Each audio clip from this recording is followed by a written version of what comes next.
This is Black American energy. And this is what Black Americans do. This is a dusty ass tether, and all tethers do is lose. Ask the Essence Festival. It's a wrap, and we in the house. Free Huey.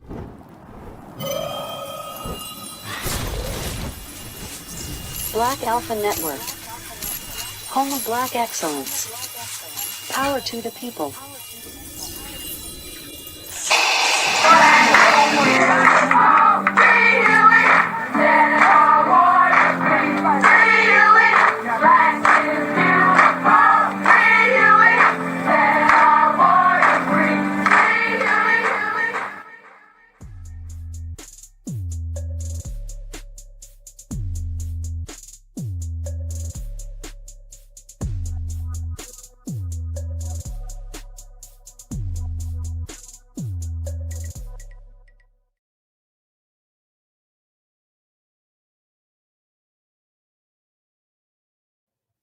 That's what we do. This is who we are. Certified, foundational Black Americans. Y'all ready to roast? Y'all ready to go to work?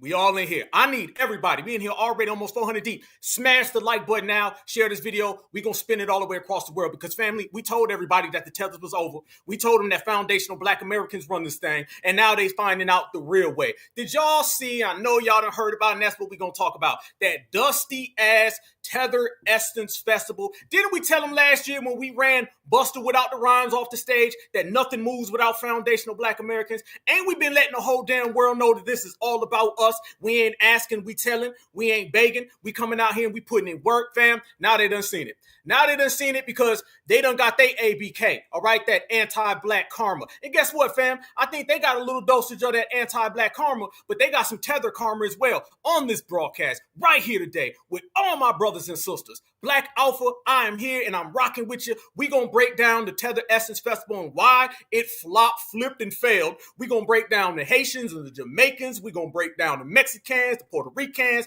every tether of color, no matter what that color is or no matter where they come from, they all tether on to us and they all get baked. 350. Turn up the heat. Let's go to work. Family, this is our culture. This is our country. And I don't give a damn what nobody feel. I don't give a damn what nobody says. We going to make sure that that business stays certified and thorough. And that means some folks is going to be out there in the street. If you want to talk about the Essence Festival, let's talk about how not just we didn't show up. Let's talk about how they lost millions of dollars. Yeah, millions of dollars they lost because of FBA. Fam, if you go ahead and look at the books right now, everybody losing money because they think that they foundational Black Americans. They think they gonna dictate. They think they gonna wake up tomorrow and the African American gonna be back here. Ain't never coming back. Was never real in the first place. You come up with it, we gonna knock it down. You put them up, we gonna throw them out. Foundational Black Americans is clearing house in this generation, and you seen it with the Essence Festival. All the damn tethers in line, get you a new job. We gonna run you out the paint, off the field, and eventually out the country. Family, this is how it went down, and let me show the whole world why foundational Black Americans are so excellent. And let me also show the whole goddamn world how these tethers really in their mind think that they got something to say about what we do in this culture. We call the shots, we run everything, and at this point, all these tethers do is babble, but tethers cannot win. Why can't they win? It's because foundational Black Americans will not allow them. This is our time, y'all. Let's go all the way to work. Check this out right here. Keep non-Black Americans away from things that are for Black Americans. Why is there a Jollof versus Jambalaya competition at Essence Fest? Because this is the owner of Essence Fest. And as you can see, he was born in Liberia. That's not Mississippi. That's a country in Africa. Okay? Again, this is the CEO of Essence Fest. And unfortunately, she is not from Delaware. She is from Kenya, which is also a country in East Africa. Why are there African and Caribbean vendors at Essence Fest? Because it was originally created by you guys. You know, you created a space for yourself, but then you sold it. You gave it away. Sold it to African people. So now you can't pick and choose who can come into that space because it's no longer yours. You sold it. That's kind of how the law of ownership works. And one thing about Africans, they're going to bring a Caribbean in every fucking time they can because we cousins, we locked in.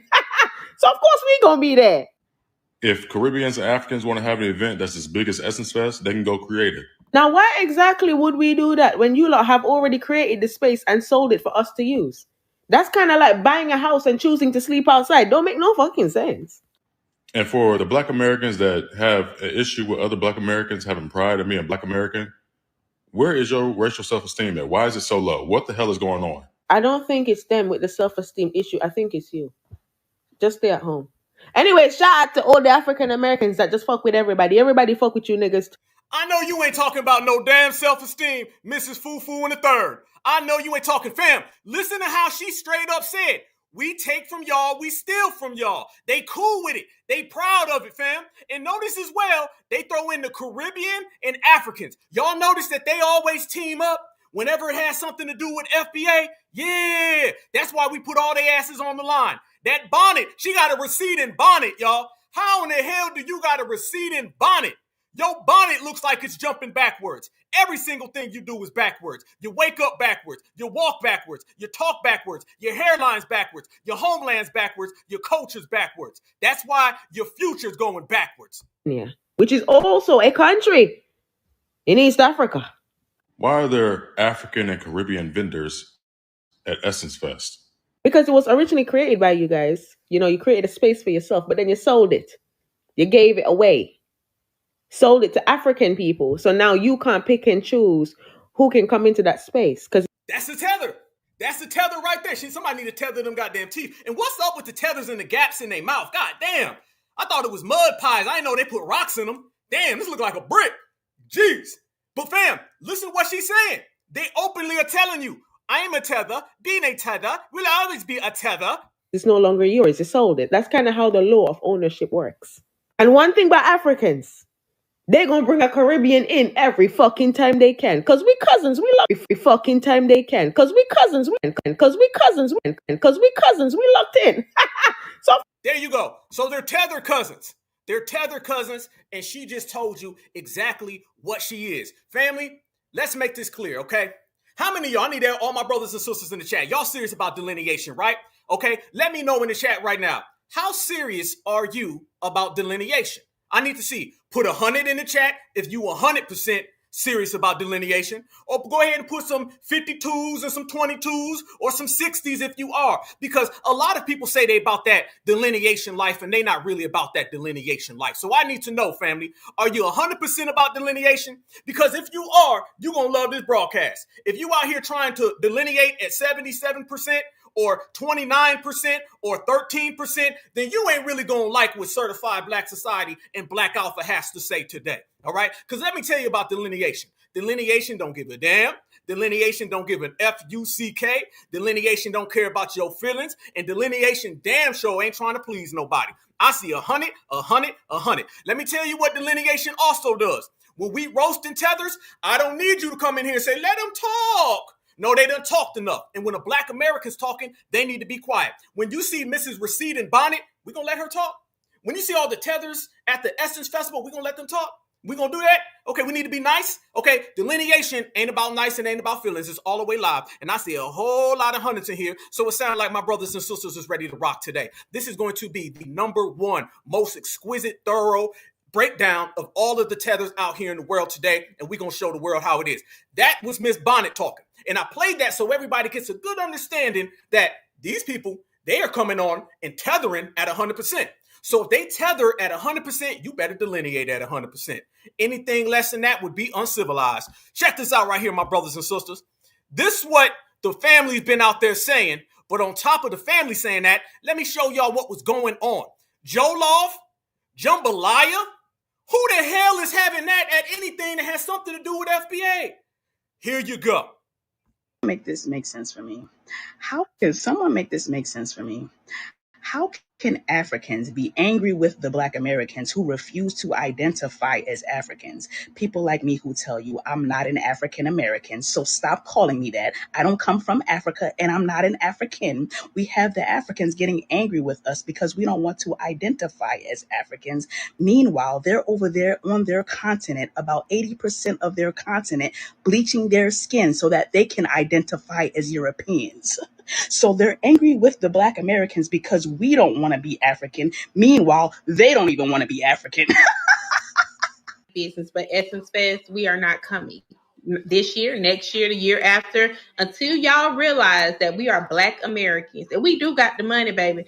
But y'all not gonna play in our face. We don't want fufu. We don't want jollof rice. We are not African. We are not Black Caribbeans. We are none of those things. We are Americans. We have our own food, our own culture, our own music. Stop playing with our top and thinking we not gonna show y'all something. We gonna show y'all.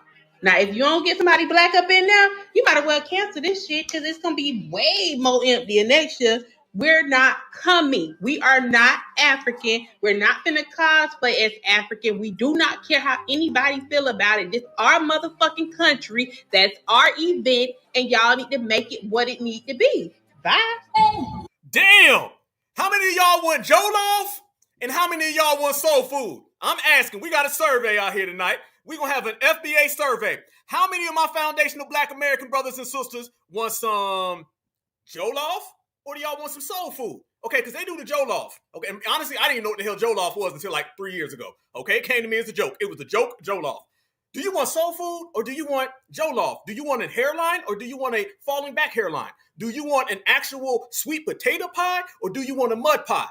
The answer is on the table. The answers are for you, and I want everybody to let me know as we proceed. I'm telling y'all, we going there today. Smash that like button, family. We in here super deep. This what was going on, family. I want y'all to listen. Y'all ready for not freedom? Listen to freedom. This was the tethering that was happening at the Tether Essence Festival. Y'all won't believe this. Get your freedom. Get up early, walk into the market. It's a heaven, Lord. Get up early, walk into the market. It's a heaven, Lord. Kalas and cafe. Get your freedom. Family, what the hell is this? What in the foo-foo is going on? Get your jollof with some foo-foo and some curry chicken. Ho, you ain't FBA. Get the hell up out of here. She said freedom. Do y'all want to go get some freedom and some jollof for Miss Foo-Foo? Hell no. African. We do not care how anybody feel about it. This is our motherfucking country. That's our event, and y'all need to make it what it needs to be. Bye. Get your freedom. Get up early, walk into the market. It's a heaven, Lord. Get up early, walk into the market. It's a heaven, Lord. Kalas and cafe. Get your freedom. And now meet my legacy. Thank you. Listen. Go see you lying and you're gaslighting again. If y'all would have decided to leave us alone, we wouldn't be having this conversation. That's what we want. Leave us alone. Create your own events in your own spaces. We don't want no parts of y'all. We tired of y'all. Go disrespecting our culture because y'all don't even like us. Y'all have absolutely no respect for Americans. When we wanted to be African, y'all reminded us over and over again how we're not as good as y'all. We don't know where we come from. We have a white man's last name. We're ratchet. We're ghetto. So let us be ratchet and go in peace. If I wanted jollof rice, I'll go to an African convention. But nothing about Africa is even interesting to me. I don't want to dress like y'all. I don't want to dance to y'all music. I don't want to buy your oils or your mishwak sticks. I don't want y'all jealousy braiding my hair, throwing curses into my scalp. This is America. I'd much rather learn slave history. Because at Essence Fest, we should be having a battle over the best fried chicken and macaroni and cheese. I don't know. So just like you're proud. Say that again one more time, sister. Over some what? Not jollof or foo-foo. History. Because at Essence Fest, we should be having a battle over the best fried chicken and macaroni and cheese. I don't know. So just like you're proud of female circumcision, we're proud of hip hop. Make this make sense. There they go. Yes, indeed. Clear as day, family. Clear as day. Couldn't have stated it better myself. See, we are certified foundational Black Americans. We ain't out here trying to get freedom, okay? That sounds like a Tether that was watching us and trying to mimic us. We are certified foundational Black Americans. Every single thing that we do is true to us. We are not generic Africans. We ain't trying to be like nobody. We ain't trying to be tethered in. And the days of that are over, fam. And now we make it everybody have to pay. Everybody's got to pay right now. Anybody who's been running around here thinking that they're going to get foundational Black Americans on board with whatever they're doing, they're all getting a rude awakening. ABK, anti-Black karma. We're going to throw the tethers on that as well, because the tether's been getting taught that foundational Black Americans can't be bought. So when you start talking about the Essence Festival, as we say, the Tether Essence Festival, let me bring it on back, family. This right there is the CEO of the Essence Festival and her wife. And by the way, in what laboratory did they find them young folks? I'm sorry, y'all. I told you I'm going 100 miles an hour today. I told you I'm sparing feelings. If you don't like the foundational Black American straight to the point, I suggest you bounce, because we getting right to it. When you see that right there, family, okay, you're dealing with somebody who's a Skittles bag tether. And if a regular tether ain't bad enough, then damn, a Skittles bag tether? That's exactly what you're seeing right there, family. A Skittles bag tether. All right? And didn't I tell everybody that the reason they come over here to the good old United States of America, the land that our ancestors created, is so they can get next to Karen or Ken? Didn't we say that, family? So she came over here and she thought she was going to get her a mammy zaddy or a zaddy mammy. That's what these people are trying to push on the foundationals. Yeah, let's go there. We got receipts today, y'all. Their whole background is filled with a whole lot of tethers. There ain't a foundational Black American in sight. The only thing that they try to do when it comes to foundational Black Americans, family, is use us. But when you look at it, all you see is freedom and Jollof.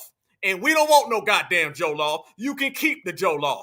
And when you start having them talk, fam, about what's going on, where you see one of them, you're going to end up seeing a Al Sharpton somewhere. That right there, fam, who you're looking at is somebody who's trying to perpetrate being a foundational Black American, but got tether popping out of her pores. And foundational Black Americans is going to make them poor because they can't eat off of us. Watch this tether babble right here, y'all. Tell me how you feel.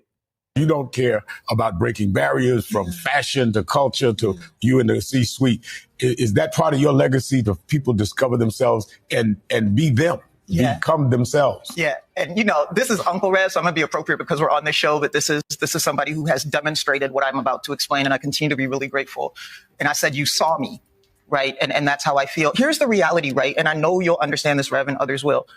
I am not living for what I'm supposed to deliver. I am being obedient to the purpose I was put on the world to give, which means I am not here doing what my purpose needs for me. And I feel every day that I am not doing something to help somebody around me get to a different step because of what I have the benefit of having the agency on. I have failed that day. And so it comes from a heritage that I always understood, but I didn't know how much it anchored me. My father has been the vessel of a consistent narrative related to that anchoring, that even when I didn't. Whoa, anchor? As in anchor, baby? In heritage, what? A heritage of Flynn, fam? Look at the camera. Keep the jokes coming. Come on. I want them all. All my sisters. I see all my sisters in here right now. We 1.5 thousand deep, family, in just about 20 minutes. I want all my sisters. Give me all the jokes. Brothers, where you at?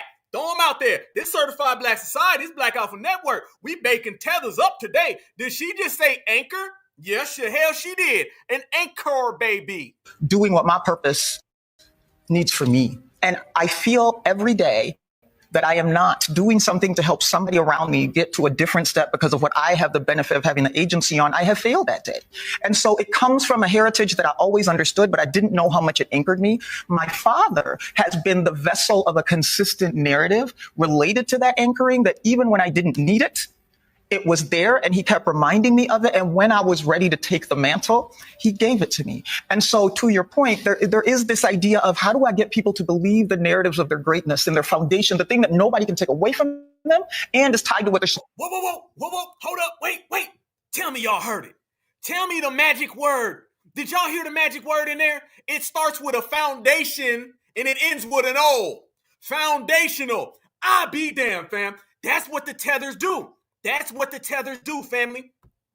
Every time you see a tether, they babble, they rant, they say nothing, because she ain't say a damn thing. Only thing I heard was heritage of fleers and an anchor, baby. But did y'all notice foundational? They throw foundational everywhere because they're trying to attach foundational with fleeing. That's what they're up to. Watch her right there, family. She threw in foundational. This is the tether psychology. Reminding me of it, and when I was ready to take the mantle, he gave it to me. And so, to your point, there is this idea of how do I get people to believe the narratives of their greatness and their foundation, the thing that greatness and their foundation, their foundation, and their foundation, the thing that nobody can take away from them, and is tied to what they're supposed to do here. And if they don't do it, the world goes without. So for me, it's about passing forward this cadence and reminder of how great you are, recognizing you may not be ready for it, but I'm waiting till you get here. And by the time you get here, you will be ready to take it. You will be ready to do with it what's supposed to be done, and you will understand that every time it was reinforced with you was just helping you get through the doubt you may have been in that moment. And for me, when I take my time and move on to the next, whatever horizon it is when I'm not here anymore, the more people that have been able to understand how great they were in the beginning, there's nothing you're missing. It's already in there. You just got to get through some noise, right? And then the people like you and others who give air cover while we're trying to find ourselves, and then we activate our agency for them to be seen. That's all I want to do. What the hell is that on her head? Family, this ain't Black American culture. What would grandma say if somebody came over wearing that?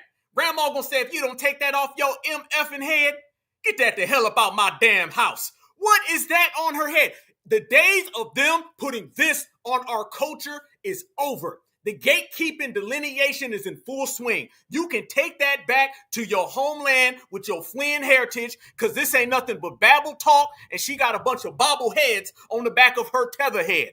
Hell no. Hell no, I don't want nothing to do with it. That right there is full-time tether, and we full-time certified. Family, first off, she said nothing. There was nothing that she said that made any sense. All she was doing was just talking in circles, because what they want to do is they want to talk in circles and hope that you don't catch anything. They just want to talk, and then you go, oh, man, that sounds good. But it ain't nothing. And they don't like the fact that we're calling all of that out. Everything that the tethers have been doing, y'all, we've been calling out for the longest. We've been talking about how they team up with each other. We talk about how they try to get in on FBA culture when it's convenient. And this is what they were trying to do with the Essence Festival. Brothers and sisters in New Orleans, 2 years in a row, certified salute. If New Orleans is in the house, if Louisiana's in the goddamn house, please stand up and be accounted for, because you deserve your FBA flowers. Because last year, Busta Rhymes was talking reckless.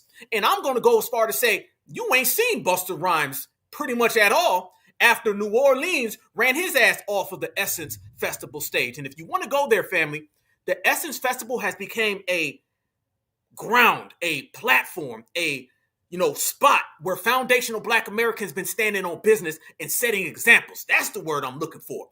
Examples have been made and set right there. Shout out to the 504 all day. Everybody knows that when you show up to the Essence Festival, you're thinking Black American essence. Tethers don't even use that language. They don't say anything about no essence. They don't have the soul that we have. Okay, Joe Loss and soul, those are two different things. Okay, Burna Boy ain't got none. No. Acon ain't got none either. He ain't got that Acon City neither. We're gonna get that today. Yeah. If you look at Louisiana been out there shutting it down.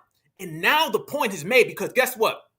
They lost millions of dollars. When vendors are saying, I ain't coming to that. When the place is empty, fam, you can say what you want to say. You can do what you want to do. But let me tell you something. Receipts don't goddamn lie. Receipts don't lie. Ain't it funny, fam, that we show receipts and they show empty seats? Yeah. Oh, Black Alpha on one today. Look at that right there, family. We got receipts and that gave them some empty seats. They lost millions of dollars trying to come in foundational Black American sideways with that damn tether talk. If you don't get the hell up out of here, you ain't all your goddamn churn. Hell to the goddamn yeah. We rocking. And when I say we rocking, family, brothers and sisters throughout the United States of America been calling it out. And when they've been calling it out, they've been saying it. Look at this tether talk right here from more of these Tether Essence Festival people. This lady straight up just says, I'm all about going home to Africa. Culture means earth, motherland, Africa, originality. So yes, whatever it is, if you're African, go back to Africa and connect to your source. Thank you. This is an example of why many people feel the way that they do. Freeze. Go back to Africa. What the hell is Africa doing at the Essence Festival? It ain't got nothing to do with us, fam. How in the hell she thought she was just gonna slip in? Go to Africa. Go to Africa. If you want love, you want grace, you go to Africa. What the hell they got to do with the Essence Festival? They thought we weren't gonna catch it, but guess what? FBA, we in the house. Means earth, motherland, Africa, originality. So yes, whatever it is, if you're African, go back to Africa and connect to your source. Thank you. This is an example of why many people feel the way that they do. She has not once acknowledged Black American culture. That's disheartening because Essence Festival is specifically for Black Americans. We're welcoming of all communities, but why can't we get any shine or recognition or acknowledgement for what this festival was meant for? And there's no disrespect, once again, to anybody that's African or Caribbean. Love everybody in the Black diaspora. A lot of people that are native to New Orleans have spoken up and said that this display of the Essence Festival is a disrespect to what they've grown up to know it to be. A lot of local vendors that have produced a lot of great food are not showing up there. So people are not actually getting the New Orleans experience. And it's Say why. Say why, partner. Say why they not showing up. Go ahead. You can say it. Say because FBA ain't playing those games. I'm going to need this guy. I'm going to be honest with you. I'm going to need him to straight up just get to the point. Okay, I hear what he's saying, but I'm going to need him just to be like, listen, FBA, we ain't rocking like that. You see the difference between Black Alpha and a lot of these other speakers? They going to put some sugar on it, all right? They going to make it nice and sweet. I ain't here to make it sweet or to fit into your digestive tract. I'm here to be real, okay? I don't give a damn about your disclaimers, but I do love everybody in Africa, and this is no smoke to the diaspora. This is all the smoke, okay? All right? If the goddamn flip-flops fit, then wear them, all right? If the ashy-ass ankles is out, then show them. Because FBA's making it clear. You ain't taking our energy from our culture and putting Tether on it. Once again, no disrespect. It's just with our experience as Black Americans, we don't get a lot of opportunity. Why are you explaining? No. Once again, with no disrespect, hell no. They don't tether with no disrespect. So why are you talking, speaking, explaining? Again, no disrespect. It's just with our experience as Black Americans, we don't get a lot of opportunities to just celebrate the work that our ancestors have done and what we are contributing to our future.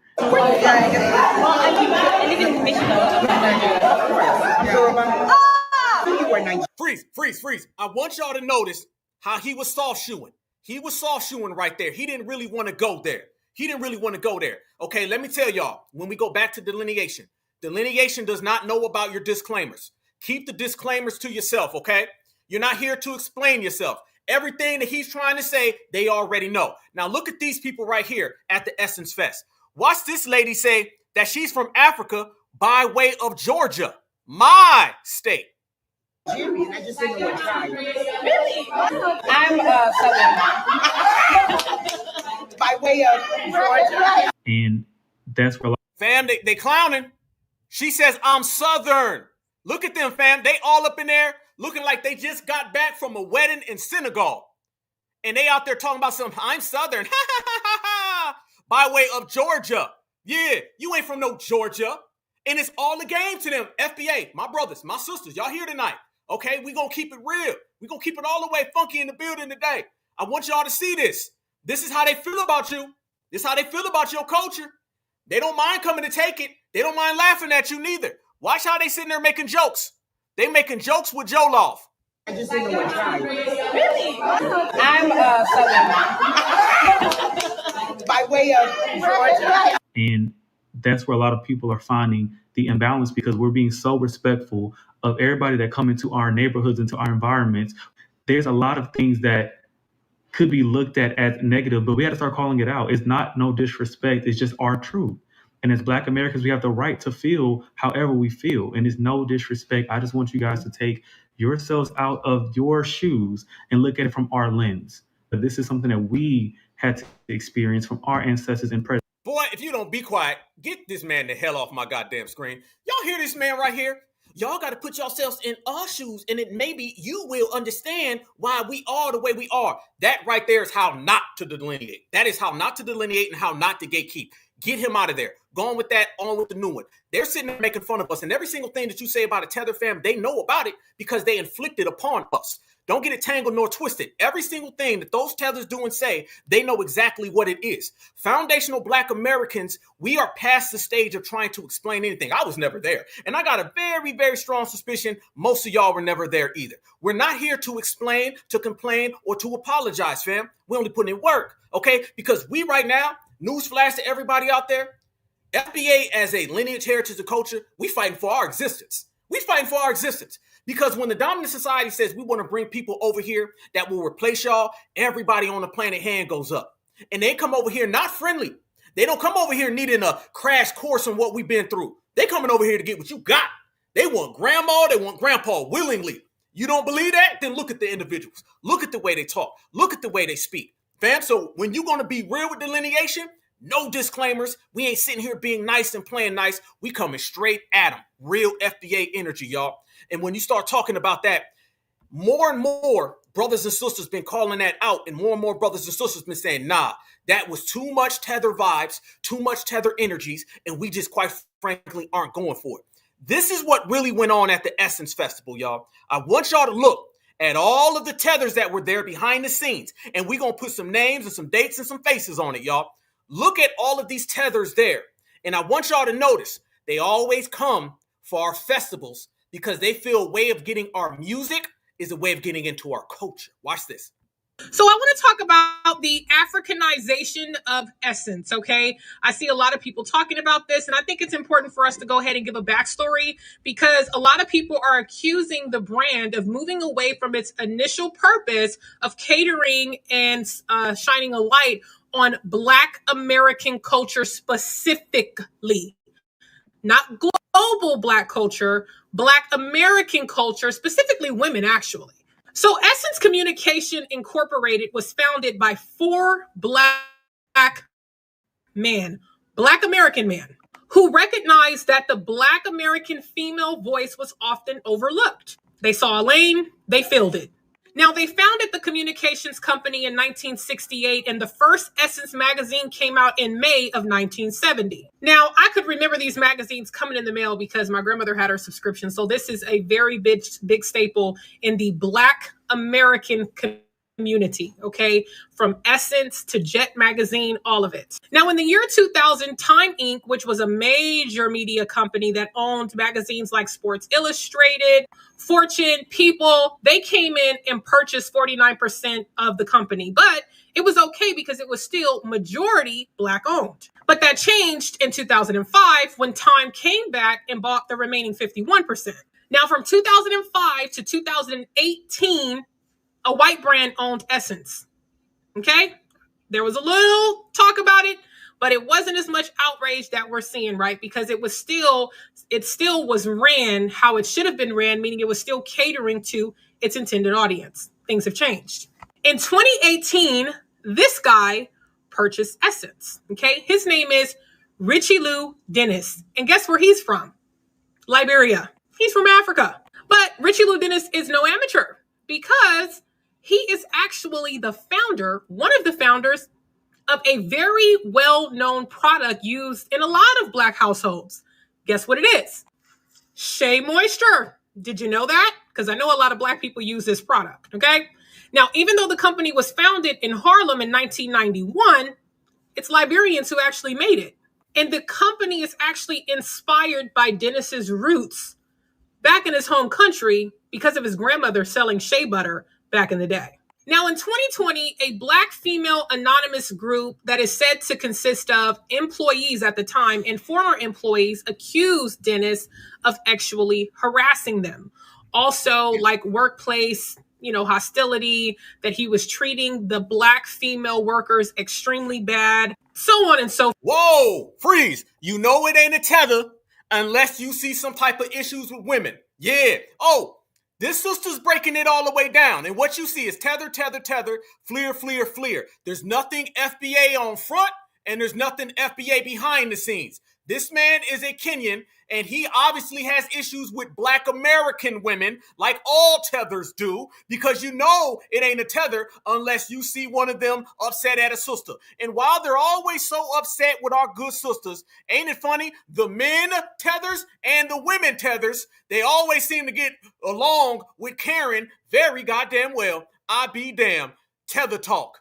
Forth. This resulted in him stepping down as the head, okay, and appointing another fellow African, a Kenyan woman by the name of Caroline Wenga. Now, it is also being alleged that she was the one who actually oversaw the Essence Festival this year. That fell flat for a lot of people. Now, was the ticket sales low because it was Africanized, as a lot of people are putting it? I don't know, but we do know that Target.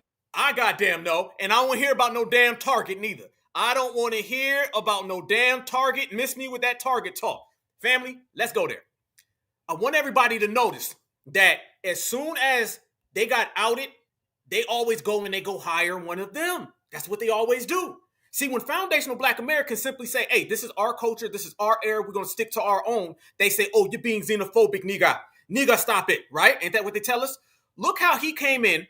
They basically hijacked our culture, and every time he started passing it off to his fellow Africans, going back to the original one that we showed earlier today with the receding bonnet. Mrs. Receding Bonnet straight up said, what we already know is that the Africans, the Caribbeans, and the whole diaspora all work together. That's why I always say, fam, I'm not a part of the diaspora. How the hell am I going to be a part of something? What, Africans spread out all over the world? Well, if that's the case, then Elon Musk should be a part of it, because FBA, we not.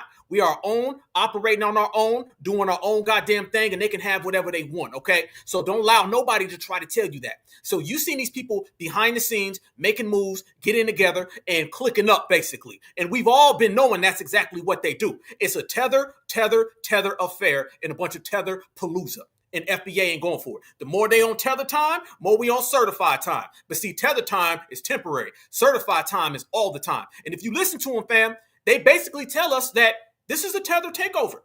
What they see in the future, family, is Black Americans being gone, replaced with fraudulent Black Americans, as in all of the tethers from Africa or from the Caribbean. That's what they see, fam. That's how tethers do, because they come over here and they cloak themselves in our identity. And we can't go for it no more. We can't be out here, y'all, having disclaimers and keep trying to tell people, oh, no, we got some riders out there. Riders step to the front. But like I said, I don't give a damn about a tether. I don't give a damn about a FLIR. And if the flip-flops fit, then wear them, because FBA out here holding it down. Go ahead and lace them up. Let me show y'all what it is when we show the whole family how we on certified time. Watch this right here. More receipts have been coming out with these tethers, and more receipts been coming out with this woman. Watch her openly telling everybody the type of energy that she's on, and it's completely anti-FBA. I want y'all to listen to this. Listen to this very clear, y'all. If anybody out there got plan in their heart, or they want to halfway delineate, listen to this. At the wrong place. Your foot is broken and you're over here trying to make sure your face look good. But you can't walk. The last one is world. What does that mean? It means something really simple that is a pet peeve of mine that I'm going to put on the table and I'm going to shut up. All this BS about African versus U.S. Black versus Caribbean Black versus Canadian Black versus Antarctica Black. I don't have facts to prove that. We everywhere. Arctic Black. If you allow that narrative to exist within you, you're participating in dismantling who we're supposed to be in this world, y'all. I hope y'all listening to this. I hope you taking notes, brothers and sisters. I hope all of y'all are listening to this. Let this be known. This is a case of a tether talking about a tether takeover from what we have created. Listen to this clearly, y'all. This is straight up a FLIR hijacking. She's letting the whole world know. She's talking to FBA. Who you think she's talking to when she says, if y'all let that narrative get out there? Who you think is creating that narrative? It's us. All of these people are talking about us. They only use different words that are very vague because they don't want to straight up say FBA because they know better.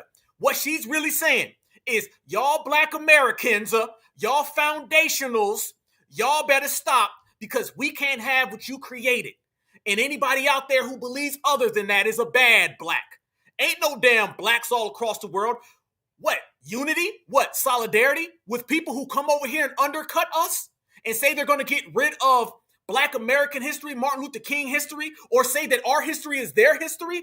That's what you talking about? A black and brown, a Pan-African? We ain't a part of none of that, and we letting it be known. Black versus Canadian black versus Antarctica black. I don't have facts to prove that.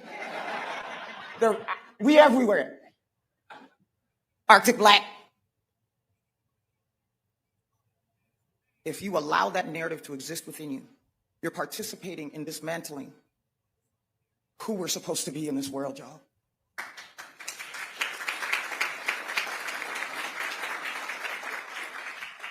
The people, you notice, fam, the people ain't really clapping like that. The people are just kind of, yeah, okay, cool. Who is she talking about? Who are you talking about, Miss Fufu? You're not being real with it. You're not being real. Rich and I are no less dedicated to the black community in the US than we are to the black community in Africa and in the Caribbean and in Europe. And the fact that our descent is African and your descent might be different does not mean that we can't represent all. And we're not fighting for all. And we keep letting this narrative exist in the world. I told y'all this is me. If you were calling me, this is how it would come out, y'all. And I'm gonna tell you why I'm triggered on that in a second. Anybody can believe what they want to believe. What I need the world part of this to do is to proactively dismantle the part of that conversation that is about, if you ain't in a black, I certify you don't deserve to help make. Did y'all hear that? Did you hear that? Family, we in here 2.3 deep. Did she say certified? Who run this thing? Who are we, family? And I'm talking about every one of y'all. Are we not certified black society? Have I not been saying certified for the last 5 years? Did I not coin that term? Certified. So she said foundational other, and now she's saying certified other, and neither one of them are us. Dismantle the part of that conversation that is about, if you ain't in a black, I certify you don't deserve to help make black better. Oh no, I need y'all face. We need to talk. No, we gotta talk. We gotta talk. Family, earlier she says foundational. Now she says certified. We all say certified foundational black American. That's what we all say, right? Certified foundational black American. Somebody told me a long time ago, they said, well, what does certified mean? Certified foundational black American means this. And take it from me, okay? The person who came up with it. It means I am certified birth certificate as a foundational black American. That's what it means. She just sat there and said certified. Did I not just tell you that they use coded language because they don't want to address us, directly or specifically, exclusively? They're listening, fam. They're listening and watching. Don't hear anything that she's trying to tell you about the diaspora. That does not exist, okay? Maybe with them. Because remember, the Caribbeans and the Africans, they cousins, according to themselves. But don't listen to anything she's saying. She said we have to dismantle that way of thinking that if you ain't certified, then you are not black. We've been saying you either certified or counterfeit for the longest amount of time, y'all. We've been saying that for the longest amount of time. What she's doing is that she's afraid, and she's probably getting some dollars to go there to the Essence Festival and to try to cloak us in African identity. This is no different than the erasure that the Democrats were trying to thrust upon FBA for a long time. This is why I say if their erasure goes to the highest levels, our delineation has to go to the highest levels with no apologizing, with no disclaimers, straight to the point, y'all. They're using our terms. Everybody watches the new black media. Everybody watches you guys. Everybody does. Don't let nobody tell you they don't. You start to hear our lingo pop up in the White House, y'all. Our lingo pops up overseas. Everywhere you turn around, people are using FBA lingo. The Essence Festival was no more than tethers trying to hijack our culture and using these high-paid tethers so they can try to perpetrate that and inflict that upon us. This is why they're using our words, our terminologies. And she doesn't want anybody out there. She's basically giving it credence, saying, if you see them FBAs, y'all stop them. Yeah. If somebody says foundational, stop them. If somebody says certified, stop them. How do you know that she's listening to us? They're watching us. They're observing. They're spying on us. How do you know, family? Because the words that they're using only comes from FBA. Nobody been running around here talking about being certified black until we did. Nobody been running around here talking about being foundational till we did. So if they're using your words and they're trying to stop you from making one big Negro, then they're trying to stop us from being FBA. Yes, indeed. Man, I'm loving it right now. Everybody, smash that like button. We in here super extra deep, fam. We ain't done. We don't hide. We don't run. You know, a party ain't a party if we don't come. And I'm going to tell you why I'm triggered on that in a second. She just told you. She said it. She said she's triggered. She's triggered by it. Fam, this did not come out there. Shout out to my brother Nas. Shout out to Nas, family. Shout out to Nas. One love, family. Nas posted this. We're not supposed to be seeing this footage, y'all. That forehead is not supposed to be gleaming, okay, like the North Star. No, whatever the hell that is up here is not supposed to be there. But we're seeing this. This is a secret Tether meeting. Anybody can believe what they want to believe. What I need the world part of this to do is to proactively dismantle the part of that conversation that is about if you ain't a black, I certify you don't deserve to help make black better. Because there you go, fam. That right there. She starts babbling and basically putting out that is basically a note to all the tethers. Okay, stop FBA at all costs. But you can't stop FBA because FBA is unstoppable. You feel me? Same way we're non-deportable, we're non-stoppable. So you're just going to have to live with it and deal with it. Now, if you listen to what she was saying and you observe it very clearly, you understand that, fam, we running these people out. Remember, that was before they got their empty seats because we put out receipts. That's before. Now we're on the front stage and they're watching it. I said 2 weeks ago that this is the end of the tethers, and I mean it. You're watching the tethers fold. You're watching them fall, and they're falling right now simply based on the fact that foundational Black Americans, we're not allowing these individuals to just hijack us in plain day. Okay, you're not just walking up to FBA and just taking our culture away. So she's a tether, and everybody in the background's a tether. And the next thing they're going to do, fam, they're going to start sending out these individuals that are trying to say that they want to heal something. There's nothing to heal. Can we make this clear, y'all? There's nothing to heal. FBA doing our FBA thing, they doing their thing, and we ain't got nothing to deal with it. Okay, that's what it is. But fam, you got a lot of these tethers coming out, and what they're trying to do is say we are being divisive. We're being xenophobic. FBA's trying to stop y'all. Watch this right here. This is to my point, key point. And I want the brothers and sisters to see what I'm saying. They're going to send out all of these people. Now tell me right now, what you just heard from Mrs. Fufu the 7th. Tell me if you're not hearing that same talking point regurgitated by this lady right here. Tethers are putting out memos, everybody. And so is FBA. But guess what? Our memo says delineation and get your ass the hell up out of here. It's real different. But listen to this lady and tell me that she's not saying the same exact talking point. Stop those foundationals and stop those certifieds. This is why Black people will remain in the trenches. And when I say Black, I mean African Americans, Africans, Caribbean, Blackness as a whole. This is why we will remain in the trenches, because we have so much division in us. It is ridiculous. I've been seeing a lot of videos talking about Essence Festival and how people and how African Americans are boycotting it and how it's flopping because it's now owned by Africans, because there is no African American, there is not enough African American representation. And the way they're talking about African, how condescending they talk about African, or how Africans are the artists, how African artists are invited, how African. We are never getting out of the trenches. You see our people from the Caucasus Mountain, they will continue to do better than us, because we are very unserious. Us as a race, as a nation, as an ethnicity, we are very unwell. There's something, they did a number on our head that we would rather crumble individually than unite and do something marvelous. No. There's always a division. Oh, these people are Caribbean. Oh, these people are African Americans. Oh, these people are African. Meanwhile, you're looking at the same shade of black. But now when it comes to white folks, you can hear, oh, this person is Russian. Oh, this person is from UK. Oh, no, this person is from Ukraine. No, we don't hear that shit when it comes to white folks. But when it comes to black people, we have different shades of black. And so divided, it is nauseating. We are unserious people. No, we're not serious. Who will remain? We're not serious. FBA super serious, sweetheart. What you talking about? And somebody said in chat, you ain't lying. That accent is horrible. Family, does this not sound like the same exact memo? How do you know it is? It's because she opened talking about the Essence Festival. Why are you mad about the Essence Festival. Notice how she took the Essence Festival flopping and then she transitioned that into basically lecturing Black Americans. You see what she up to? African Americans, Africans, Caribbean, blackness as a whole. This is why we remain in the trenches, because we have so much division in us. It is ridiculous. I've been seeing a lot of videos talking about Essence Festival and how African Americans are boycotting it and how it's flopping because it's now owned by Africans, because there is no African American, there is not enough African American representation. And the way they're talking about African, how condescending they talk about African, or how Africans are the artists, how African artists are invited, how African. We are never getting out of the trenches. Ain't no damn we. Ain't no we, Miss Fufu.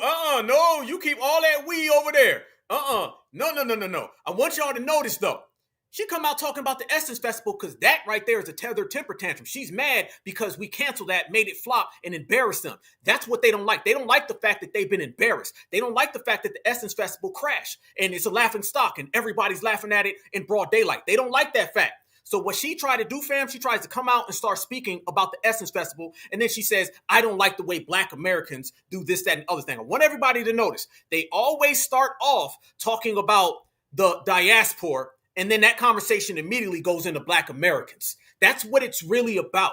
It's about them being mad that we standing on business, that we on code, that we're winning right now. Newsflash, y'all, we're winning. We're winning. If you don't believe that we're winning, then you take all of those empty seats as confirmation that we winning. You don't have all those empty seats in the place where FBA is openly telling everybody, we ain't come because y'all try to Africanize it. We ain't come because y'all tell us. We ain't come because we don't want no damn Jollof. We telling everybody what it is. See, we're the only people that will make somebody crash out, tell them why we did it, and then they still try to talk around it. They'll say it's Target and all these things. The Democrats are now trying to say it was Target. Wasn't nothing about Target because Target can't even get their own boycott without the Essence Festival. That was FBA letting it be known we will not be tetherized out here in these damn streets. Won't happen, ain't happening. But family, that's not the only thing. You got the Africans coming at us, and then you got the Caribbeans coming at us, and they're clicking up to do so. Everybody's been seeing this fake video going around where they're thinking that Haitians ran ICE out of New York, and that's a lie. Everybody knows that's a lie, but they out here celebrating it. And do you know now you got a lot of Haitian folks that was just out here crying that they was going to get deported. Now you got these Haitians that are popping up, and they're trying to make it look like they're leading the reparations generation of FBA. I ain't lying. I'm not lying. How many of y'all seen those fake videos? If you haven't seen them, I'm going to tell you now. Those videos were fake. That was at the Haitian Flag Day, and they were just turning up. Some police showed up there, and they danced around them, and that was it. Do y'all really think Haitians ran ICE out of New York? You think Tom Homan going to let that slide? You think Donald Trump would mass deportation? You think Donald Trump would have just called the Marines on him? You think that? No. It was a fake video. Oh, it was Chicago. Shout out. Much respect. Chicago. Okay. Everybody knows that video was not real. But they're out here jumping around trying to say, this is what Black Americans can learn from. You Black Americans don't fight. Now Haiti want to start talking about 1804. Now they want to start talking about 1804. Never said nothing about 1804 before, and now they want to talk it like they putting us up on game. And now they're trying to use that old lie of it was the Haitian Revolution that inspired Black Americans. Family, let's make this clear. It was foundational Black Americans that inspired the Haitian Revolution. And then if you want to go after that, how did they turn out 100 years later? How did we turn out 100 years later? Right now, foundational Black Americans can walk across the block and up the street. We can skip. We can follow the yellow brick road up in here. And they're going to follow that plane going back home over there. You understand? So it ain't about none of that. It's the same way that the Mexicans try to say, well, we're the ones who freed you from slavery. And now the Haitians try to say, we're the ones who enlightened you. And you got a lot of them coming out talking reckless. This is what I'm talking about right here. Y'all look at this. This woman comes out and says how Black Americans were basically saved by Haiti, and it was Haiti that created America. Yes, y'all know. Let me see y'all real quick before I get to rocking. Y'all know how I say there'd be no USA without FBA? I said that in Washington, D.C. at the Rally for Reparations. Now they saying there'd be no USA without Haiti. Watch this right here, family. I ain't lying. Look at this. Without Haiti. And if you can, there is no United States without Haiti. And if you can bring me the proof to dismantle what I am going to say, let's do it. Haiti, at the end of the day, is the one country outside of them fighting for their independence and winning. America still knew how powerful Haiti and its people were. And if they did not know, they would not have asked Haiti to come and fight for the land that made America the land it is, okay? Because guess what? Haitians were able to fight the French. And Haiti was like, well, if they know how to fight the French, let's bring them in and help them and let them help us get this land. Okay? Okay? I will put the land down here. Okay? Just so you know. Outside of that. No, okay? no, that is not how it happened. No, Miss. Damn, another gap. God damn, family. Is it a prerequisite that you got to have a gap in your mouth to be a tether? God damn. Somebody get these tethers a dentist, please. Jesus, I didn't even know it. Now I see it. Don't let them try to say that Haitians swung the Revolutionary War. Don't let them tell you guys that. Don't let them tell you that, family. Haitians did not swing the Revolutionary War. It was foundational Black Americans. We swung every war in this country, okay? From the Civil War to the Vietnam War, okay? World War I, II, and the Revolutionary War was not Haitians. They're going to give you this tether version of history. That's why I say tethers are in on the erasure, family, and you got to hold them responsible. And Haiti was like, well, if they know how to fight the French, let's bring them in and help them and let them help us get this land. Okay?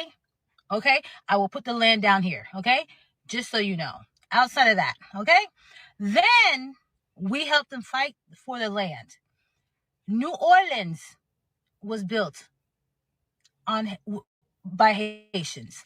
Chicago was founded by Haitians, okay? If it wasn't for Chicago, go look at the history of Chicago and the manufacturing that was in Chicago, okay? Then America, U.S., came to Haiti and stole our money. No, fam. So you did all those things and you were so great and still someone could just take from you? So you created Chicago, you created New Orleans, you saved America in the Revolutionary War, but yet America could still just come and take from you. That's what you're trying to tell me, Miss Fufu. You're trying to tell me that you were so strong and mighty that everybody needed your muscle, but where was your muscle when they came and stole from you? Isn't it funny that these people are always so powerful until the W shows up? See, when the white man shows up, they're not powerful no more. They're super powerful before the white man. Soon as a white man gets near them, then it's like, my powers are gone. How come? I thought you said that you built America. So now Haitians, just like Mexicans, are saying that they built America and no one acknowledges that foundational Black Americans did. If you did not think that delineation was a very necessary thing, then now you're seeing it. Again, she continues with this tether version of history that I want all my brothers and sisters to see right here. Then act as if they were helping Haitians, right? And occupied us. Change our laws to where we, as Haitian Americans that could go back to Haiti and fix Haiti, we're not allowed to. We're not, even though in the Constitution it says if you have two Haitian-born parents, you are considered Haitian. I am considered Haitian, correct? What you mean that forehead considers you a Haitian? She's trying to say, like, I'm considered. You ain't considered no damn Haitian. You are a Haitian. Listen to this woman. This shit is trying to tell us, like, it's something no one is noticing. What's up with these tethers trying to act like we don't notice it? I look FBA, don't I, nigga? If I turn my head to the left at a 45-degree angle, I look like Denzel. No, the hells you don't. You ain't considered Haitian. You are Haitian. Listen to all of this talk about building America, and she won't even sit here and tell everybody that she is a Haitian. Notice that she said all that stuff and still don't want to just say, well, I'm a Haitian too. She talking about she's considered a Haitian. I'm considered a Haitian is translation for someone who doesn't want to be a Haitian, doesn't want to admit being a Haitian. That's exactly what it is. And by the way, she's talking about the Constitution. Well, I thought that you created America with the Revolutionary War. How come your words ain't in the Constitution? Because you're lying. Checkmate. But can I go to Haiti and run for president? No. If you can tell me why, eye-opening light bulb, right? Then you come to Haiti, try to take over our land, labadi, start these gangs. Haiti ain't got no money, from what we can see, to have weapons in Haiti. We don't have no guns. So if anyone is allowed to stay here in America as immigrants, it's Haiti. America owes so much to Haiti. France owes so much. Oh, that's what it was really about. How come you didn't just say so, Miss Fufu? I want y'all to notice this Tether babble with a gap in your mouth for 2 minutes and 35 seconds about Tether history. And what did it all lead to, brothers and sisters? What was her final point that she was trying to make? If anybody should be able to stay in America, it should be her. You see? There you go. That's what she was trying to get at. From what we can see, to have weapons in Haiti. We don't have no guns. So if anyone is allowed to stay here in America as immigrants, it's Haiti. America owes so much to Haiti. France owes so much to Haiti. But instead of looking at us and uplifting us as a people, as a nation, all the bad connotations are related to us. Oh, we do voodoo. Oh, we do this. Oh, we do that. But it's not true. There's not one Haitian in America that has come here that has not been successful. Oh, please. What? Go down to Miami. Go through all of South Florida. What the? Fam, somebody talk to me. What the hell is this? This is probably the award. And the award for the most Tether babble ever goes to Miss Haitian Fufu right here. Does she just say nobody from Haiti has ever came here and not been successful? Do you know the poverty rate of Haitians in Florida? Do you know the poverty rate? Do you know the unemployed Haitians who come here and they literally are living in the dirt? You better go ahead and try that where, somebody's going to believe you because FBA's not. And by the way, I want y'all to notice something else that she said that I want to highlight, okay? Notice as well, family, she's still saying America owes her while we're talking about America owes a debt, so cut the check. Do you see how they're always trying to undercut us? Foundational Black Americans, everyone knows that this country was built by us. Now she's saying that America was built by her.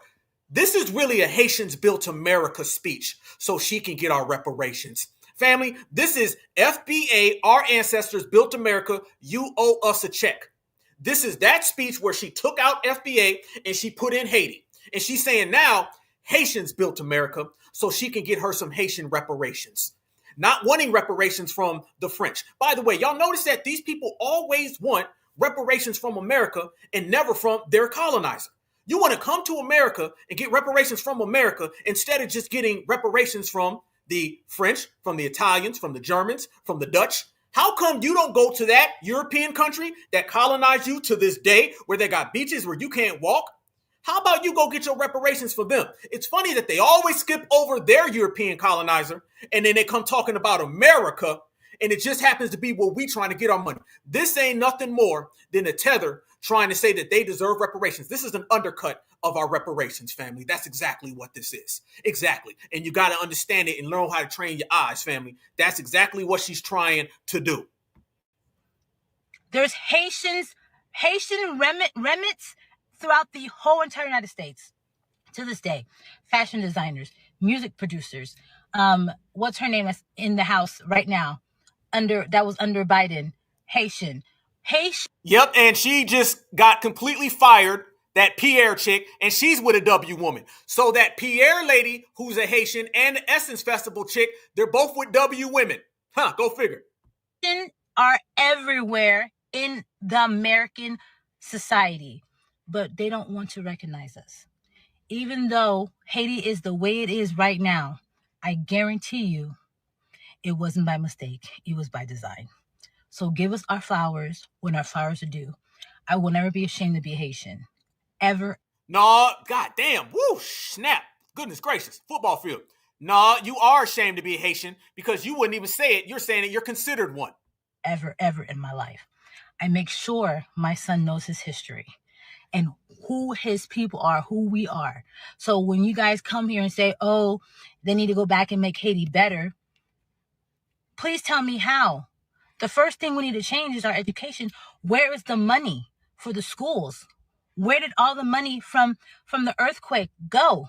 She just said how. All my brothers and sisters, I see y'all in here, certified. Did a Tether just say that she doesn't know how to make her homeland great again? And then you opening up that gap to talk about us? How do you have time to talk about foundational Black Americans, Mrs. Haitian, when you just sat there and told us that you don't know how to make your homeland great? There you go, y'all. In the middle, a Haitian Tether just told us she don't even know how to make her homeland great. If you don't know how to make your homeland great, then that shows us that your homeland is not great. Because if it was great, then it would be great. She just openly said it. Fam, I done heard some things before, but we got a Tether right here that just said how. Y'all say that we need to make my homeland good again? How? Don't know. She know all that history. She know that they need to stay. She knows so much about America, but she don't know nothing about Haiti and making it great again. Damn. It is the way it is right now. I guarantee you it wasn't by mistake. It was by design. So give us our flowers when our flowers are due. I will never be ashamed to be Haitian. Ever in my life. I make sure my son knows his history and who his people are, who we are. So when you guys come here and say, oh, they need to go back and make Haiti better, please tell me how. Please tell me how. Please tell me how. Please tell me how. The first thing we need to change is our education. Where is the money for the schools? Where did all the money from the earthquake go? Why are people in Haitian? They don't want to help. They keep on destroying, but they want to blame us for not being able to lift our foot up by the bootstrap, as they say. There's no way. So please tell me what we can do moving forward. Please tell me what we can do moving forward. Please tell me what we can do moving forward. I understand there is reasoning for us to be able to lift ourselves up, but with everything going against us, it's going to be hard. There you go. Confessions of a Tether. She don't know how to make her homeland great again, but she knows all this fake history about America.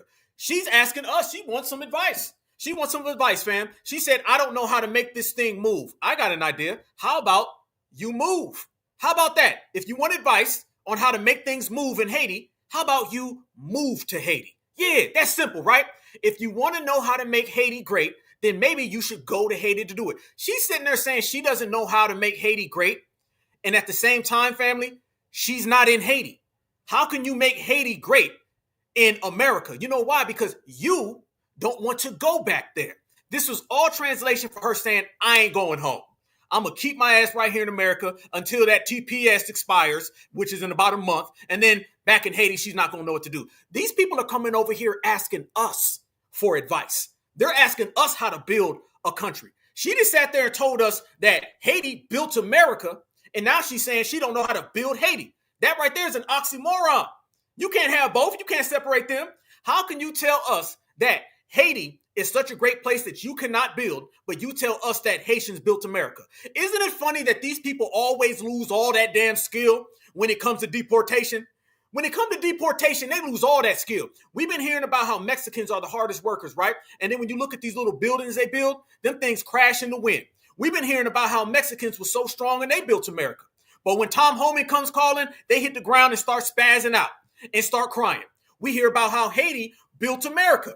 But when that TPS ends up getting deleted and canceled, then it's, how do I make Haiti great again? Please tell me, FBA. They seem to lose all of their skill as soon as foundational Black Americans call them out, or as soon as foundational Black Americans call ICE.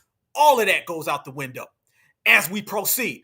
You can see across the avenue, across the board, fam, these people don't have nothing. This is Tether 1, 2, 3, 4, 5, and all of them are trying to come towards foundational Black Americans because we got what they want.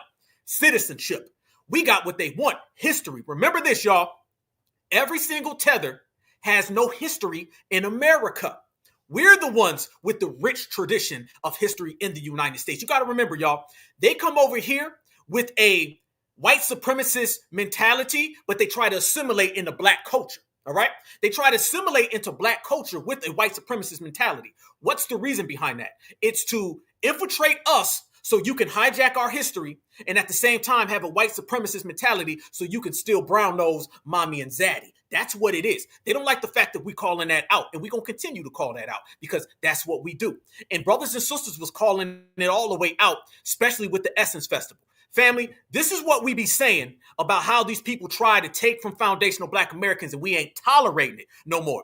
We have instituted a zero tolerance policy for tethers. Essence Fest. So it's night 1 or night 2, and there is a lot of complaints coming through, and the common consensus is the culture has shifted. It no longer feels like us. And honestly, that makes sense because the people in charge now do not value Black heritage. Essence Fest used to be known as the Cookout. It was created in 1995, created to center Black American heritage, the music, fashion, beauty, political power. It was basically like the family reunion created by Black people for Black people. Soul food, a little gospel, a little trap, NOLA. It was a culture that you felt deep in your chest. But now, not so much. It feels somewhat curated, corporatized, and it no longer feels like it centers us. The current CEO of Essence is a former DEI executive for Target.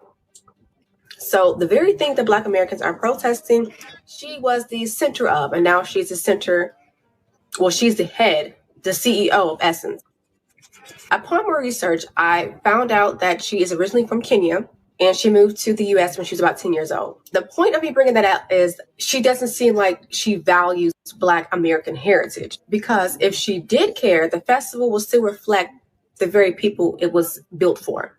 And seeing as though that's not the case, I can't help but think that she does not value Black American heritage. Instead, it's become a space that uplifts everyone else aside from Black American heritage. That shift is starting to feel really intentional. Local Black vendors are being pushed out. Local creators and influencers are overlooked completely, all while being the very representation that is needed for Black-centered heritage in the South. It doesn't make any sense to me. It has slowly become a place that has been curated for optics and not community. This very thing is exactly what I was talking about in my previous videos when I asked the question, where are the Black American beauty creators? The answer is we're being pushed out of the very spaces created and for us. And not just pushed out of these spaces like Essence Fest, but panels, brand deals, sponsorships, media.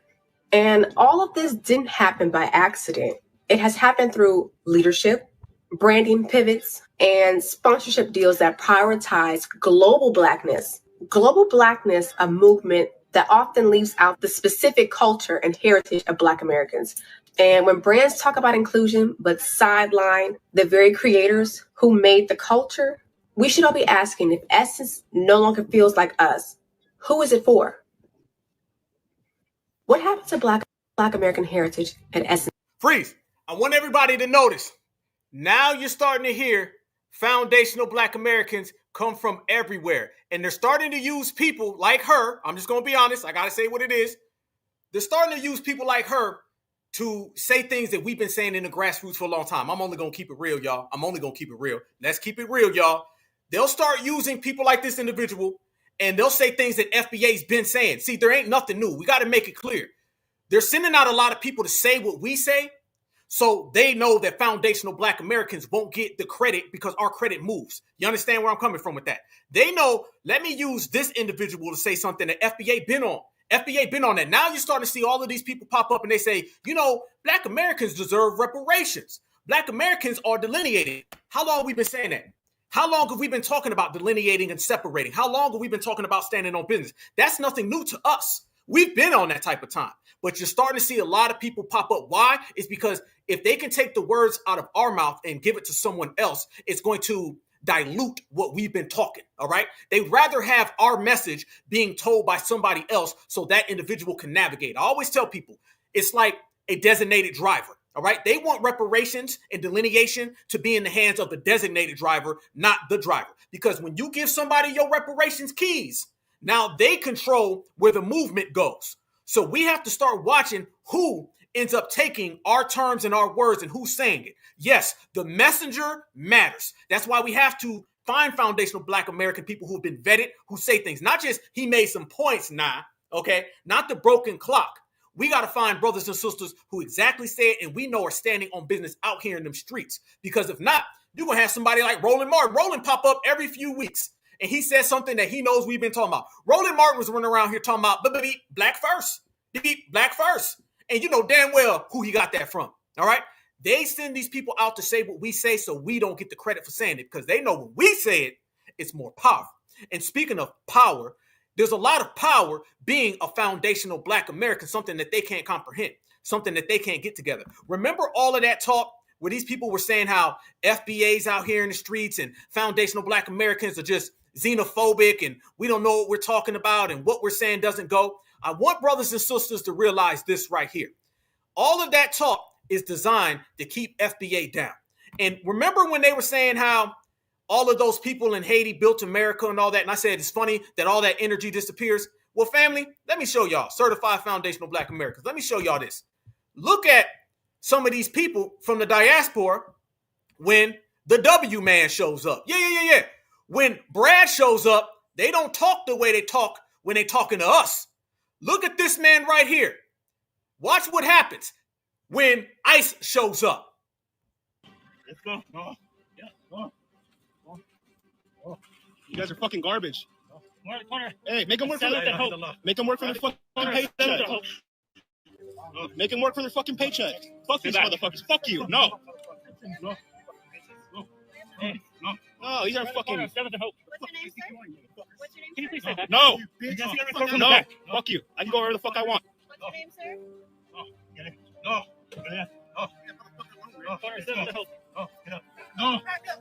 Listen, fam. Listen to him on the ground. No. They don't have that same energy, fam. Where did all of that energy go?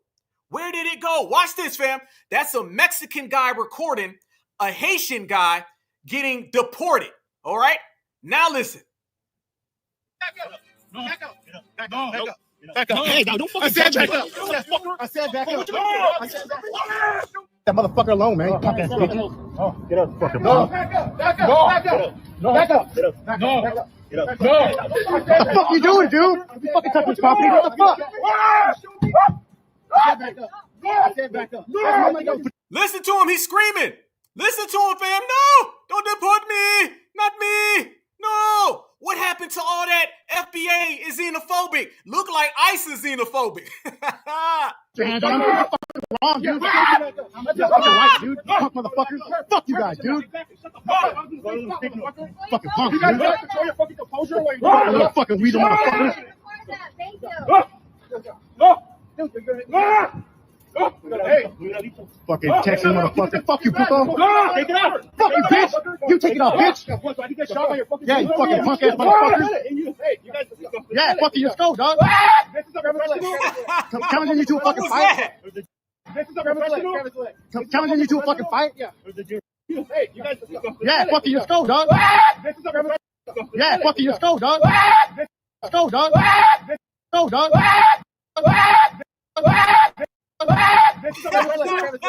Challenging you to a fucking fight? Yeah.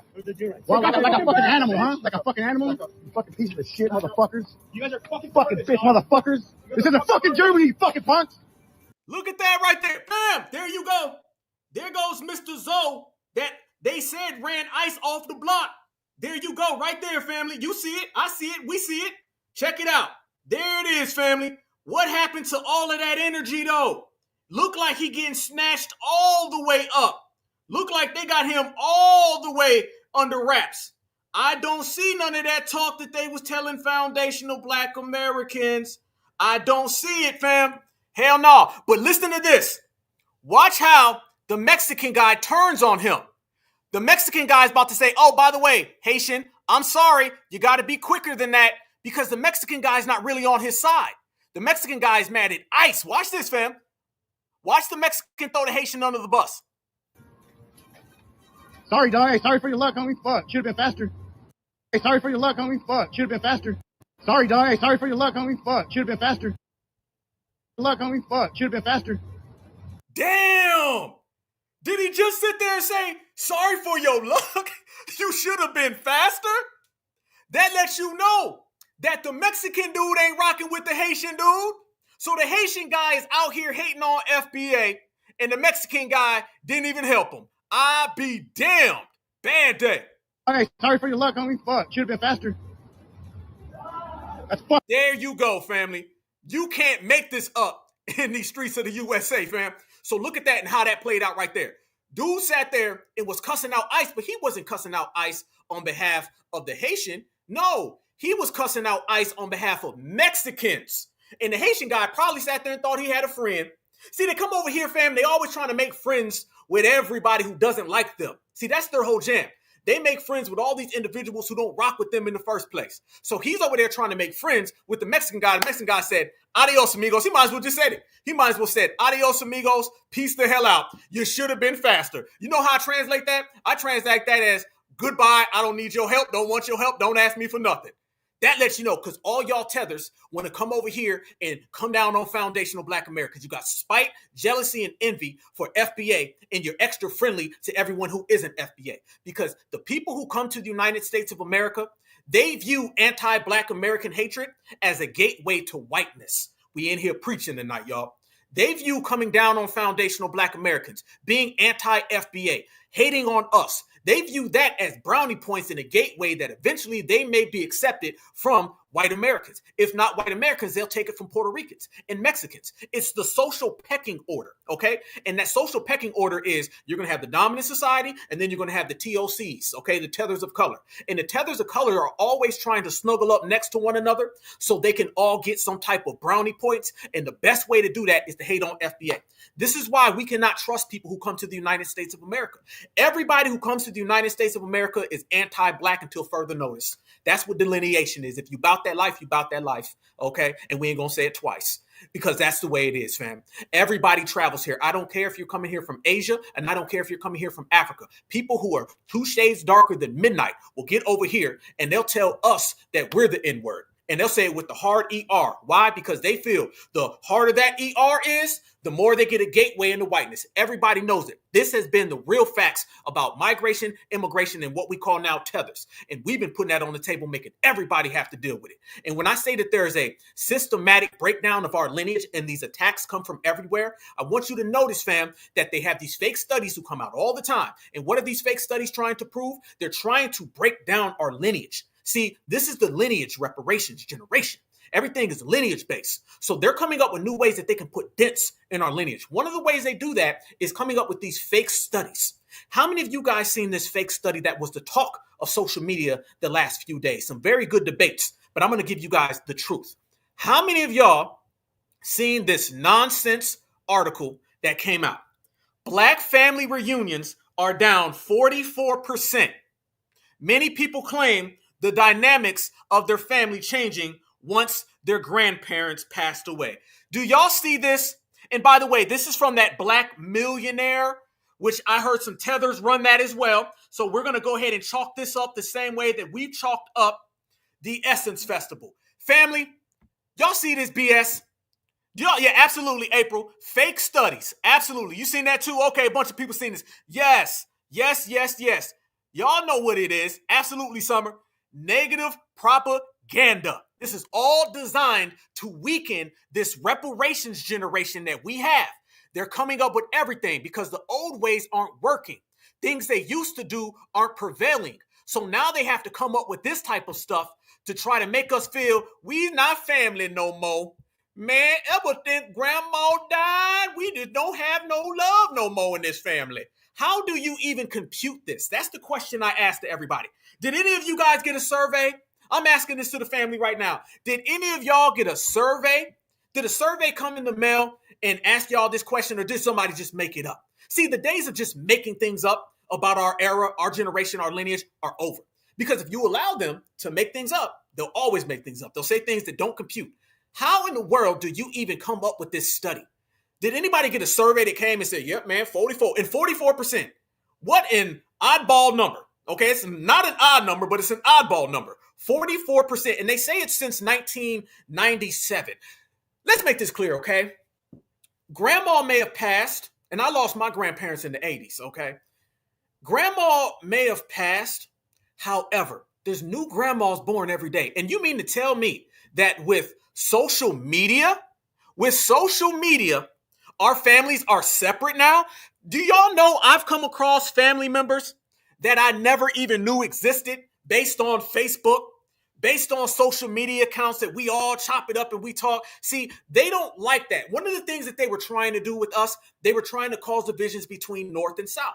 And then a lot of our brothers and sisters in New York be like, yo, I ain't hating on the South. We from the South. I got family down South. We come down South every single summer. Our brothers and sisters on the West Coast be like, yo, we come down South as well. We have gotten so airtight that they're trying to come up with these fake studies that they can't even compute. There's no survey. How do you even come up with these statistics? How are these statistics even presented? Because I got some serious questions about those statistics, because it's proven that you can't even calculate none of this if nobody ever received a survey, no one ever received a study. Is this over what? You're talking about 97, you're talking about a 30-year time span that they come up with this. Nobody believes you.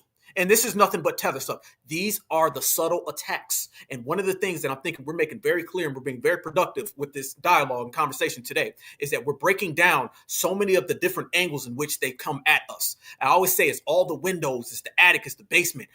The way they come at foundational Black Americans from all of these different desperate angles, that right there is confirmation on how strong we are. You don't get these studies, family, unless lineage is really kicking their ass right now. Yes, indeed. You don't get Mrs. Fufu talking about the Revolutionary War, but she can't even build Haiti. She asked us how to build America. Okay? You ain't got to find out how we built America. All you got to do is walk down the street and you'll see it. They're doing all these things because they understand that foundational Black Americans, we are super tight. See, lineage was our superpowers. When we are airtight as a lineage, you get this type of nonsense and rhetoric. And this is why we've been gatekeeping. But here's the thing, fam. Every single claim that they make upon us, gatekeeping, delineating, staying to our own, they do the same exact thing. See, the world doesn't have a problem with gatekeeping. They just don't want us to do it. The world doesn't have a problem with delineating. They just don't want us to do it. How do you know these things? Because you got Africans out there right now. They've been delineating. They've been telling people, don't wear this, don't wear that, because it's not true to Africa. Watch this right here, family, and tell me that we ain't on game. Watch these Africans right here. And they're telling everybody that Black Americans, we don't need to be wearing whatever the hell they talking about, which we don't wear any goddamn way. They always trying to tell us, y'all don't need to do that. We don't, because we don't give a damn what y'all talking about. But watch this right here.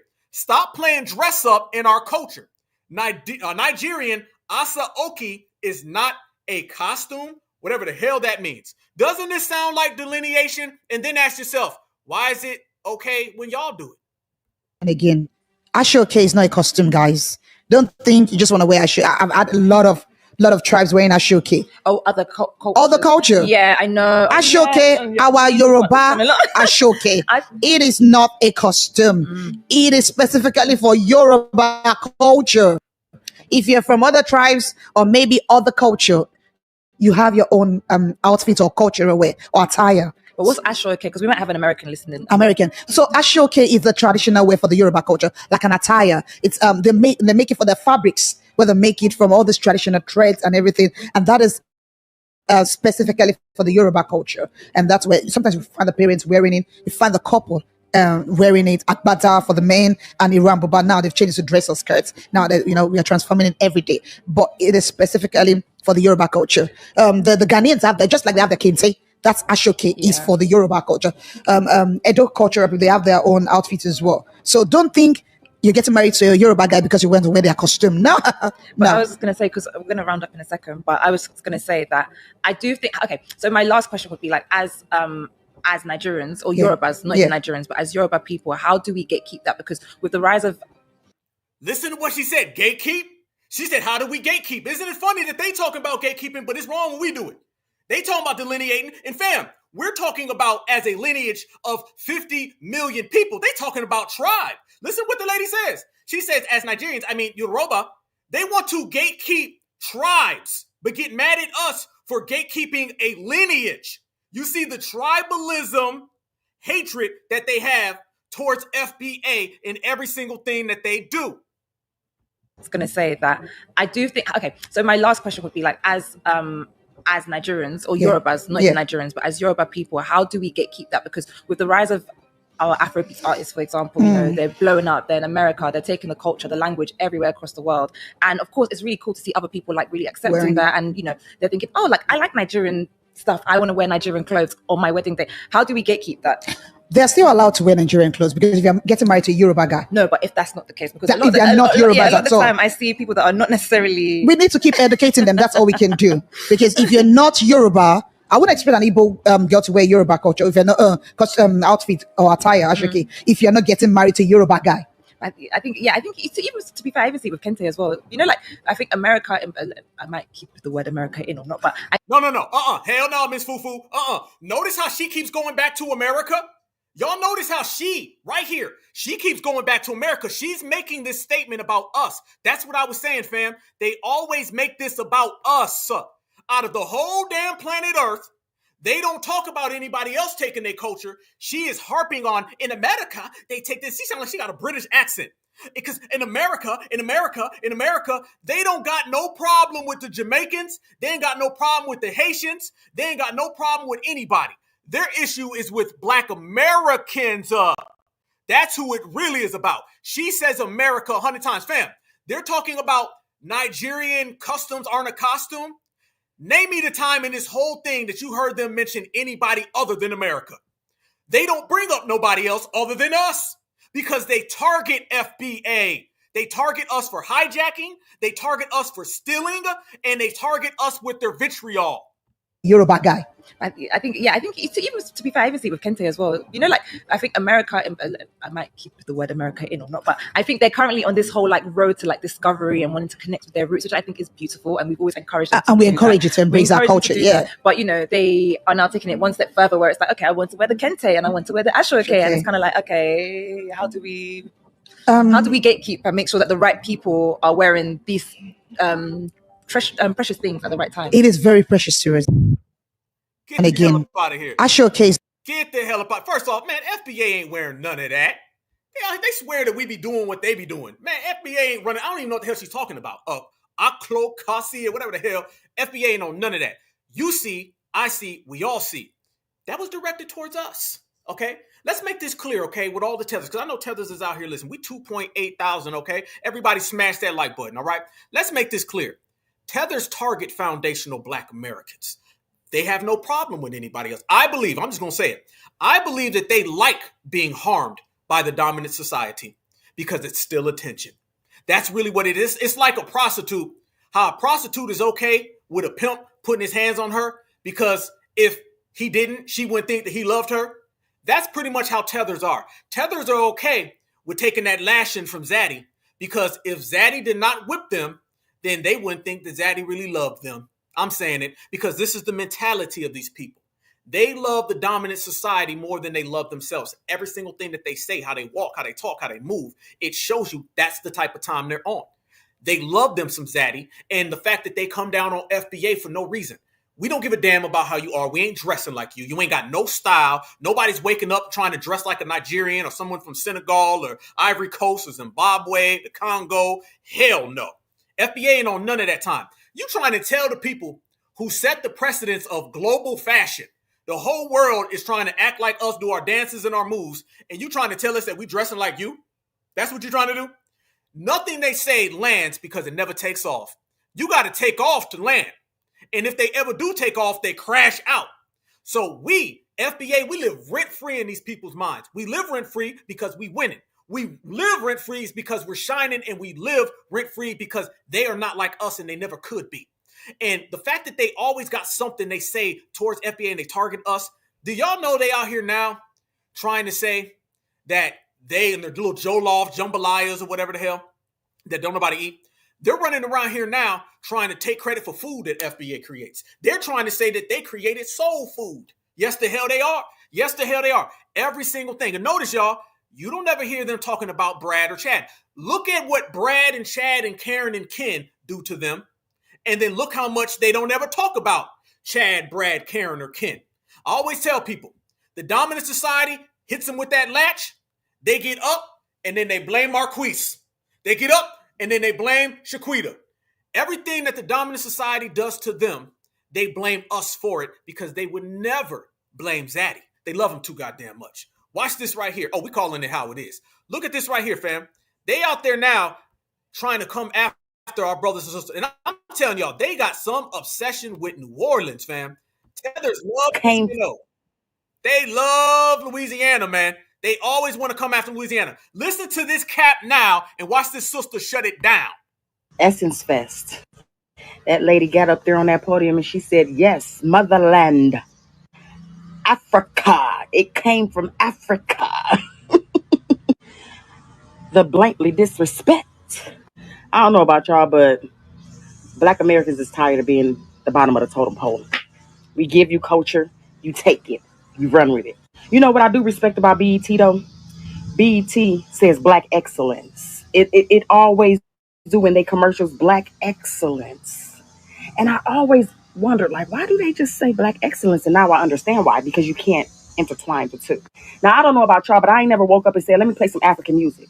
I've listened to people from Africa who have beats and they sing as if they're Americans. You don't need no other body. But I'm not waking up just listening to no African music. The problem is everybody from every other continent literally comes to America and disrespects us. And you even got some Africans on here saying that they were taught to come over here to disrespect us. Like as if we're bugs or something. Didn't we just say that, family? They all come over here and they view anti-Black American hatred as a gateway to white acceptance. This sister cooking. The body. But I'm not waking up just listening to no African music. The problem is everybody from every other continent literally comes to America and disrespects us. And you even got some Africans on here saying that they were taught to come over here to disrespect us. Like as if we're bugs or something. I believe that. Everybody talking about they returning home to Africa, but this is your home. Even the ancestors fought to stay here because they were never from Africa. Like, who have jollof rice and they want to have a standoff? Like, who can cook this rice better than you? Like, who does that? I never ate that and don't want to. It's just like the Chinese, how y'all go to these Vietnam nail shops and they cuss you out. Africans do the same thing. People from other countries, Black people, do the same thing. And the crazy part is they don't even claim Black until it's time to benefit from it. Civil rights. I just say forget the whole thing because even though the man from the Essence Fest, you know, the CEO, he is literally from Liberia. So of course he was going to turn it into his culture for his people. But everything we have for us, everybody always takes it. Fucking sad shame. So anyway, it ended up empty. Not many of us was there. And when I think about it, without us, they don't have no energy. Stop giving all these energy. We are the culture. We are the divine. We are the energy. Something they don't have. They don't even know how to set up. Just take. You got people from the Caribbeans, no disrespect, trying to say that reparations belong to them, but okay, do it in your country. This sister cooking. Talk your talk, sister. Shout out. Why you got to take it from ours? The British colonies, they the ones that did this shit. We're not a part of France. If no one can respect us in our country, stay out of their restaurants, stay out of their braiding shops, stay out of their nail shops. The end. See how life can be so simple? Stay out of everybody's establishments until they start respecting us. Don't matter what race, color, or creed you are. Amen. Amen. Amen. Holla at your boy. There they go. Fam, that's what I'm talking about. That's what I'm saying. Sister right there cooking. That's somebody who ain't playing with delineation. Okay? She said, listen, we going to delineate. We going to separate. We ain't going to play with these people. We ain't going to beg to these people. Stay out of their stores. Stay out of their shops. They need us. Tethers need foundational Black Americans. Without foundational Black Americans, they don't eat. Without foundational Black American energy, they don't have nothing. We cost the Essence Festival millions of dollars. That's a statistic that they ain't ever going to show. They went around here with these little fake propagandas about 44% of the family reunions that went down. Let me give you some real numbers. Real numbers is foundational Black Americans. We don't show up, then y'all lose money. In the Essence Festival, by those empty seats, they done lost millions of dollars. Millions of dollars. Tell me a place where foundational black Americans haven't done some real regulating that people ain't looking at their pockets and they empty. They going to withdraw some damn money and they getting that little paper. And I'm not talking about the paper with the dead president on it. I'm talking about the paper that's saying out of funds. Funds are insufficient. We got these people broke, y'all. We got these people broke because they can't eat off our plate. And that sister was saying it exactly. They need us. The system is designed for tethers to eat off of FBA. So when FBA withdraws our energy, withdraws our attention, and we delineate, boom, they done for. And brothers and sisters are calling them out in every aspect of society. So that Essence Festival, you seen it. That right there, and I'm going to say it, fam, that Essence Festival was another pivotal moment in this reparations generation. It was another pivotal moment. And I'm going to tell you what it is. That is the time where everybody's looking and saying, damn, we can't even trick these black folks with singing and dancing. Damn, because y'all know, what does every politician do? They come to the black church and they sing and dance, or they go get them a rapper or a singer, right? What happened when Kamala Harris went, who's a tether, by the way, and she got Megan Thee Stallion? Did that help her win? What happened when Kamala Harris went and got Glorilla? Did that help her win? What about Quavo? Did that help? Damn, these black Americans ain't falling for the singing and dancing no more. Okay, let's throw us an Essence Festival, and we'll get all of these singers and rappers, and they'll dance for black folks. Well, goddamn, black folks didn't show up.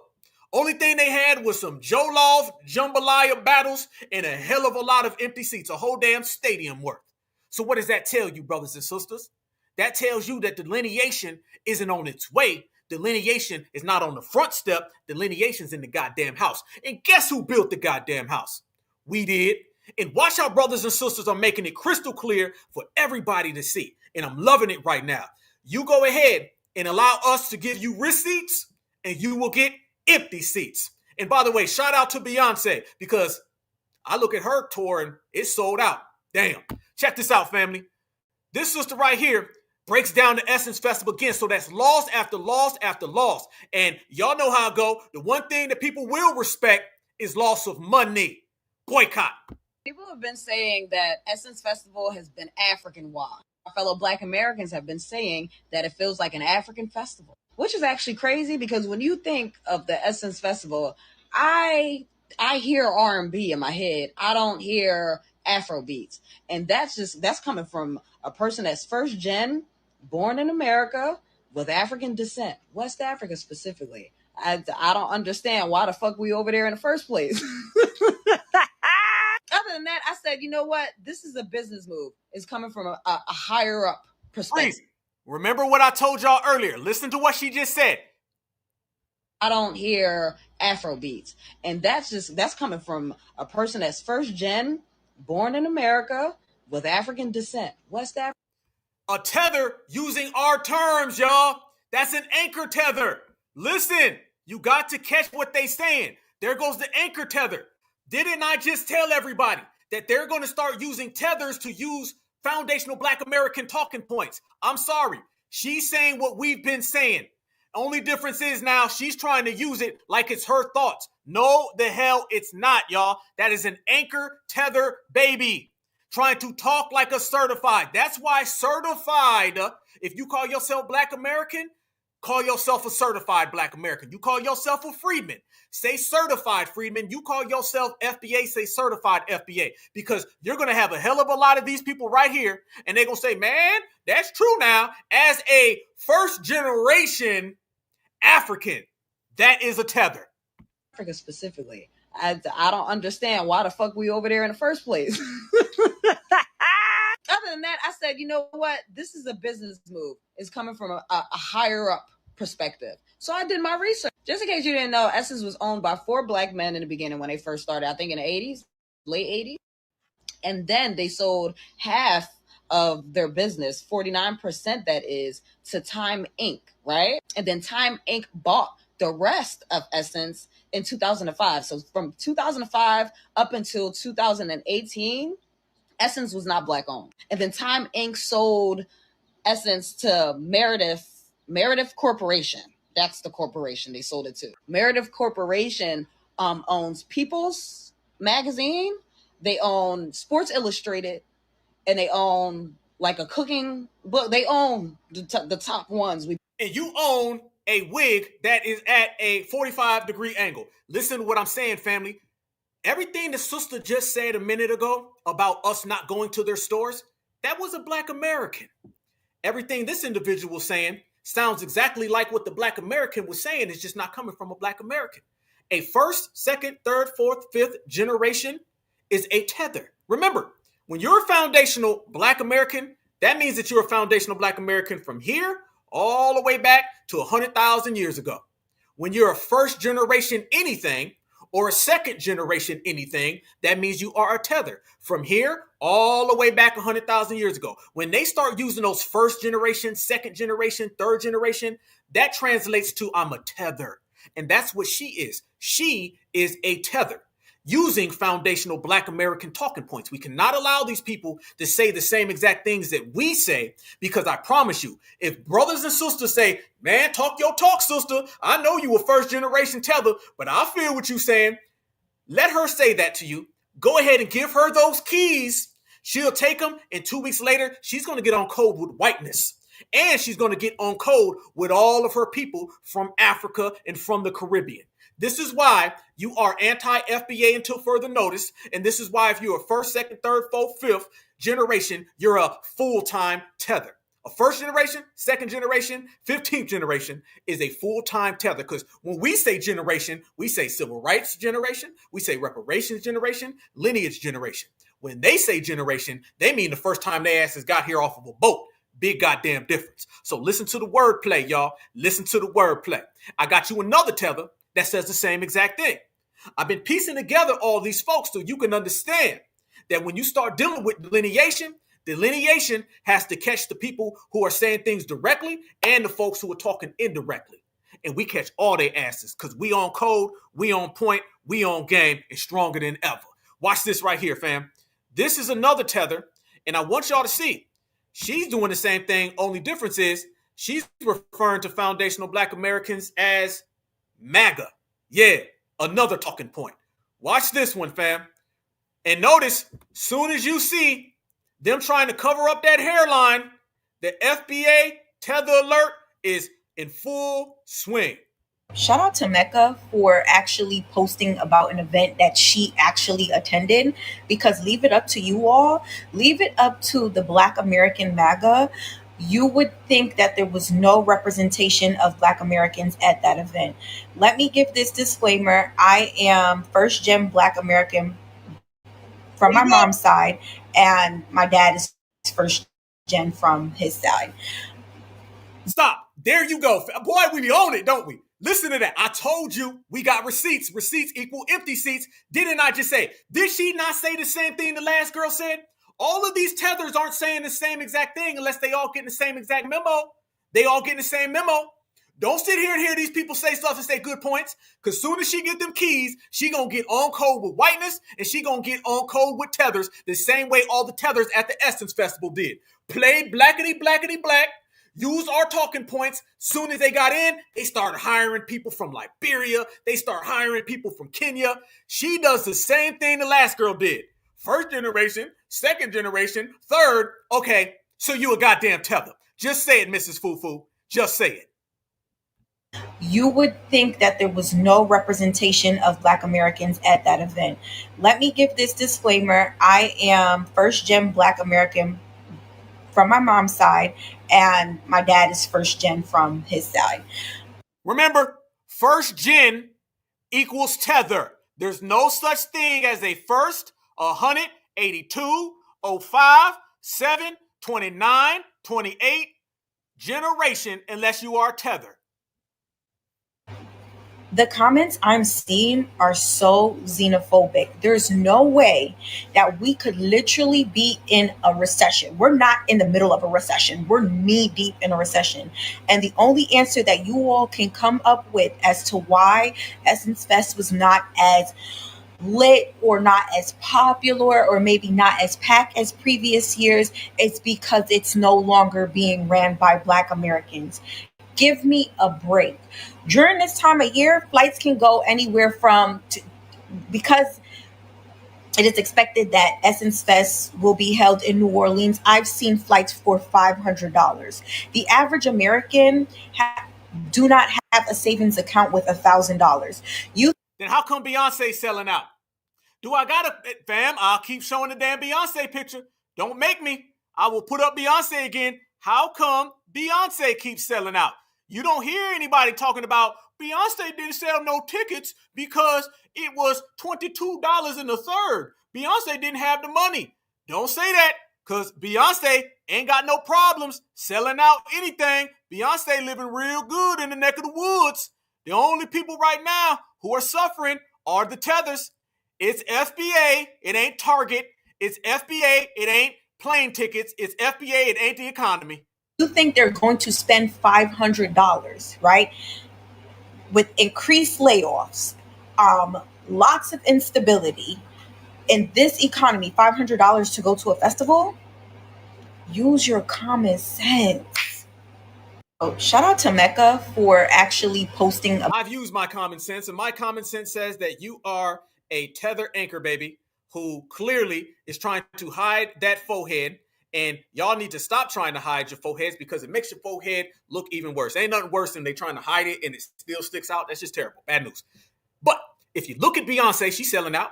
And anybody trying to say it's because of the economy and all that, let me tell you, the economy does play a role in this. I'm going to tell you what it is. I'm going to tell y'all how this whole thing goes. Yes, the economy plays a massive role in why the Essence Festival is where it's at right now. And it's not the economy because we didn't want to go because we didn't have the money. No, it's the economy because we done effed up your economy. We done effed up your money. We done effed up your bag. The economy only plays a role in this is because FBA done messed up your damn pockets. How about that one? FBA done ruined your economy. Oh, our economy's good. You ain't heard? Foundational Black Americans getting to the money. So yeah, there's an economy, a dollar bill. Yeah, that's associated with it.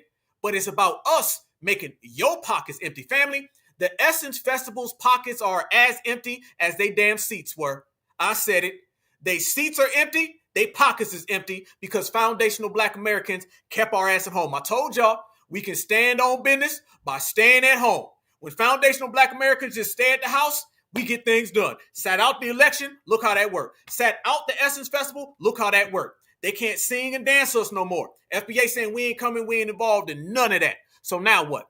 Now what you going to do, the fact that foundational Black Americans is calling y'all out and you can't find out anything else. I don't want to hear about it because you know about it. You know that foundational Black Americans are winning. You know foundational Black Americans don't move. And you know foundational Black Americans are standing on our pivot. So what's your next move, Tether? What the Tethers got after that? They don't have anything. And brothers and sisters been breaking down the ideologies and the mind frame of these Tethers the same way we are. So what you're seeing now, fam, you're seeing a mass movement of brothers and sisters throughout the United States who know what a Tether look like. We know their hairlines. We know the gap in their goddamn mouth. We know the way they speak. We know the way they run around here chasing after Karen and Ken. And let me tell you what else we know. We know what's going on up here in that Tether ass brain. So since we know that, we know your next step. Brothers and sisters been seeing it, and brothers and sisters been rejecting it. Y'all look at this right here. This is what I'm saying. They think that they gonna win in this generation where brothers and sisters is calling them bluff? Haha, Essence Festival broke, and all the Tethers are broke as well. I hope you guys are really taking heed of the psychology of the immigrant, right? Their psychology is a colonizer psychology. I hope y'all peeping game. The immigrant psychology is actually a trauma response, and the trauma response is fawn, and they continue to fawn for white supremacy. They never want to fight white supremacy. They always just want to assimilate into it. They are in a fawning trauma response. They are people pleasers. The immigrant complies through codependency. They try to assimilate. That's their what I'm trying to say. That's their survival strategy, is to assimilate, right? To people please, to kiss ass.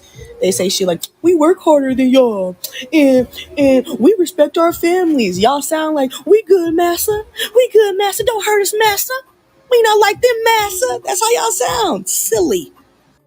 You guys are in such a fawn, people-pleasing trauma response, and you don't even know it. You don't even know that you're in that trauma response. You don't even know that you give up everything to assimilate. You feel like if I can be the best of whatever master wants, then I'll be safe. If I can do whatever they tell me to do, work hard for low wages and do all this other stuff, this is what the immigrant believes, then they will be saved from master's wrath. And now they're fucking around and finding out that they're never going to be safe from master's wrath. Y'all are in a trauma response and y'all need to go get healed. But don't come over here and get healed, though. Get healed in your own country. How about that? There ain't nowhere to go. There ain't nowhere to go, family. There's nowhere to go. This is why they upset. They're upset based on the fact that foundational Black Americans understand, oh, that sister was cooking. She was on some stuff. Let me tell y'all, a bunch of Tethers ended up calling her job and trying to get her fired. I'm going to post that and show everybody. But yeah, Tethers was upset because people understand y'all come over here to get with Master. So I want y'all to look at this.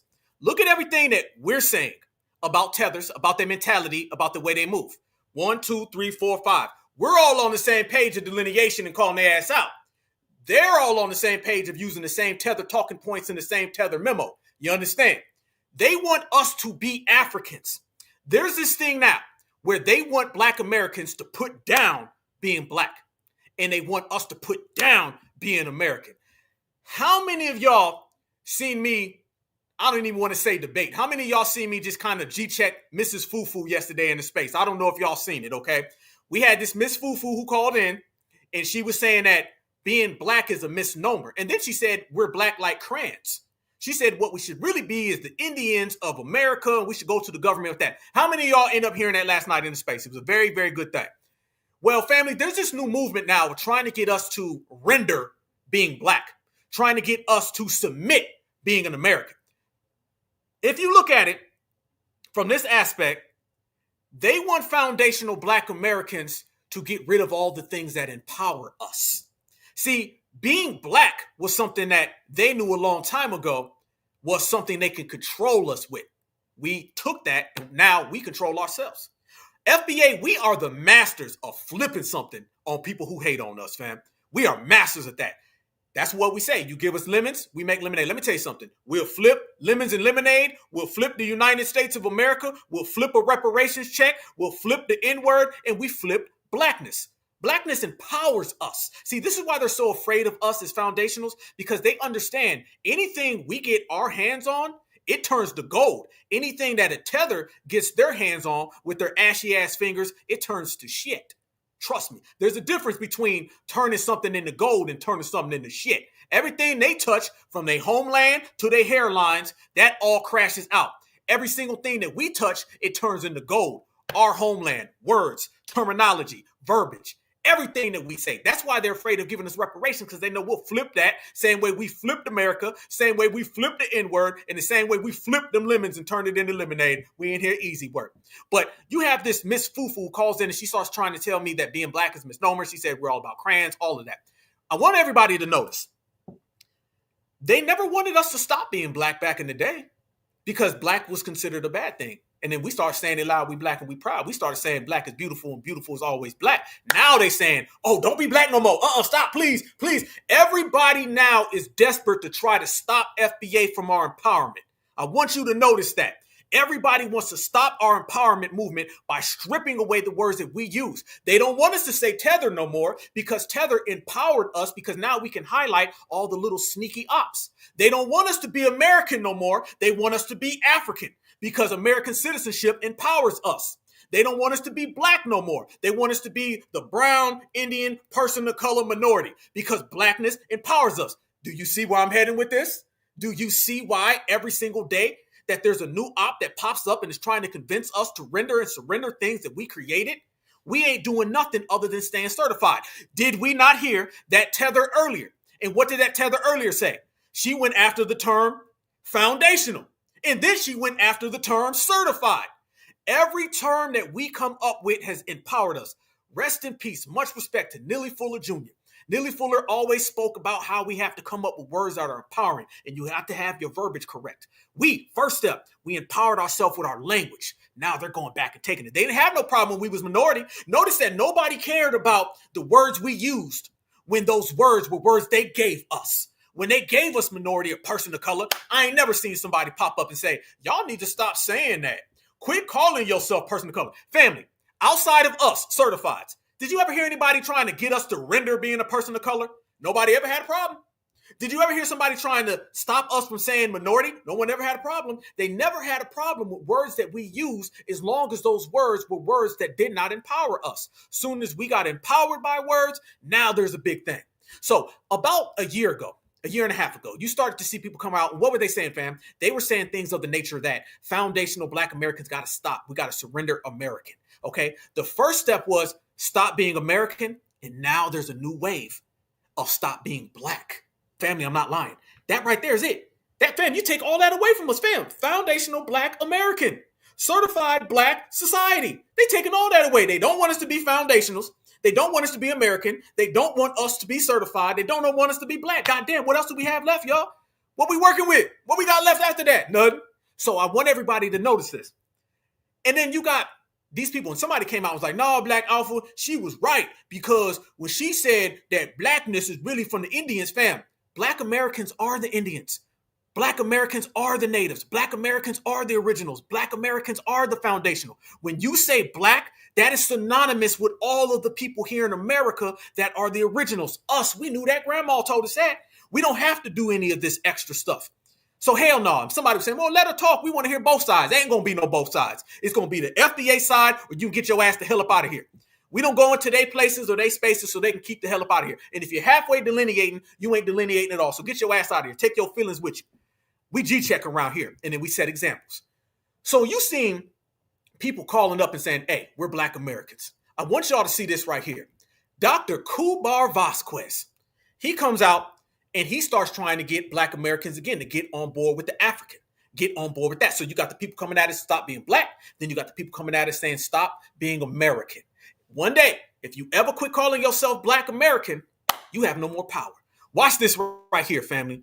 You know it ain't some Africanizing. Trust me. Notice Dr. Kubar ain't going to come out and say something about the Essence Festival because he agrees with all of them because they're all non-American like him.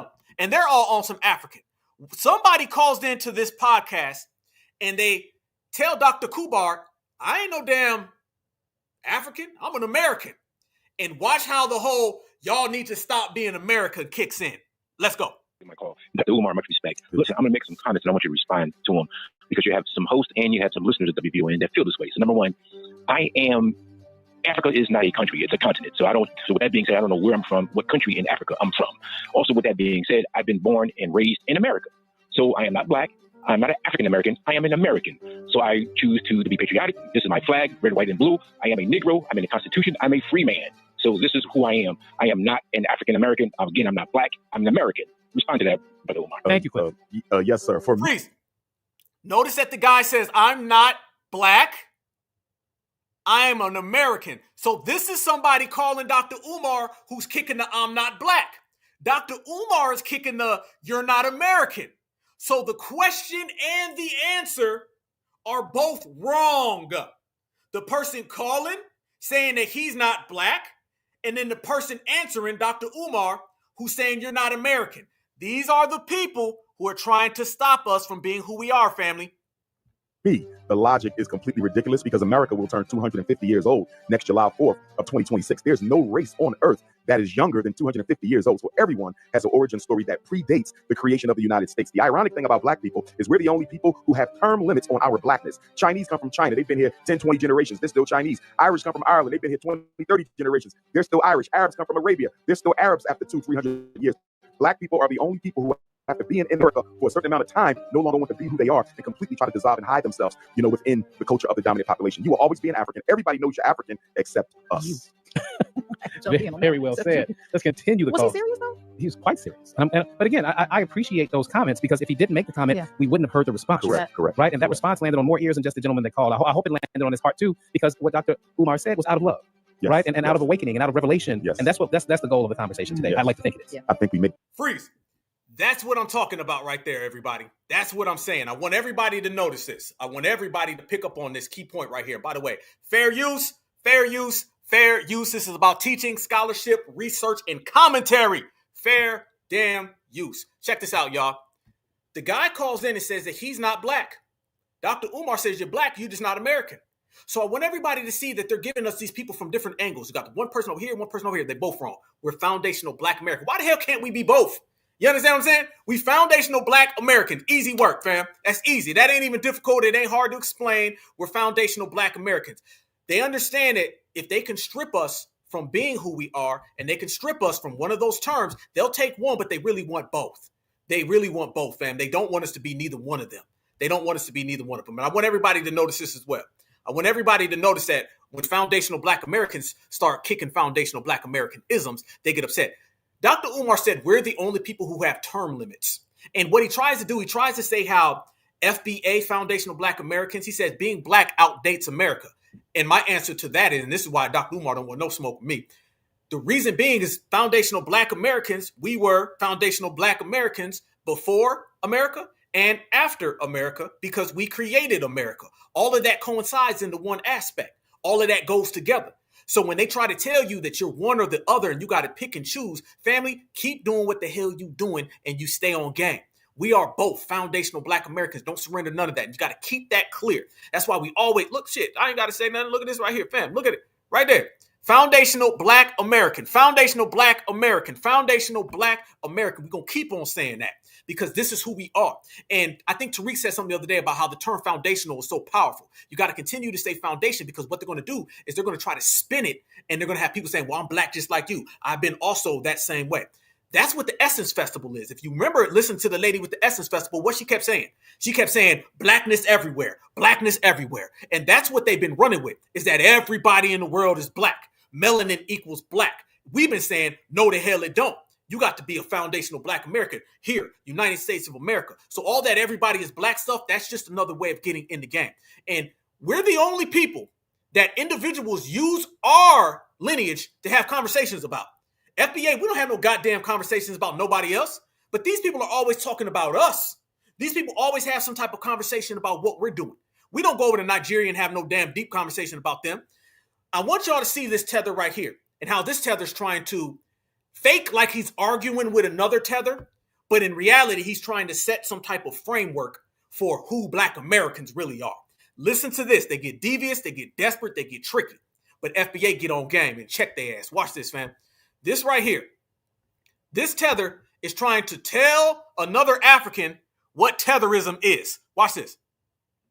This is not how this works, by the way. You're not African American because you're African and born in America, by the way.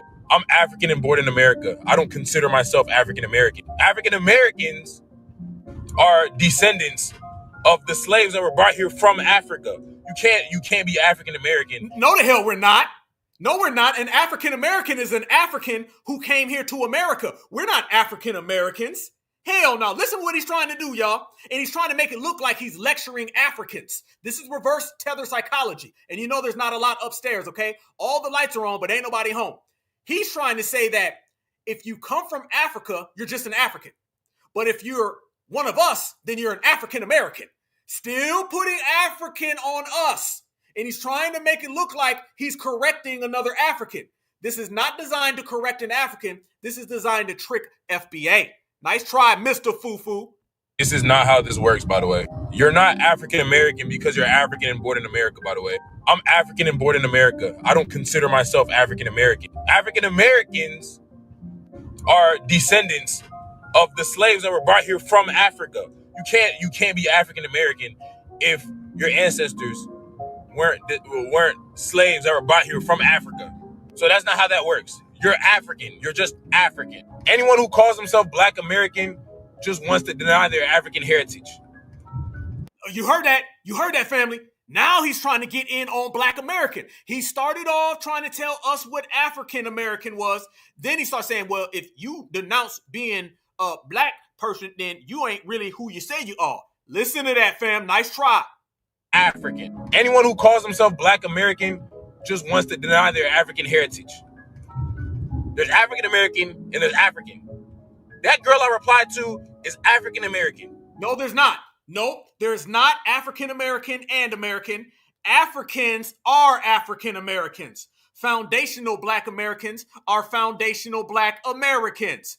I want y'all, boy, they think they slick, don't they? Boy, Boy, they think they cold. They think they cold out here in these damn streets. Boy, these tellers be on some, don't they? You see what he's trying to do, y'all? This boy think he's slick, don't he? And he another one. What the hell you got that damn bonnet on your head for? The hell up out of here. This man got a pink bonnet trying to tell us what we are. To deny their African heritage. There's African American and there's African. That girl I replied to is African American. I'm African. That's how it works. Like, just stop with this bullshit, bro. Stop trying to deny your heritage. Yes, you are African. Jeez. I've dealt with niggas like this so many times. So, yeah, bro. Everybody in your family's African, including your brothers and sisters that were born in America. African American is an ethnicity, not a nationality. You can't be. African American is not an ethnicity. African American is an African who is descendant from Africa directly. Okay, Elon Musk is an African American. We are not African Americans. If he don't get the hell up out of here with this one, I don't know who the hell he thought he was tricking. I don't know who the hell he thought was going to fall for that one. He's trying to do that. And again, fam, this is what I'm saying. Notice that they're always trying to set the precedence about our lineage. Why are you even having this conversation about foundational Black Americans? Why are you even speaking on foundational Black Americans? This need not apply to you, Mr. Fufu. And this is what I'm saying. Watch this right here, family. This is what I'm talking about. Americans usually don't see eye to eye, but I'm just going to say this as an African. And if you're African American or others, Caribbean, whatever, that live in America, I think it's the time for the great exit, man. I think we need to start discussing about the great exit, because in a few years... There you go, fam. You knew it. Here come, fam. They try to run that Nigerian scammer. Okay, you know that African scammer on them dating websites? They try to run that on us. Usually don't see eye to eye, but I'm just going to say this as an African. And if you're African American or others, Caribbean, whatever, that live in America, I think it's the time for the great exit, man. I think we need to start discussing about the great exit, because in a few years... We need to start disgusting? This man can't even talk English, fam. We need to start disgusting in a few years what we're going to do. We need to disgusting it. Thing about the great exit, because in a few years, a lot of people gonna wake up one day and they don't have any rights. You could wake up in the wrong state and you realize that you're not even a citizen anymore because your parents were not citizens when you were born. That is what is about to happen. And from where I'm standing, all my rights are still intact in Africa. And I don't think they're gonna leave soon, anytime soon. So if you hear my owl, I know African and African American. Get the hell up out of here. Get the hell up out of here, homeboy. You better try that stuff again on somebody else. This is what we saying, fam. That man tried to come and hit us with the we need to leave and we need to have a mass exodus so all those people that he was talking about can go. It's like there's 100 people and they say, we all gonna go that way. And then when everybody goes, one just stops and then he picks up everything. That's what they be trying to do to us. This is what he's trying to play. You can see clear as day, fam, that the fact that they want foundational Black Americans to go, they want foundational Black Americans to leave, they want FBA to get adios amigos so they can end up picking up what we have created. That's what that was about. The first guy was trying to create some type of fake trickery that they can get foundational Black Americans to leave and foundational Black Americans to be gone. That ain't happening either. These people have nothing working for them other than trying to run some African scammer work on us. And it's just not going to work because FBA is not falling for none of that. That gambit ain't going to work on us. This here, too strong. This here, too certified. However, when you start seeing these people maneuver and come up with all these type of fake trickeries, that's because they want FBA to go to Africa so Africa can come here. They want FBA to go to Haiti so Haiti can come here. You get FBA out the way, then they can get all those tangibles and benefits and resources. First, they try to lie and say that they created it. Then we chop that down. Then they said, well, we're all going to have to get deported here soon anyway, so let us get that. We said, hell no, chop that down. So the next thing you're going to start seeing these people do is go full circle and try to get foundational Black Americans on board with every single lie that they have, including the deportation lie. That is nothing more than a trick, a scam, a hustle. And that's all these people do. They try to pull those tricks, those scams, and those hustles, and they understand it does not work on us. Foundational Black Americans, we are just too certified for that. We're moving too strong for that. And it's quite frankly what it is. And brothers and sisters been calling that out across the whole game. I want to show y'all this right here. This is what I mean by none of that stuff is working. This is what I mean by they're going to have to try harder. This is what I mean by the reparation generation ain't let nothing slide. We understand that they can come up with a lie, but FBA, we going to send their ass packing as well. This is what brothers and sisters was really saying about that Essence Festival. I love Black people. I love all Black people in that culture. They've been saying it for years. The anti-Blackness when it came to Black Americans was high. I saw it. I just didn't comment on it because I don't want to participate in diaspora wars. But I didn't know that they were really taking that seriously. I didn't know that they believed it. I thought they were just trolling Black people. But Essence Fest really showed them that we do have culture, didn't it? Because we didn't show up. And the fact that you took a festival that has traditionally been known as Black American culture, you cannot deny it. I guess you tried. You tried it because that's Black American culture through and through. It was even in the movie Girls Trip. What did y'all think that was? And now you're going to try to do Essence Fest. That's why there wasn't nobody there. Talk about some, what was it? Jollof rice competition? Are you serious? Like, are we being for real right now? I'm just happy that in this moment, people are really starting to wake up to the reality that is Black American culture. Between Black Americans sticking together and not going out and fighting ICE, and Black Americans not showing up for SFS when our culture isn't represented. Y'all finding out, ain't you? I'm serious. This, and I'm glad that you are finding out. Because let's just put this to bed. Let's put it to rest that Black Americans don't have culture. Because now you're finding out. When we don't show up, all of a sudden, it's where the Black Americans. I thought we didn't have culture. Why are you worried about us? And this is my thing. Y'all never apologize. You just expect us to come. You think we forgot about the things you said about us?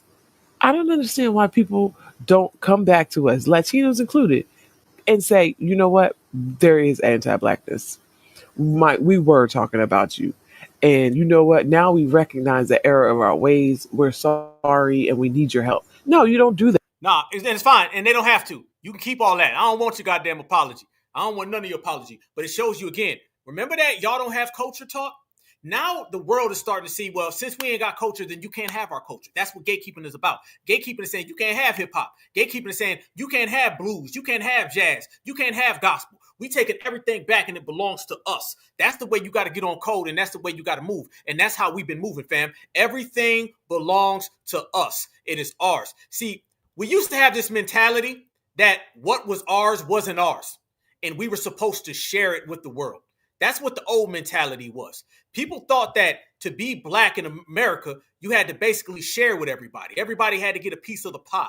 That ain't what it is, fam. That is not what it is. Foundational Black Americans are not here to share. We don't have that relationship. It used to be, well, if I got it, everybody got it. If I got it here, go to the immigrants. We was always taught to take that one piece of bread and cut it up 7 different ways and give it to everybody else. When everybody else gets theirs, they just keep it to themselves. That way is gone. So we're making everybody have to hold their own NUTs. No, you can't have hip hop. You can't have jazz. We're going to take it all the way back. The world now is watching foundational Black Americans be greedy. It is about goddamn time that we are greedy. The Essence Festival found out that we're not going to allow no tethers to come around here and disrespect our culture with no damn Jollof, with no damn dashiki. Why this is about FBA. We're talking about Louisiana. We're talking about New Orleans, fam. When you're talking about New Orleans, you're talking about as FBA as it gets. And the Africans and the Caribbeans are always trying to take a piece of Louisiana. Same way they kind of do with South Carolina and even a little bit of coastal Georgia. They try to find those coastal places so they can say, I had a boat that went there and my family is from there too. Now FBA saying, hell no. But people should have known because before this occurred, brothers and sisters were already pulling out from that. The vendors were saying, we're not going to go. The writing was on the wall about what was going to happen at the Essence Festival. Everybody seen it. Foundational Black Americans straight up said, we're not coming. We not coming. They come up with any excuse. We're not going to go. Fam, this is Black American summer. Black American summer will go all the way through the whole goddamn year and beyond. Everything is us. If you got a foundational Black American vendor stand, you keep it to your damn self. Clothing, keep it to yourself. Buy Black, stay with Black, be around Black. That's it. Nobody can have our culture. Gatekeeping ain't about telling somebody. It's about enforcing it. If you want something we create, either you going to run them goddamn dollars or your ass going to get the hell up out of here. And I'm going to charge you more than I would charge the FBA. That's what y'all do to us. Look at the Essence Festival. They've been out there behind the scenes hiring all those little tethers, ain't they? All the little tethers. Oh, I'm going to give this job to a tether. I'm going to call up my tether homeboy from Kenya. I'm going to call up my tether homegirl from Nairobi. We're going to give them jobs to us. They're systematically trying to move us out the way. You think it's bad what the tethers do on TikTok and what the tethers do in front of the camera? You ain't seen what they do behind the camera. Behind the camera, tethers have the same type of practices that the white supremacists have because they want to be white supremacists and they learn from their daddy. That's what it is. The same way Billy Bob will hire Little Billy Bob and Little Billy Bob III. And Mr. Mayo will hire Mr. Miracle Whip. And Karen will hire Becky. They all keep it amongst themselves. That's the same thing the tethers do. Y'all been seeing it all these damn McDonald's. Nothing but a bunch of Hispanics work at these McDonald's. They keep the jobs away from us. That's the same exact thing that the Africans are doing. What you see at Initech and corporate $5 billion companies, corporate 500 companies, what you see at Initech and Apple, Microsoft, how it's dominated by the dominant society because they only hire themselves. That's the same exact thing you see at these McDonald's, Burger Kings, those places, the Hispanics do it. And it's the same exact thing you've seen with the Essence Festival. The Africans do it. That's the Mayos, that's Hispanics, and that is the Africans. They all keep it in-house. So damn it, FBA gonna keep it in-house. FBA gonna keep it in-house, fam. We're gonna be in here. We're gonna hold it down on our goddamn own. That's the way we're supposed to do it. That's the way the game is played. Remember, they were out there talking about delineate. Let's make this clear. Africans delineate. So do white folks. Fam, when they was getting mad at Beyonce, got to bring Beyonce back because they mad at Beyonce too. So shout out to Beyonce. Certified salute. When Beyonce came out and she did a country album, the first thing they came out was like, oh, no, this ain't country. This ain't country. They were gatekeeping country music. Why is it bad when we do it? All right, Africans, they gatekeep all of the little kente cloths. Not the hell that we want any, okay? How come it's bad when we do it? We're doing the same thing everybody else does, and we're teaching the kids to follow suit. Watch this right here, fam. This is what we mean. FBA staying in-house. This is an FBA house, fam. We built this thing. But everybody should have known it because the brothers and sisters in Louisiana, they was already pulling out because they seen the way this was going. They seen the way it was going. Watch this, fam. Watch how they look so defeated about the Essence Festival crashing out. You know we got a little saying over here on the Black Alpha Network. Whenever somebody crashes out, falls out, burns out, falls down, meltdowns, and can't stand around, we say FBA did that. Essence Festival, you crashed out and FBA did that. We're hearing directly from Essence Fest for the first time since it acknowledged ticket sales are down this year. Chris Welty uncovers some vendors are also opting out. Been coming since 2013 every year. Charles Cohen just arrived from South Carolina with family and friends for Essence Fest. Aside from festivities and music, he's ready to shop. Purchasing things from local vendors or vendors from outside of New Orleans. Cohen's friend Gary Scott loves the laissez-faire vibe of the city, but that's not what draws him back. Actually, I come from the food. The food down here is fantastic. I've never had such quality food in my entire life. Across the city, Essence Fest signs hang promoting the festival with a rich history in New Orleans. That people who come here and have a good time then come back. They might come back for just an off weekend sometime in the fall. They may come back for another festival. Essence shows them a very good time. Essence is so well put together by those who are associated with Essence itself, and the city does a great job. Essence Fest acknowledges ticket sales are down this year, citing a variety of reasons. But I think there's a lot happening in our world, just in general, that's impacting people deciding to go places or not. Barkud Tubman Zawalo, Essence Chief Community Officer, says some vendors are also opting out this year. Essence maintains it supports 300 local businesses, and the fest generates a multi-million-dollar economic impact. And I think we just want to make sure that in spite of what we're all navigating, that people come and have an amazing time, because I think it's interesting times just for all of us right now. Since releasing the full lineup, Essence says they're seeing strong engagement. Cohen, an Essence Pro, offers this advice for first-timers. It's going to be a lot of people. It's going to be crowded. So be patient, understanding, and courteous. Chris Didn't look like that ended up happening. And fam, they knew that the ticket sales was low from the giddy up. They knew that the ticket sales was low from the jump. So if they knew all of that, then guess what else they knew, family? then they knew FBA didn't show up. That is all because of us. Don't let nobody tell you anything different. They was like, nah, New Orleans, Louisiana, they already knew what it was. They was like, nah, we getting the hell up out of here. This ain't popping. Everything is going to fold. Everything was going to fold ahead of time. The writing was on the wall, as we say, fam. The writing was strictly on the wall, and everyone knew that this right here just wasn't bubbling. The energy wasn't there. The vibrations weren't there. And you guys want to know why the energy and the vibrations weren't there? I'm going to tell you why. Because this whole thing started a year ago. Let me go ahead and, take it back a little bit. Foundational Black Americans made it clear last goddamn year. You ain't gonna Africanize us. You ain't gonna tether us. You ain't gonna put no tether jacket on us. It's gonna be an FBA thing all day. Don't let these people try to tell you that this was about Target or about the economy. No. Don't let these people try to tell you this was about people couldn't fly in and plane tickets. No, hell no. This was about foundational Black Americans giving this right here to every single person who's trying to hijack our culture. There's an individual that was trying to hijack our culture last year. So to find out what happened to the Essence Festival in 2025 means you got to find out what happened to the Essence Festival in 2024. We checked they ass this year and we checked they ass last year. And if you don't believe me, there's an individual out there that got checked before. How many of y'all remember this right here from last year? Don't let these people tell you it's anything other than what it was. You seen them empty seats this year, right? Let me tell you, I'm going to go ahead and give you a crash course in certified behavior up in here. This right here is the Essence Festival in 2025, flop. And this right here was the Essence Festival in 2024, flop.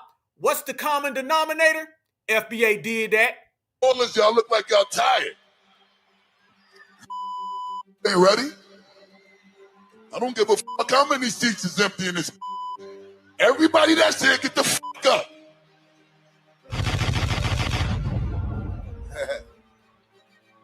Sir and miss, thank you. Excuse me, brother. Don't start with me today. Just put them devices down. I ain't from that era. Them don't control the soul. Fuck your phone. Excuse me, gentlemen. Thank you very much. I will point every last one of y'all out until y'all up. 33 years of doing this. I ain't used to getting down at my show. I don't give a f. All age groups, get your up now. I see you, beautiful queen. Get up too. Energy in here? It's because this is my zero tolerance for energy in here. It's because this is my first time in New Orleans at the 30-year anniversary of the Essence Festival. This my first time. This my brother's first time. And it's my other brother's first time. That's right. Make me feel like we home. Make me feel like we home. Make me feel like we home. Damn. So the energy was bad last year too, huh? The energy wasn't popping last year. So wait a minute, hold up, freeze. So last year it was the cell phones. This year it's the plane tickets. Man, all year is FBA. Y'all know what it is. They know what time it is, family. Trying to run around here and tell us that it was the goddamn plane tickets. Trying to tell us the plane tickets was the reason why. Man, please, you better try that on somebody else. Hell to the no. You know exactly what it is. Remember, we were saying the same thing last year when they was trying to make it look like it was the plane, or excuse me, they was making it look like it was the phones, Busta Rhymes. No, that was FBA boycotting. That was foundational Black Americans saying hell no. That was foundational Black Americans saying never. That's what it was really about. They know what it was really about. Trying to come up here and tell us it's everything other than what it really is. FBA been winning, and we've been getting these people out the paint. Busta Rhymes have been the same since the Essence Festival will never be popping until foundational Black Americans. I'm hearing already that there's word on the street that a lot of them tethers is going to step down because you know why? Millions of dollars. One thing that we're going to talk about right here, Black Alpha, Certified Black Society, all of y'all. We're highlighting something that people ain't really been talking about. Nobody's really talking about the loss of finances. No one's saying that. We're just talking about the empty seats. Empty seats means empty pockets. Empty pockets means somebody ass is getting fired. I said it before. If you want to get these people out the way, don't give them your money. Because there's a system based on getting money from foundational Black Americans. You can't get FBA money. Nah, FBA money, we ain't standing on none of that. You can't have our money.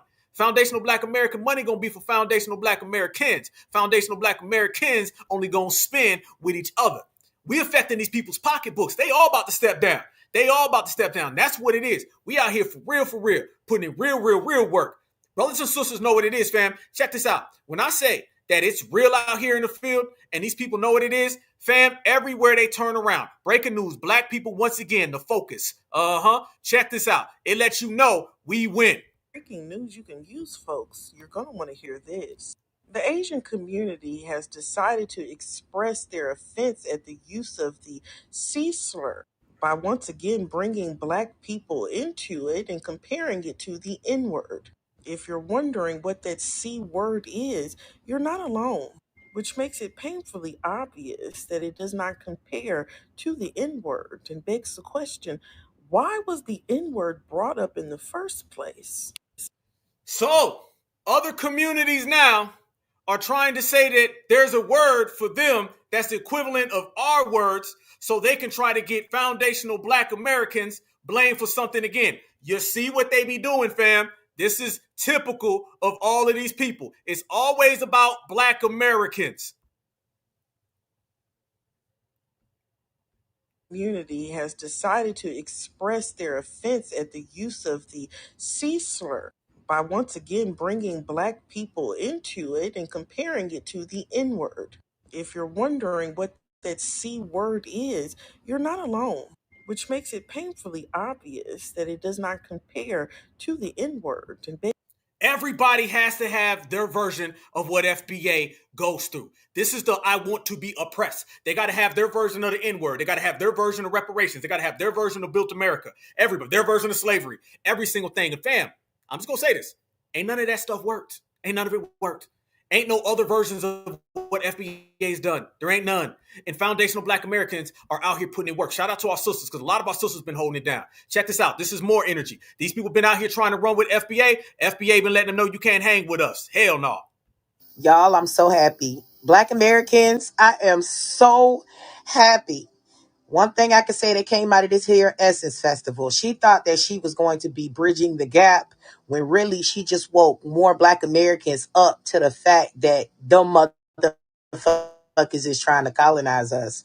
I have seen so many videos of BAs using the right language, using the right word. It is colonization, okay? And because history is my thing, y'all, I know the pattern of colonization. I know exactly how colonization works. And what Africans are doing is colonizing. They're trying to colonize Black Americans. And I know people from African countries are going to come and they're going to say, no, that's not what we're doing. Yes, that is what y'all are doing. Okay. It's just like when the snow folk encounter indigenous people of any place that they've ever gone that are different to them. And they say, what's wrong with you? You're not living right.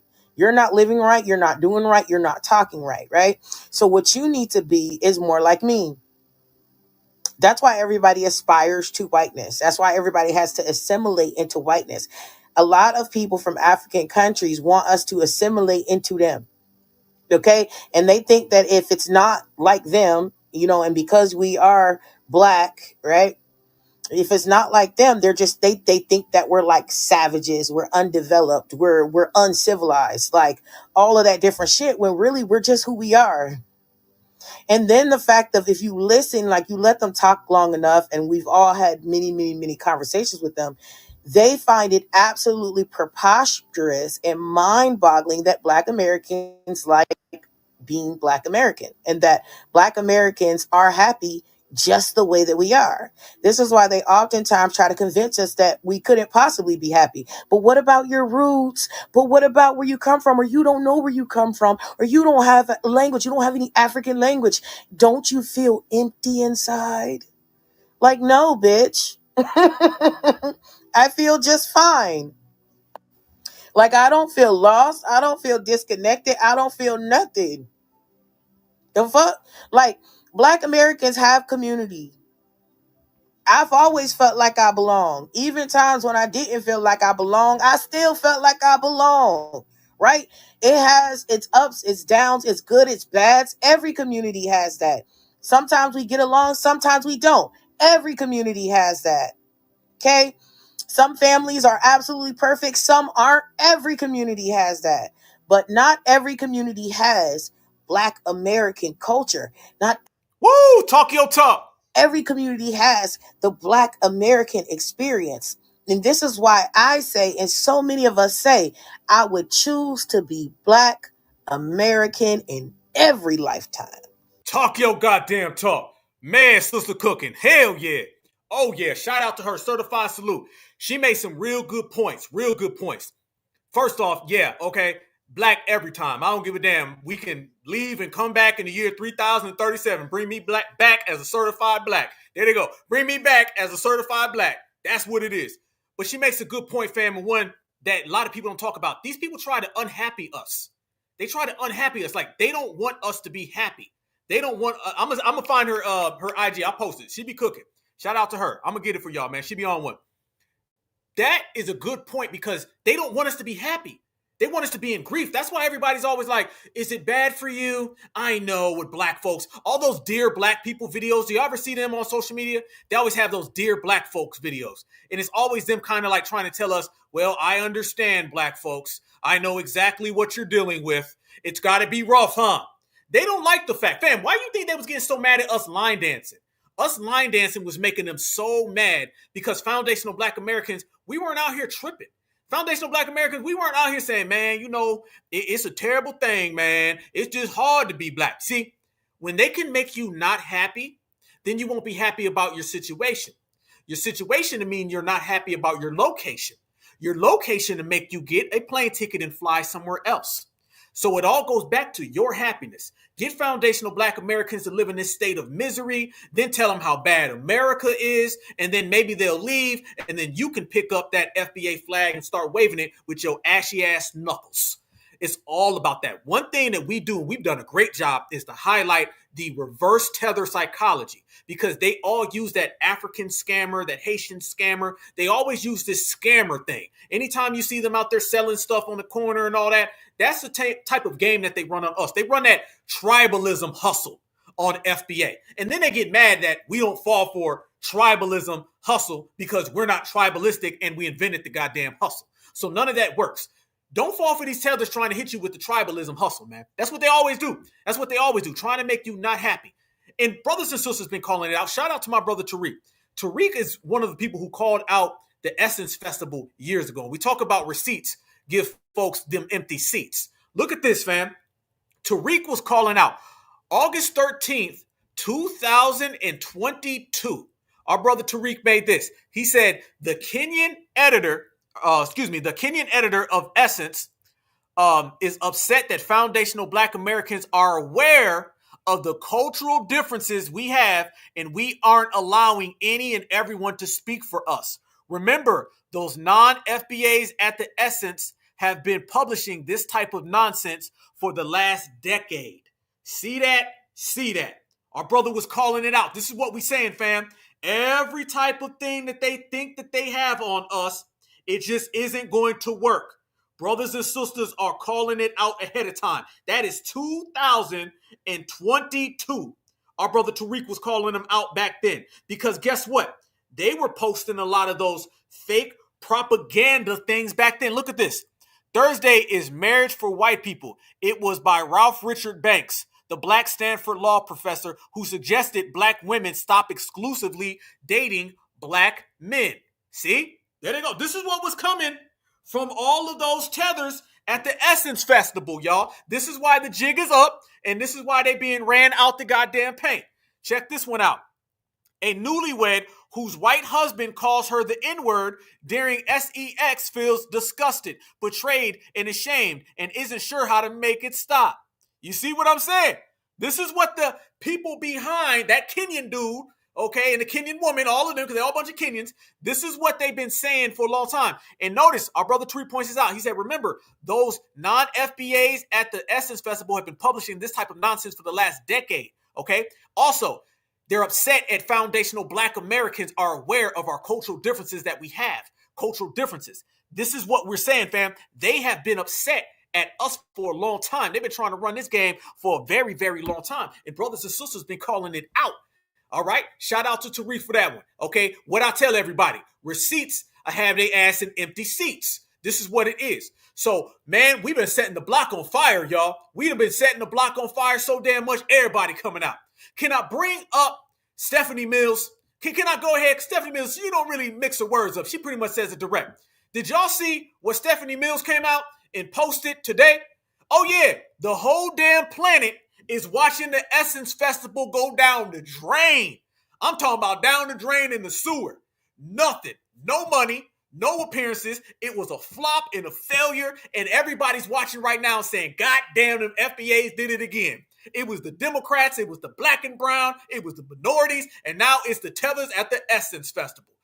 Stephanie Mills put this out today. And she made a statement. And she was calling their ass out, letting it be known. She said, Dear Essence Festival organizers, I am writing to share my feedback following my performance at this year's Essence Festival. While I remain grateful for the opportunity to have participated, my overall experience was unfortunately marred by significant production issues that negatively impacted my performance and the artist's experience as a whole. Damn. The challenges I encountered were multifaceted and, in my opinion, indicative of broader organizational shortcomings. The scheduling, the time, the management were severely lacking, creating a chaotic and stressful environment backstage. The disorganization onto the stage impacting the flow of the event, ultimately diminishing the quality of the performance. Beyond the logistics issues, the technical difficulties, specifically concerning the sound system, proved deeply problematic. These issues were not isolated incidents, but rather persistent problems that severely hampered my ability to deliver my performance to the best of my ability. And I understand I wasn't alone in experiencing these problems. The lack of technical, basically being prepared is unacceptable for an event of the Essence Festival's caliber and prestige. Sound like the Essence Festival got it all messed up. God damn. God damn. She is basically ripping them up further.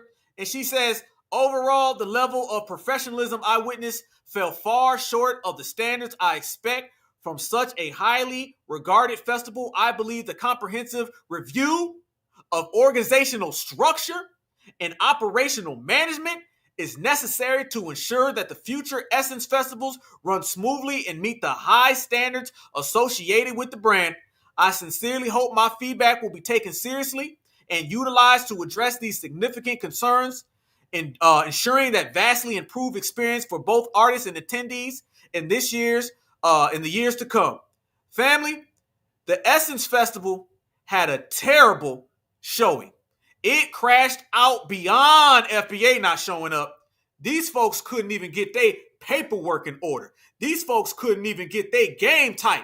These folks couldn't even understand that foundational Black Americans as a whole were calling them out. And apparently the same people who went there called them out. And you know what our sister's basically saying? Let me tell you what she's basically saying. She's basically saying somebody ass needs to get fired. Somebody needs to get fired. Somebody needs to go ahead and go all the way down because y'all cannot come around. That's what I see when I read all of that right there. Man, so you're talking about crash outs. You're talking about folding, technical issues, as if FBA not showing up wasn't enough all goddamn ready. Everybody right now is going in on them. Everybody's making fun of them. And when you start talking about that type of crash out, those people ain't going to keep their jobs, y'all. There ain't no way. It's over. It's a wrap now. No. It's a wrap. It's a wrap. You ain't keeping your job after that. That type of performance, that type of etiquette, that type of getting destroyed, getting drugged, nobody, and I mean nobody, is going to sit there and say, well, you know, maybe we need to come on back and do this again. Nah, it won't be no again. It won't be no again. I'm going to tell you right now, the worst thing that can happen for a Tether is when the dominant society realizes that you can't steal from FBA no more.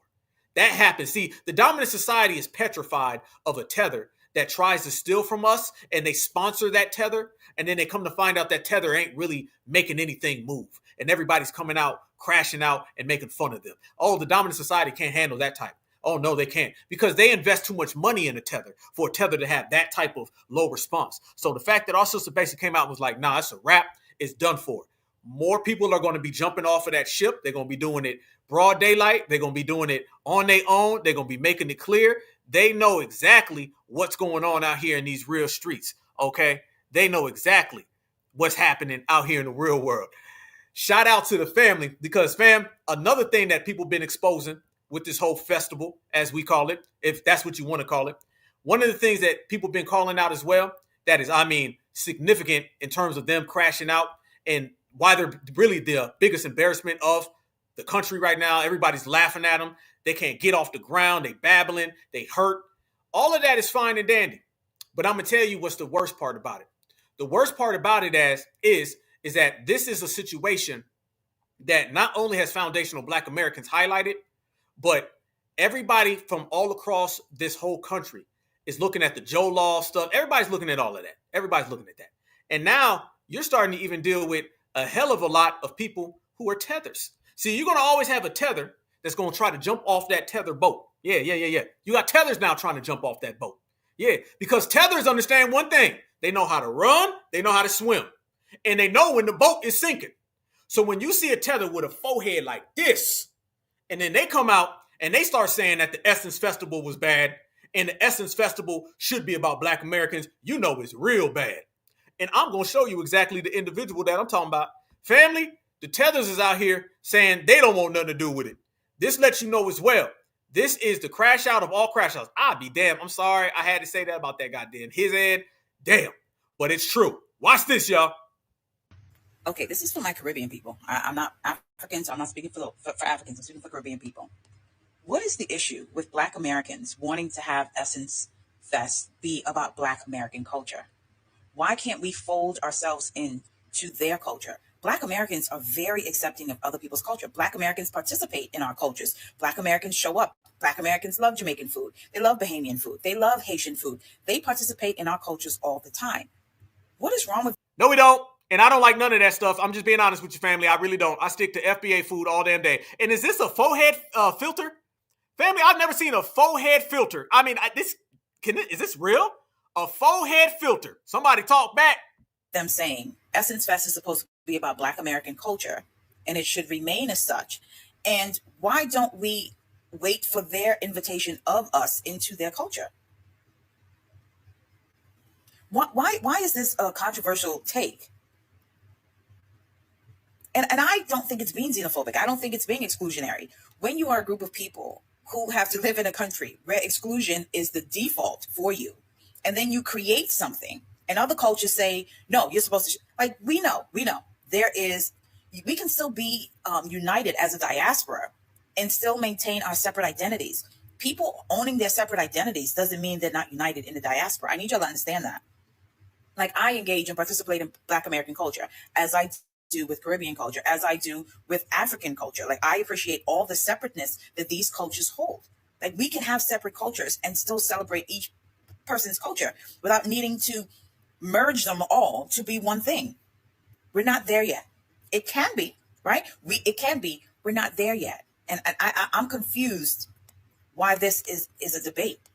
Essence Fest is about Black American culture. If you are a Caribbean person, I'm not speaking for the Africans because I'm not African. If you are a Caribbean person that cannot go into their space, participate, appreciate, and engage in their culture, then maybe your ass shouldn't be there.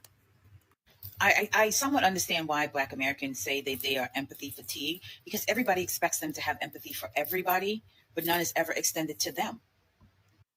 Yeah, okay, fam. I see what she's trying to do. She's trying to spin it. She's trying to be like, well, Black folks now, she's trying to win us over.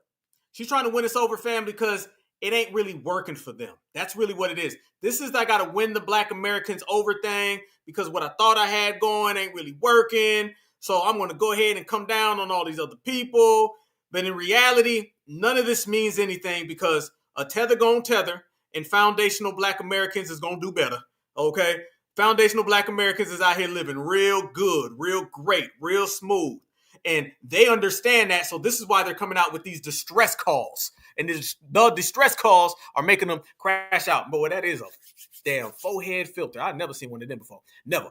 But fam, one of the things that these individuals always do, fam, and we always ask this question. We say, if you love your homeland so much, then how come you don't live in your homeland?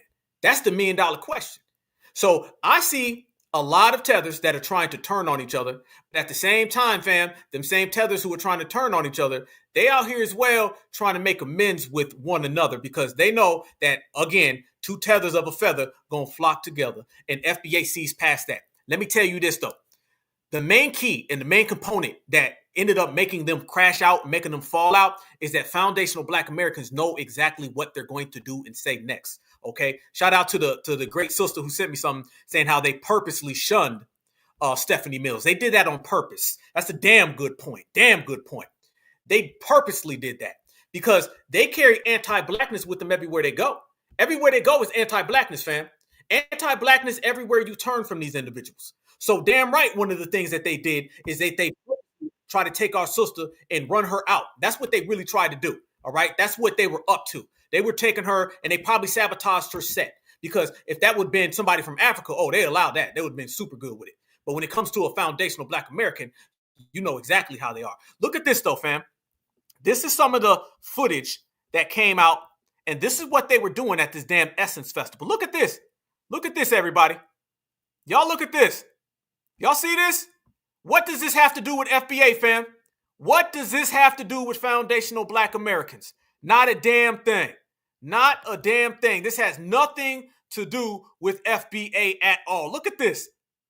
Y'all see this? Y'all see it? I see it. We see it. Look at this, y'all. They really are out here trying to show us Africa, fam. That looks like it came from a wedding from Zimbabwe. Somebody said musty as hell. You ain't lying. Super musty. What up, Voltron? I see you. Certified salute, brother. Yes, indeed. Look at this. These people understand that they try to just make this, fam. They try to just tether hijack this. They try to just make this straight up tether. That's what this was about, fam. Look at, yeah, cringe. You ain't lying. Look at this. Look at that, fam. Nowhere at all is this American. This is not American culture. This is not American culture. If you don't get this the hell up out my country, if you don't get this the hell up out my damn country, this ain't got nothing to do with foundational Black American culture at all. This was a straight up, and I mean straight up, tether takeover that got completely destroyed. Completely destroyed. They thought that they was going to get this past us, fam. They really thought this was going to work. They thought they was going to have Miss Fufu just show up with kente cloth. Anybody out here trying to wear some type of kente cloth or dashiki and trying to get FBA to rock with it, this looked like Nancy Pelosi and them when they was out there trying to kneel for George Floyd, don't it? It's the same thing. Look at this, FBA. Look what I got. Oh, I got me a kente cloth. I know y'all like this stuff. They keep trying to get us to do things that we ain't with. They keep trying to get foundational Black Americans to get down with African culture. We don't do nothing about African culture on a day-to-day basis. Only people who do that are scam Africans, and we don't rock with scam Africanism. This is sad. This is pathetic. This is crashing out bad. Major league. That's a major league crash out. Trying to put that on film. Listen, you know they outdated as hell. Y'all know when W's try to act black, they put their hat to the side and they yo us. That's basically what tethers are trying to do. They trying to yo us. It's like the tether version of yo, okay? That's what it is. It's Joe loft. Okay, it's foo. And then Mr. Mayo got yo. They keep trying to get us on some African stuff. Black Americans aren't moved by African culture.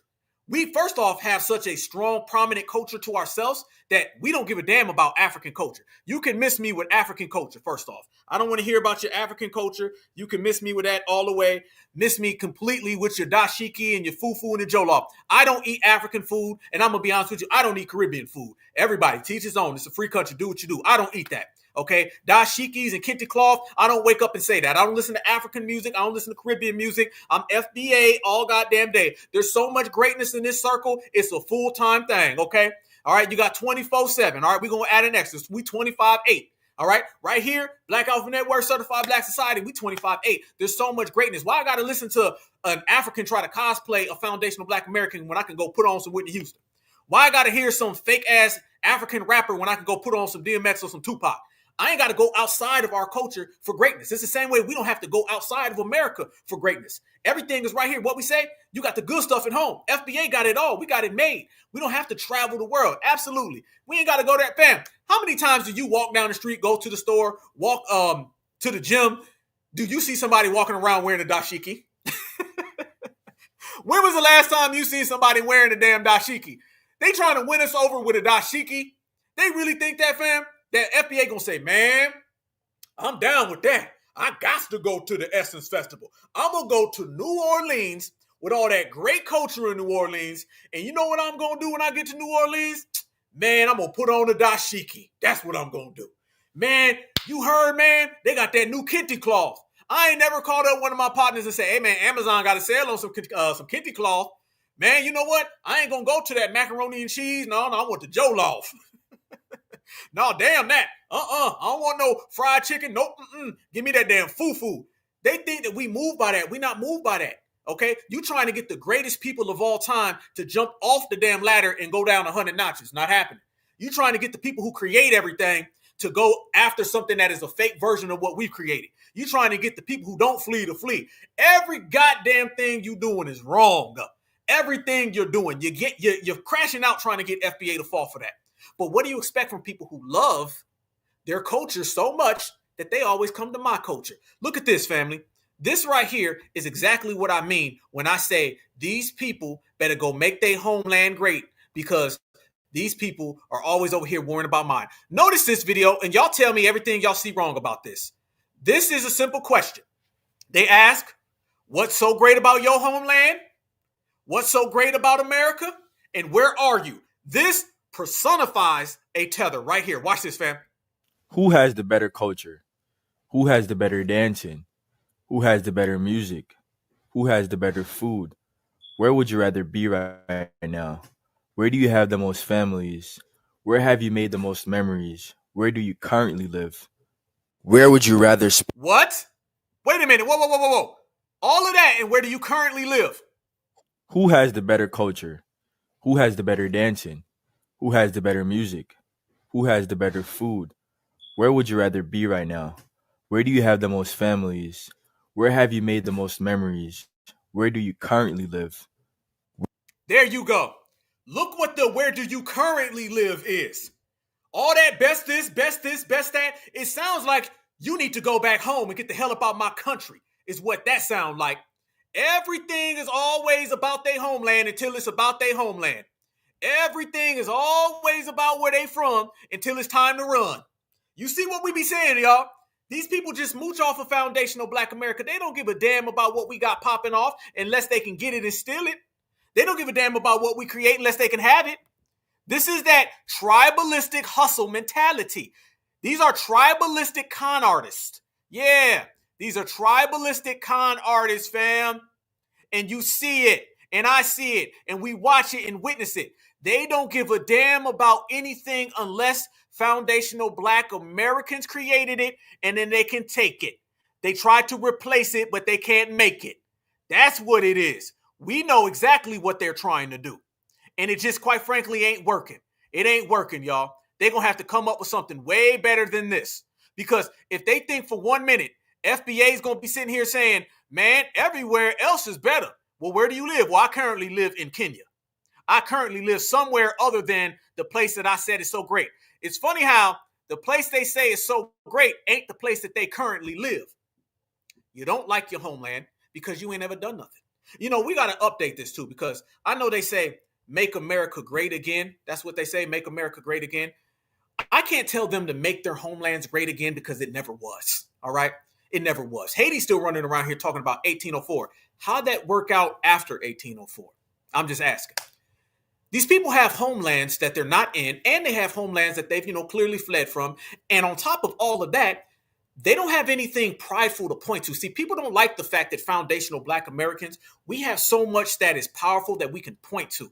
I can sit there and point to my brother and say, look what my brother's done. I can point to my sister. Look what my sister's done. Where do you want to go? You want to go to politics. You want to go to athletics. You want to go to the intellectual world, the spiritual world, the social world.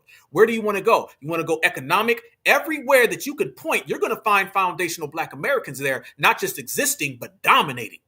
Everywhere you point with them, You can't find nothing. Let me tell you, if your homeland isn't dominating, then people in your homeland are not dominators. Let me make that clear again, okay?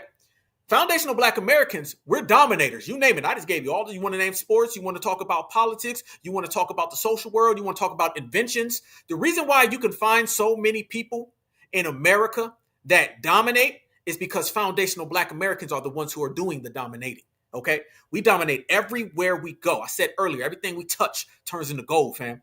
If your homeland is not popping, then that means the people in your homeland ain't popping. Simple as that. All right. Let me tell you about life, okay? Life is going to be either or. You're going to have winners and you're going to have losers. That's just what it is. You can try to say it's all these different things. No. You're going to have somebody that wins and you're going to have somebody that loses. Meaning, very simple, if America is the country everybody wants to come to because it's so great, that means America has great people in it. Those great people are foundational Black Americans. You can check the receipts and it'll show. If you see somebody with a homeland that they don't even want to be in their goddamn self, that means that they have nothing because they're not popping. So when we say get your homeland popping, you got to be a popping person to get your homeland popping in the first place.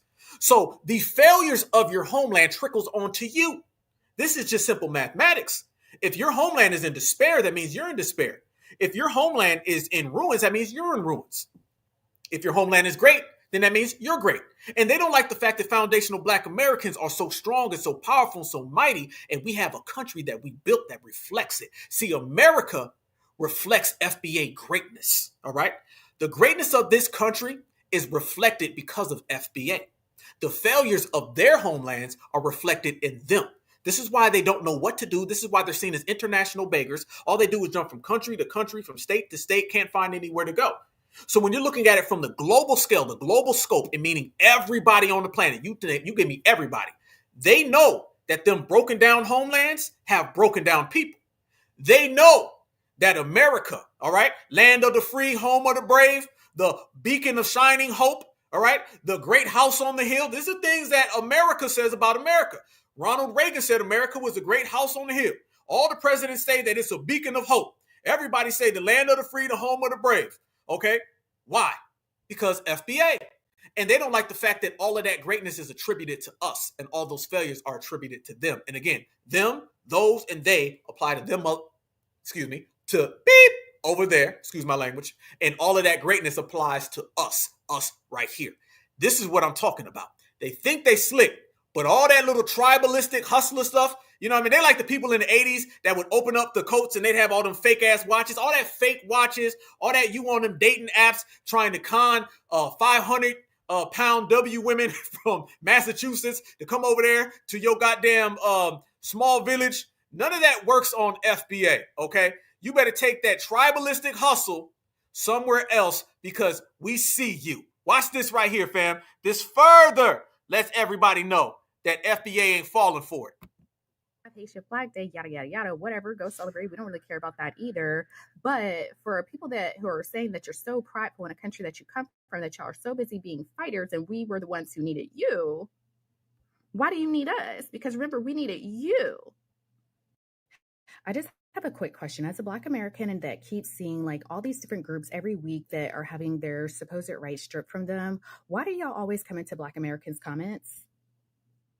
I'm just really curious because y'all are the same groups that say that we're lazy, that we're not hardworking, and that when y'all are immigrating here, that y'all are the ones living the American dream because y'all are hard workers and we're not. If we're not hard workers, then why are you in our comment sections? Also, while we're on it, since now Haiti wants to be on the next girl who wants to come into Black Americans' comments, because just 2 weeks ago we had the Latinos, but now we're gonna have, the Haitians who also, let's not forget that Haitians belong to the Latin American people. Let's not forget that. So basically, we're talking to the same group of people yet again, just different flags. Okay. Because let's not forget they share the island with the Dominican Republic, but that's a whole other topic.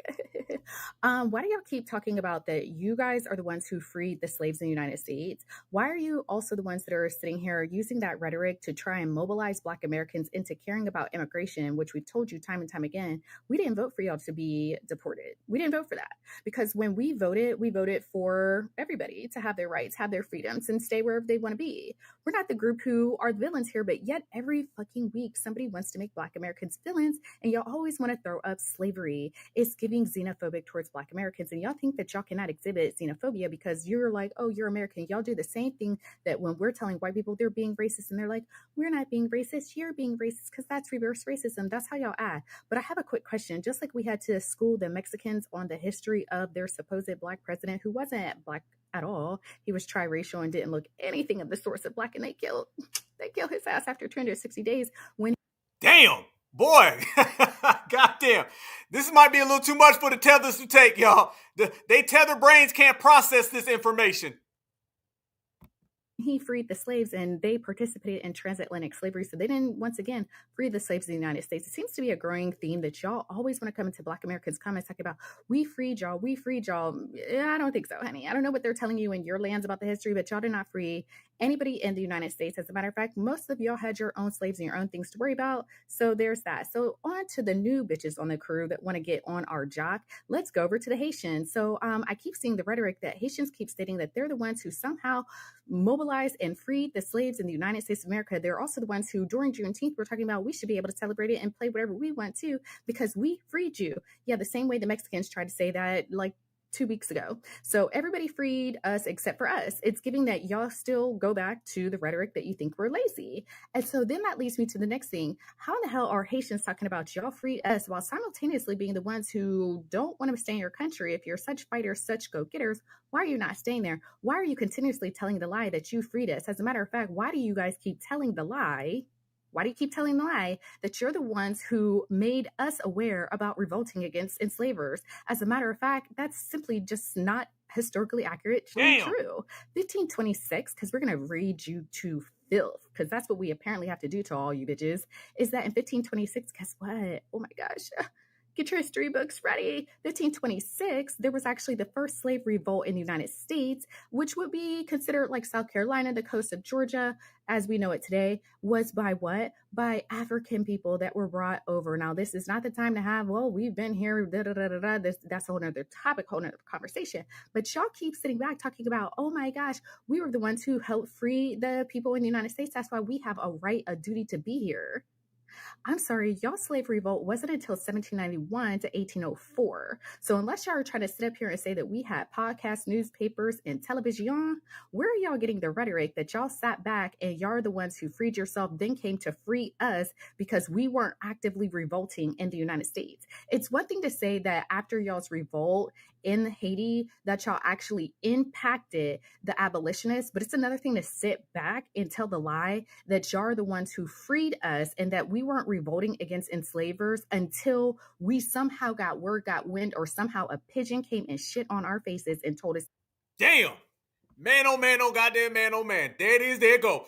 Fam, where you want to go? Slave revolts in the United States of... Let me say this, okay? Let me make this clear, because I know a lot of them Haitians been running around here trying to run with that. Mexicans too, okay? Do you know that North America, as in the United States of America, do you know we have the most undocumented slave revolts more than anywhere? Okay, so all of this stuff that we learned things and somebody taught us or someone enlightened us, let me make this clear. The majority of the slave revolts that occurred here in the United States of America. Ours are far more documented. Notice when you start talking about the Caribbean, the only thing they'll give you is 1804. They won't name you any other ones. They can't name you, fam. When we talk about the revolution and revolts, all of our revolts go way down. We'll name them all. We'll say 1697. We'll go all the way back, fam. We'll say 1717. We'll go down the list and name a plethora, a multitude of slave revolts. They only name you one. And you don't even hear about the ones all throughout other places in the diaspora. You don't never hear them name anything. You always hear 1804. When it come to us, go all the way down that list where you want to stop. There's so many because we've done so many. So nobody taught us how to be revolutionaries. And then I asked this question. If you did so much revolting, then how come you ain't revolting right now? It's funny that a Haitian to sit here and tell you that 1804 inspired us and Haitians freed us. And then in the same breath, they'll turn around and say that the W man's got them colonized today. Family, foundational Black Americans are not colonized. Foundational Black Americans, we make them recognize that you gonna respect it or get checked. You gonna come around us and you gonna get served. You gonna run up, you gonna get done up. You gonna F around and you gonna find out. There's a difference between colonize and making them recognize. You see me? So these people know what it is. FBA, Certified Black Society. Look at our condition in there. The best indicator of future behavior is past behavior. So let's go there. Our past behavior was all of those revolts that we just named. And the future is all of us right now. They know better. Their history is only one revolt, and now they're getting colonized. So, I mean, it sounds like you can learn a lot from us. That's your problem, okay? You're talking when you should be listening.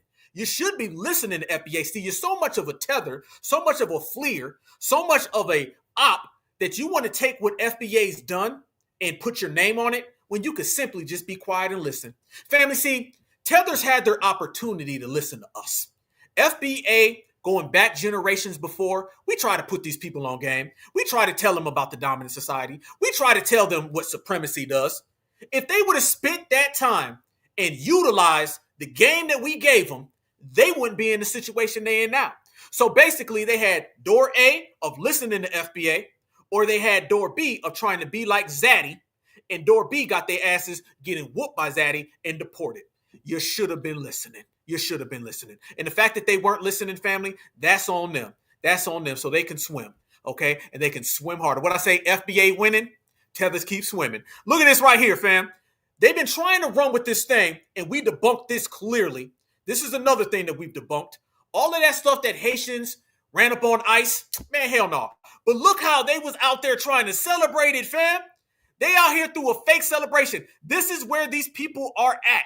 They're having to come up with fake celebrations. Watch this. ICE getting their ass whooped, baby, in Brooklyn. First off, you see Miss Selena. Now Miss Selena's trying to recruit the Haitians. Yeah, hold on. Whoa. Let me make this clear before we run that, okay? Let me make this crystal clear before we play that. I want everybody to notice now that the tethers who are all getting deported, they're trying to make friends now. They're trying to make friends. See, Miss Selena was trying to come to FBA and get us to help her community. We said, hell no. So now Miss Selena's trying to go get Wyclef and Kodak Black on her team. Yeah, You know, like I know, that Hispanics, Latinos never liked Haitians. They on the same island, and they say, y'all not us, okay? You can go to the Dominican Republic, you can go to Haiti, okay? The Dominican Republic tells Haitians off rip, you ain't us. Stay over there on your side.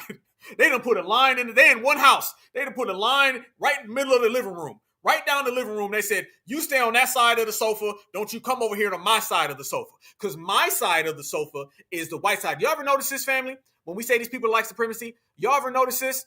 Notice that the black Dominicans don't like the black Haitians, right? And all of the other Latinos don't like neither one of them. Think about that, fam. This is how they are color struck and how warped these tethers are. So you have, shall I say, the melanated Dominican doesn't like the melanated Haitian because the melanated Haitian has a little more melanin than the melanated Dominican. But the Puerto Rican, the Venezuelan, the Mexican, the Cuban, the Colombian, they don't like none of them. Do y'all see the colorism? You see how it works, right? You see all that colorism over there? You see how that retrogrades itself? Retrograde racism. You understand? You see how all of the light ones, they don't like none of the dark ones. And then you see that dark one number 2 doesn't like dark one number 1. And then they come over here and try to put that on FBA. They come and try to get us to be a part of that. Ain't that funny? Think about that. You think it's a coincidence that the darkest people, the most melanated people in all of the Caribbean basically are the Haitians, the Dominicans, basically. Okay, you can add Jamaicans and people from Barbados. But in terms of Latinos, the darkest ones are the ones who are hated the most. And even amongst the 2 dark ones, this person is 2 shades darker than midnight, and he don't like the person who is 3 shades darker than midnight. And FBA ain't got nothing to do with that. Keep that tribalism and color to yourself. What I say, fam? Over here, we got black, that's where it's at. We got brown making hoes bow down. We got beige rage and don't none of it age. Y'all keep that over there. Fam, they throwing fake ass, parties because now Miss Selena been rejected by FBA so much that she's got to go and run and try to get the Haitians on her team. By the Haitian community. Y'all didn't learn your lesson from your ancestors when they got whooped by the Haitian slaves back in the 1800s? Uh-oh!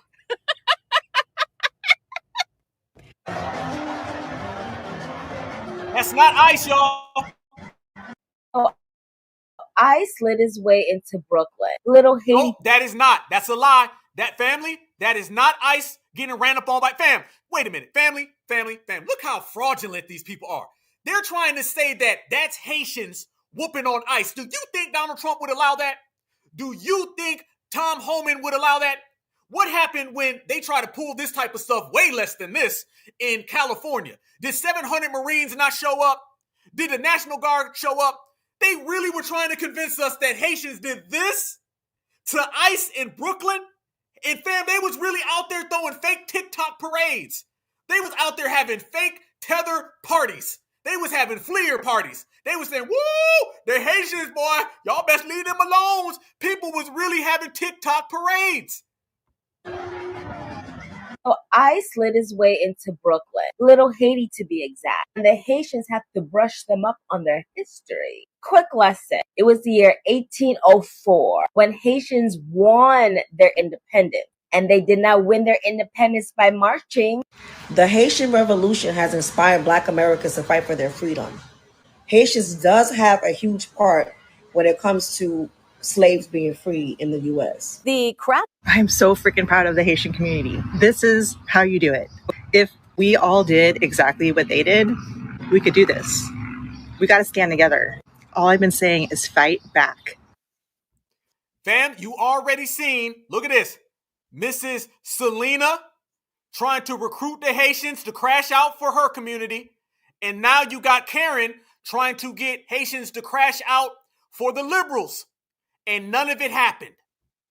All I've been saying is fight back.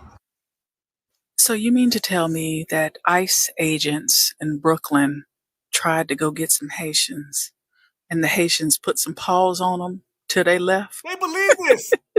People being surprised that the Haitians fought the ICE agents in New York is crazy. Are y'all forgetting that the Haitians was the first successful rebellion against enslavement, like African slaves? Pretty sure they sent all the Haitians to Haiti because they could not control them.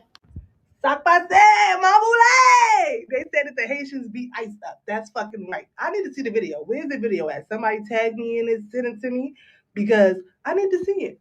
Yo, Mo, y'all seen the Haitians versus ICE? No, have y'all seen the Haitians versus ICE? Flatbush to be exact? Oh yeah, nah, I could have told y'all this. They not playing none of that. All that ICE. They don't even play with nobody named ICE. And Haitian people know how to fight. Duh. It's literally in their DNA. You didn't know that Haitian people could fight? So that's why I'm not surprised that Manushka and Jean-Baptiste and Clevance, they were beating up that ICE agent. I remember when ICE first started, I said, send them boys to the right neighborhood and let's just see what happens. And guess what? Now we see. The revolution will be televised. Y'all see them zoes in New York?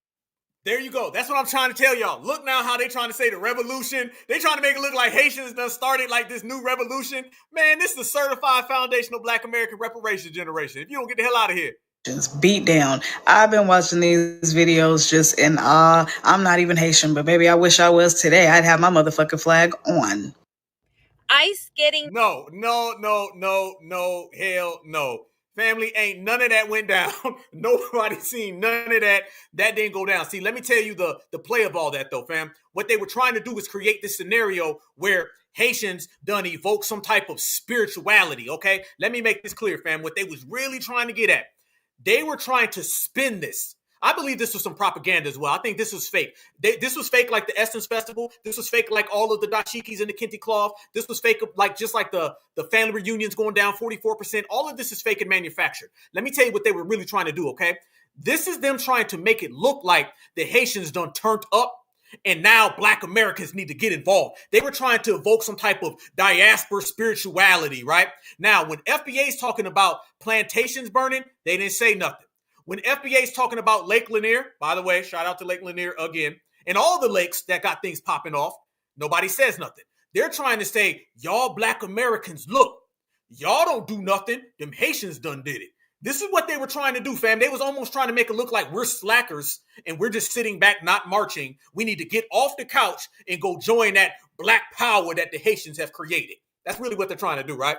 And we sitting back laughing saying, those videos don't exist. Okay, that was, some people say it was in Brooklyn. It was really the Haitian Flag Day. Some people say it was in Chicago. And there's no ICE agents. You got a video of one or two people yelling at a police officer. That was it. And then they went back to shaking their you-know-what and dancing. They was playing. Fam, the Haitians were out there playing. And by the way, this was before. This was in May. Family, this was in May. This was not recently. This was way back in May. This is not something that occurred. So hell no. They were trying to use that as a situation where they can say the Haitian Revolution done popped off again, y'all. Black Americans, this is now y'all calling to go help them. See, this was a backdoor way of trying to get foundational Black Americans to pick up the capes and go cape for these people. It's always about deportation. It's always about deportation, y'all. And it just didn't work again. It's another thing that, quite frankly, didn't move us, y'all. It didn't move us at all. We were just like, man, hell no, we ain't got nothing to do with that. We don't give a damn. Now, I want y'all to notice the energy, though, right? Notice everybody who can be deported believed those videos. Notice the people, you, me, all of us, that cannot be deported. We didn't give a damn. Notice that it was Miss Selena and Mr. Sanchez. They was out there saying, yeah, Haitians, because the Mexicans are trying to get the Haitians to do what the Mexicans couldn't get Black Americans to do. See, we've rejected them, told them hell nah, hell to the nah. We told them nope, nada, not happening. So now they say, damn, we've been trying to get Black Americans to put on the capes to save us. Let's go get the Haitians. They'll do it. See, the Haitians want to be like the Dominicans want to be like the Mexicans, and all of them want to be like Mr. Mayo. So they're using their colorism that we were just talking about with the Dominican Republic, the 2 shades past midnight, the 3 shades, the 4 shades, and the 5 shades. This is what the Mexicans are doing. They're trying to use this as a situation so the Haitians can help them. All the Mexicans found out over the last 2 months is that foundational Black Americans are not saving them from ICE. So after they got it from Black Americans, then they went to the melanated Haitians to go do their work. And then you seen the W liberal. The liberal is the main one who's been trying to get FBA to put on the cape to go stop deportation. You seen Karen in the video. The Hispanics are the ones trying to get FBA to put on the cape so we can go help them stop deportation. You see Miss Sanchez in the video. So why everybody's been running around here trying to tell that lie? Let me tell you what's really been happening. I'm going to give you the real news about what's been going on with Haitians. It ain't whooping ICE. It ain't running up on the police. In reality, it's deportations. This is what's really going on. Damn everything that you heard. Damn the fake Tether TikTok celebrations about a video that ain't even real. This is what's been going on. Deportation flight from the U.S. arrives in Haiti with 46 passengers. Of US deportees landed in Haiti on Tuesday, with 46 passengers aboard a flight from Miami, including 25 convicted felons, according to a Haitian government source. The deportations are part of the broader impact of US immigration policies, particularly the termination of temporary protected status, or TPS, for Haitians. This status, which once allowed many to remain in the US legally, has been revoked and deportations are rising. I'm Haitian and I was in Brazil from 2013. Then I finally decided last year to leave Brazil to travel to Mexico and from there enter the United States. Damn, this man was in Brazil, then he went to Mexico, then he traveled to the U.S. Family, does that look like people who've been running up on ICE to you? Does that look like people who said, ICE, I'm done with you. I'm going to snatch up ICE. That doesn't look like what I was just seeing in those videos, family. That doesn't look like the same thing. Not at all, matter of fact. This looks like people who are on their way home. Look at that. Right there, family. Getting deported because the TPS has been canceled. So, yeah, you've been hopping, you've been skipping, you've been jumping. But one of the things you ain't been doing is running up on ICE. That ain't happening, family. It's funny how they'll tell Black Americans we're going to get deported, right? Y'all going to get deported one day soon. But yet, we sit here and we watching all of them get deported. So what does that really tell you about what they really been saying? That really tells you, one, that they lying and they know they lying. Two, is that they lying and we know that they lying, and they don't like the fact that FBA knows that they are on cap time and foundational Black Americans are on certified time. They don't like that, and nor should they. But what we also been seeing, family, is that why they've been coming up with all these fake stories. Do y'all know that Haitians and Jamaicans, they got their own little issues in terms of deporting each other? Yeah, now the deportable is out here deporting the other deportable. So you got deportable on deportable crime. And FBA, family, we ain't worried about none of it. Look at this right here, fam. This is what's really been going on as they tell those lies. Check this story out. This is crazy. So all of them are change? Yeah. In Portland, Jamaica, a group of approximately 42 Haitians, among them a pregnant woman, was intercepted by the security force. That was a boat of 42 Haitians entering into Jamaica's territory illegally. Portland, a place called Portland, 42 of them came onto the shores of Portland, Jamaica. Out of the 42 of those individuals, 29 of them were men, and the rest was women and children. So Jamaica police authorities detained them, and they detained them for medical screening, and immediately they deported the Haitians back to Hades. Immediately, like 2 days later, they sent them on a boat back to Hades, coordinating with the Haitian authorities in Hades to drop them off. No one protested. No one was fighting to keep the Haitians in Jamaica. And this is Jamaica. Jamaica, what, 93% of Jamaicans are dark-skinned, right? Melanated people. Like, they both Caribbeans, right? The Haitians are Caribbean people or Latinos. I don't know what they identify. I heard Haitians say they're Caribbeans, and I heard some Haitians saying they're Latino. Maybe they could be both. I don't know. But that's their people, right? Jamaicans and Haitians, they're both Caribbean people, and they deported the 42 Haitians, 29 men, and the rest women and children back to Hades. All these countries have border policies, have immigration laws. So all of them. Damn, family. You ain't heard nobody talking about that on the news, nah. You ain't seen nobody really breaking that all the way down, but we do, because you can see clear as day that these individuals have been getting snatched up, and you can see clear as day that they ain't really been out here on that real smoke time. They ain't got no real smoke like that, man. They not built for that, fam. Okay? You notice that they got to go back 250 years ago to find a victory. Foundational Black Americans can go back 2 seconds ago. Okay? There's a difference between 2 seconds and 250 years. FBA, we ain't got to do no searching, fam. FBA, we ain't got to do none of that searching because we already know what it is. And a lot of them people been spooked. They've been absolutely spooked as soon as Donald Trump came out and he said, listen, the TPS is a wrap. Let me tell y'all how spooked they've been. Did y'all see this right here? Look at this, fam. Look at this. I told y'all we was going to get them tethers today, y'all. No. You ain't going to take no Essence Festival and put your name on it. Look at this right here, fam. Y'all see this? I'm hoping the plane crashes NIDIE. Man born on U.S. Army base deported to Jamaica after Trump's immigration crackdown leaves him stateless. Family, do you see when we say these folks are crashing out? They literally want the plane to crash.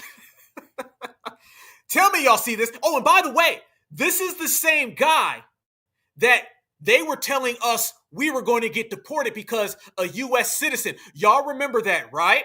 How many of y'all remember they were running around here trying to tell FBA, see, they got an American citizen. They got this guy. And then we said, that dude is an actual Jamaican. He ain't no Black American. This was the example that they were using as their falsified lie that we could get deported. It was this guy. And look at this guy said he wants to crash out. So don't get mad at FBA when we say that tethers are crashing out, because tethers are playing with their life and they're praying that the plane goes down. I ain't never seen that. This is how much, fam. I've seen people before say that they want to leave their homeland. I've seen people say they don't want nothing to do with their homeland. I can't go back to Haiti. I can't go back to Jamaica. I've never seen somebody pray that the damn plane crashes. Do you know how bad that would be? Your plane crashes and you are saying, it's cool, I'll deal with a plane. This man would rather, fam, no, hold up. This man would rather deal with a plane crash than to go back to Jamaica. How goddamn bad is Jamaica? Wait a minute. He would rather have a plane crash than go back to his homeland. This is who they trying to say is us? This is who they trying to Caribbeanize and Africanize our movement. They trying to do all of that with foundational Black Americans. Hell no. Hell no. If there's ever a time, family, to say they not like us, then that's the goddamn time. They definitely ain't like us with none of that. Hell no. You would rather go in a plane crash than your homeland. What does that tell you about your homeland, family? And that ain't it. This is what people were pulling out from the Essence Festival. Look at this, family. Look at this. Liberian Jollof veggie. Liberian Jollof smoked meats. What the hell? Pause. That's a long pause. Smoked meats. A meats. What the hell is a meat? Okay, typically we'll say steak, hamburger, okay, chicken. They want to have Liberian Jollof smoked meats. This is what they were selling at the damn Essence Festival, fam. Liberian Jollof shrimp gravy bowl and Jollof smoked meats. This is what the hell they've been trying to get foundational Black Americans to eat. Shout out to you, Cool Keezy. I see you, brother. This is what they've been trying to get us to get on board with. Again, if there was ever a time for us to say they not like us, here the hell you go. They not like us, family. Never have been and never will be. You can take your receding hairline and your smoked meats back to your homeland. But you can see right here, these were the receipts that we've been pulling up on these people's background.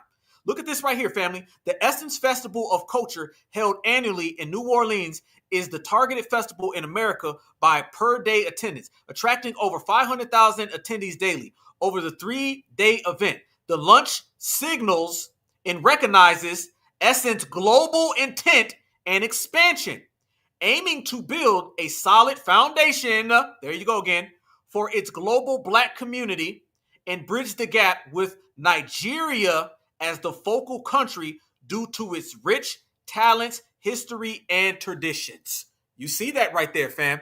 Y'all see that? Look at that. They were putting together meals. They had a damn meal plan so they can have a big old Tether brunch. And with this big old Tether brunch, everybody, they felt on top of that, what they can do is they can serve us some smoked meats, and we'll all be blinded by the smoked meats. And then we'll say, you know what? This global Blackness thing ain't too bad. Let me go help Mr. Acon's $6 billion dream of building a real-life Wakanda in Senegal is officially... They thought they was going to win us over with smoked meats, everybody. That's what they really thought and they really believed. I'll be damned. But you can't make this up, fam. Look at this again, as we've been highlighting all that. Look at this, family. I want y'all to see this receipt right here. Not only do you have Amu, Fanantu, the Hada village, all of that, but notice at the bottom, they say collaboration among Black and brown. So family, this is why we crashed the whole goddamn party. This is why we put receipts on the table and gave them empty seats. This is why foundational Black Americans, we said that Tether Essence Festival is over because FBA said so. Not only were they going to slide in their W Skittles bag wives, not only were they going to give you smoked meats in Nigeria, family, the Essence Festival was going to start off with Africa and it was going to end with the Black and brown. Look at the very top, Essence Festival, and then look down at the bottom, Black and brown. Family, that was the next step. That's where they were heading with this for 2026 had FBA not did something about it, everybody. Yes, indeed. We got our foundational Black American investigators at work. And our foundational Black American investigators have proved and showed this right here, that they was fixing the Black and brown this thing. This was a whole complete hijacking that was in full swing. Had foundational Black Americans not stopped all of this, family, next year it was going to be tacos and burritos and Liberian jollof. You was going to have a jollof burrito. You was going to have a fufu taco. They wanted you to have a fufu taco, everybody. That's where they was heading with this whole goddamn thing.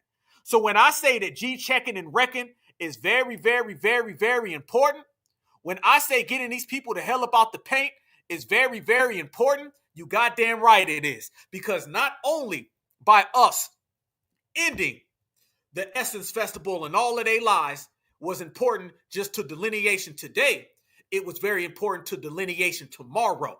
And delineation is a full-time thing. Everybody can catch wreck.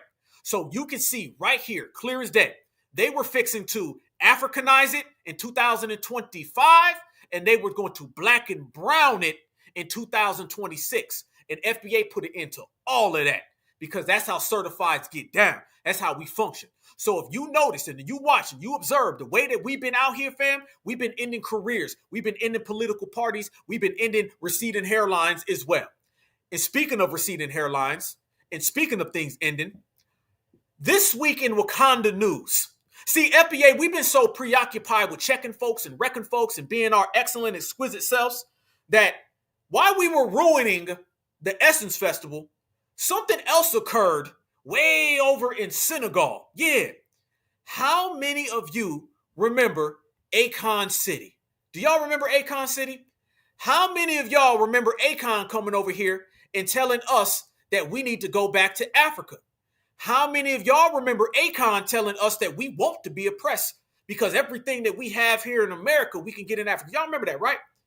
When we talk about these people trying to sell us the Wakanda package, while we've been out here G-checking Essence, while we've been out here G-checking Tether number 2345000, Acon City got officially canceled. So let's make this straight, fam, because you know on the Black Alpha Network, I like to count our victories. The Essence Festival got canceled the same damn week Acon City got canceled. And what's the one common denominator in all of that? Foundational Black Americans did it. So family, we getting victories on top of victories when we ain't even trying. This is the power of delineation. I told you in the very beginning. If you got niceness, playing, friendly, diddly, winly in your heart, then bless you. But you ain't built for this delineation. Sit your ass down.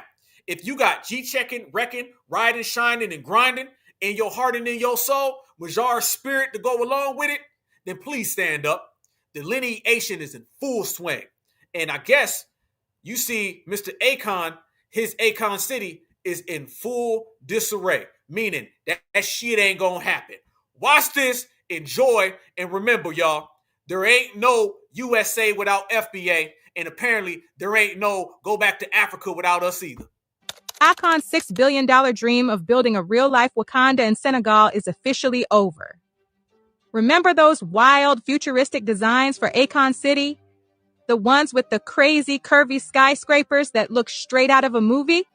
Well, Senegalese officials just confirmed the project has been completely scrapped.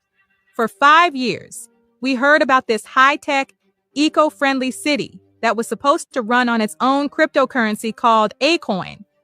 But if you go to the site today, all you'll find is 800 hectares of empty land and a single unfinished building. Locals who were promised jobs and a new future are left with nothing. The government says a lack of funding and stalled construction were the final nails in the coffin. Plus, there were always questions about whether his crypto, Acon, was even legal to use there. Now, the government says they're working with Acon on a more realistic project for the same land. So the futuristic dream is dead, replaced by a harsh dose of reality. Remember Akon's dream of building a real-life Wakanda in Senegal? Well, it just hit a hard stop. Back in 2018, Grammy-nominated singer Acon unveiled plans for a sci-fi-inspired metropolis on Senegal's coast. A city powered by solar energy filled with curvy skyscrapers and running on its own cryptocurrency, Acon. The promise? Jobs and a new global destination. The result? Well, not much. Fast forward to today, and the site near Mbodien is still just a field with one unfinished reception building as the only sign of progress. No roads, no homes, no hospitals, just dashed hopes for locals who were expecting work and opportunity. So, what went wrong? Chronic funding problems for starters.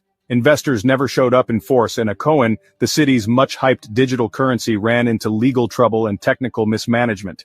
Even Acon admitted the crypto side was mishandled. To make it more complicated, the Senegalese government and West African monetary authorities weren't on board with ditching the CFA franc for a coin. Plus, legal questions over land and compensation for local residents stalled things even further. Now, Senegal's government has repossessed the land and announced a shift to a more realistic development plan. Acon's Wakanda-style vision? It's officially off the table. So, a few years ago, this guy, Acon, said he was going to build a Wakanda-type city, named Acon City. It's even in the name, Acon, a con artist. You can't make this shit up. Even if I tried, I couldn't make it up. Anyway, I think he said he was going to build it way before the Black Panther movie came out. So he gathered a couple of people invested in the Corn City. The damn Africans is laughing at him. His own people is saying, what the hell do you think you do, Acon? It's not just FBA. It's people in Wakanda. They don't believe you neither. You have FBA hairline. You try to get FBA money. And now FBA told you to hold your own Jollof nuts. Checkmate. And 2025 has been cancelled by the Senegalese government. I think they know it's not going anywhere. It's just wasting people's time, resources. And also, I heard he took loans in China. Woo! I don't know if he has settled with the Chinese because the Chinese don't play with their loans, bro. Fam, I'm just saying, Acon, if y'all don't see him for a while, that means Mr. Yao Ming done came calling. What about all of those loans you took? Even Mr. Fufu 97 right here. He's even saying that China don't play with them loans. I think they're going to want that money back, Acon. Sources. And also, I heard he took loans in China. I don't know if he has settled with the Chinese because the Chinese don't play with their loans, bro. They want something in return, your resources or something. And I know this guy has no resources in Senegal. So how is he going to pay the Chinese? But yeah, shout out to Acon. Damn, they calling him an Acon in Africa. We've been calling him Acon in America.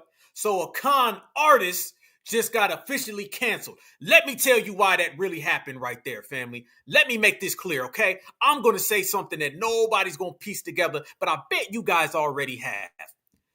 Acon is just like the Essence Festival. Let's tell everybody what they both have in common, okay? The Essence Festival needed foundational Black American support. Acon City needed foundational Black American support.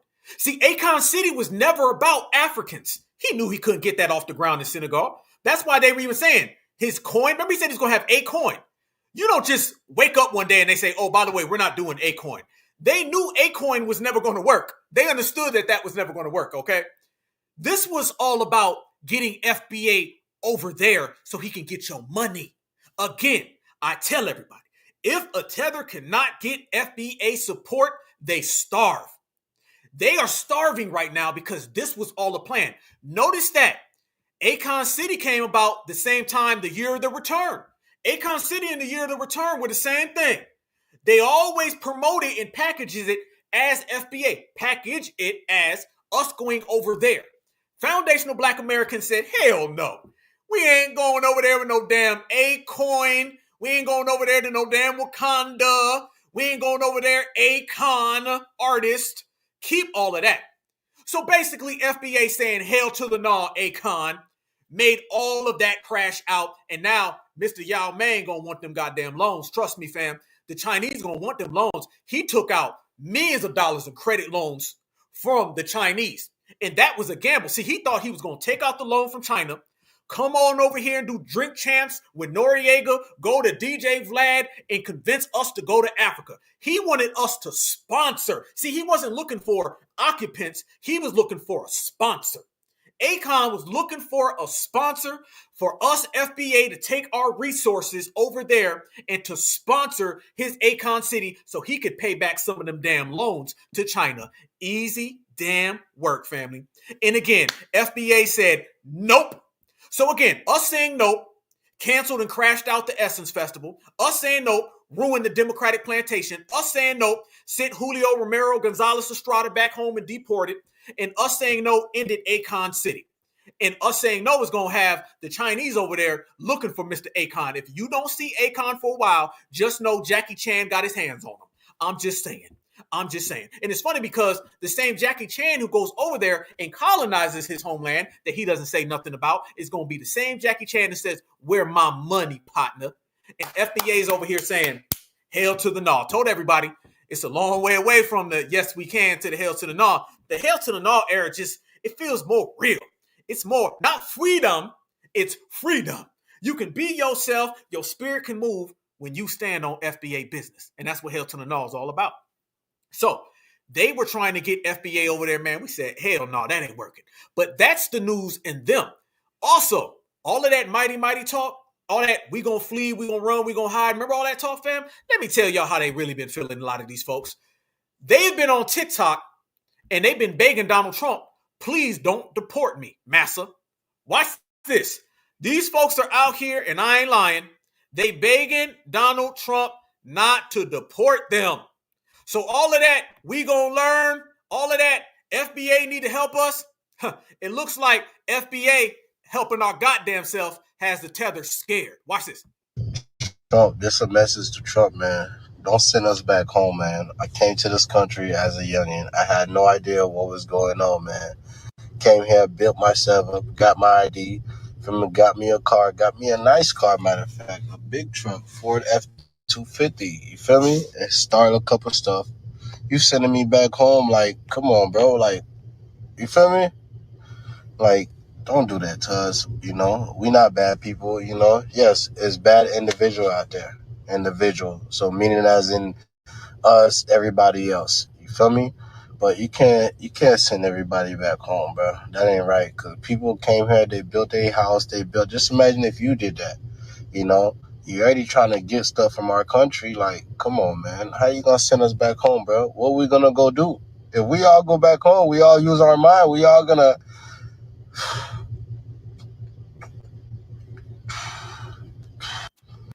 Trump, this a mess. A Tether in distress, fam. Man, was he bucking his eyes or what? Watch him start bucking it. He's trying to buck for Trump. He's trying to buck for Trump, y'all. Tether's for Trump. If we all go back home, we all use our mind, we all gonna... What the? Fam, did he think the eye buck?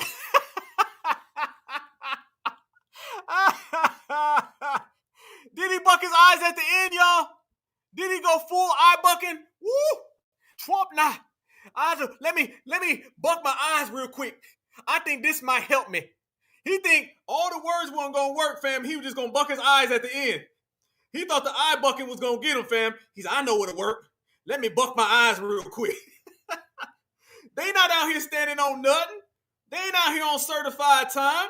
They out there bucking their eyes to stop deportation. You see it. I see it. We see it. These folks is eye bucking to stop ICE from coming. ICE still gonna come, y'all. No matter how much you buck your eyes, I'm just telling you. I don't think that's gonna work, Mr. Fufu 79. Oh no, I think that's Mr. Fufu 87. Okay, yeah, okay. Mr. Fufu 87. It ain't gonna work. It ain't gonna work. You out there bucking your eyes trying to get Donald Trump to not deport you. Don't deport me, man. What's I'm gonna do if I go home? If I go home, there's nowhere to roam. So I need to be there with y'all. And family, that ain't the only one out here telling these lies. That ain't the only one telling these lies. They're telling lies in disguise, family. Look at this right here. This is another Tether. Watch this Tether say how bad he was treated by Black Americans. But I'm going to point out something that he ain't telling Black Americans about himself. Watch this. So 8 years ago when I was 12, my family and I moved. So 8 years ago when I was 12, my family and I moved from Nigeria to the United States, more specifically Baltimore. And real quick, if you know anything about Baltimore, you know that everybody is Black, at least where I live. Bro, if I tell y'all some of the shit I experienced, bro. Stop. He's about to go into Tether babble about how bad Black Americans treated him when he was a kid. Did he say 8 years ago when I was 12? Somebody said, work harder. Yeah, work harder, nigga. Family, did this man just say 8 years ago when I was 12? Homeboy, 8 years ago, you were 47. If you don't get your non-birth certificate having self the hell out of here. I see why that Tether from the Essence Festival was trying to say, quit listening to people saying certified. Because we got certified birth certificates. This man said 8 years ago when he was 12, man, 8 years ago you had 5 damn kids and you was drawing pensions in retirement. These Tethers really be trying to lie to us about their age, y'all. So 8 years ago when I was 12, my family and I moved from Nigeria 8 years ago, your ass was 62. to the United States, more specifically Baltimore. And real quick, if you know anything about Baltimore, you know that everybody is black, at least where I live. Bro, if I tell y'all some of the shit I experienced, bro. So, first day of school, everybody's introducing themselves, and then I go to speak. As soon as I do this, I'm done for the rest of the semester, bro. From that day on, I became known as the African kid, and nobody let it go. The whole grade knew I was African. So there's one dude in my grade, right? His name is Chukwemeka, but he went by Dante. I don't know how the hell you get Dante from Chukwemeka, but... So the teacher's doing attendance. She called him by his Nigerian name, cusses her out. I go by Dante. Cool, whatever. So, end of the class, I go to him like, let me talk to the dude. At least he's from where I'm from, right? Bro, I tapped this kid on the shoulder. If you see the way he turned around and looked at me like I tried to poison him, Jesus Christ. This dude looked at me in pure disgust and said, never speak to me again. I said, I'm okay. There was also this other time I became friends with this girl, and then once people found out she was friends with the African, she never spoke to me again. Keep in mind, bro, we're all black. Everybody in that school was black. I just chalk it up to us being young, but if I tell y'all some of the other stuff I experienced, y'all think I'm lying. So 8 years ago when I was 12, Please, you don't get the hell up out of here 8 years ago when you was 12. Man, you better tell that to somebody else. Tell your story swimming. Tell your story swimming, partner. That right there shows you as well. All of that, we're all black. See, what we've done, fam, we've gotten rid of the we all black. Foundational Black Americans, certified foundational Black Americans. We have created the distinction amongst all of these other people over there and foundational Black Americans right here. There's no debate. We're not arguing. All we're doing is telling these people. We telling them what it is. We telling them the time, and now they better just deal with it. That's the beautiful thing about this era and this generation. We're making it clear there's nothing in between. Foundationals know what it is. And a lot of people start coming out of hiding when foundational Black Americans start getting on that business and foundational Black Americans really start winning. See, we've won to the point where these individuals don't know what to do but to point the finger at each other. So they're pointing the finger at each other, not knowing where to go. We are certified foundational Black Americans. We are exclusive directly. We belong to ourselves. Everybody else can be in whatever the hell they want to be in, fine and dandy. But y'all gonna be on that over there in your own homeland. Because this homeland right here belongs to the people who created this right here. The people who created this right here have shut down every op. We shut down every fraud. We shut down every tether. And we will shut down anybody who thinks that they're going to infiltrate that. The Essence Festival has to hold their own NUTs. Okay. And the fact that they're going to all get fired, the fact that they're all going to get sent home, and the fact that they are a national embarrassment, that is because FBA work is out here putting in work and everybody's observing it. And we putting it front and center, fam. If foundational Black Americans were putting in work at an all-time high, then foundational Black Americans are in the sky. And we stepping on every goddamn body, walking right over them, fam. Because we know for certain that this generation and this era is airtight. We know for certain that this generation and era is more solidified in solidarity and unity with each other. See, everybody always talked about unity, but now we're realizing that unity should be amongst ourselves. Everybody always talked about solidarity.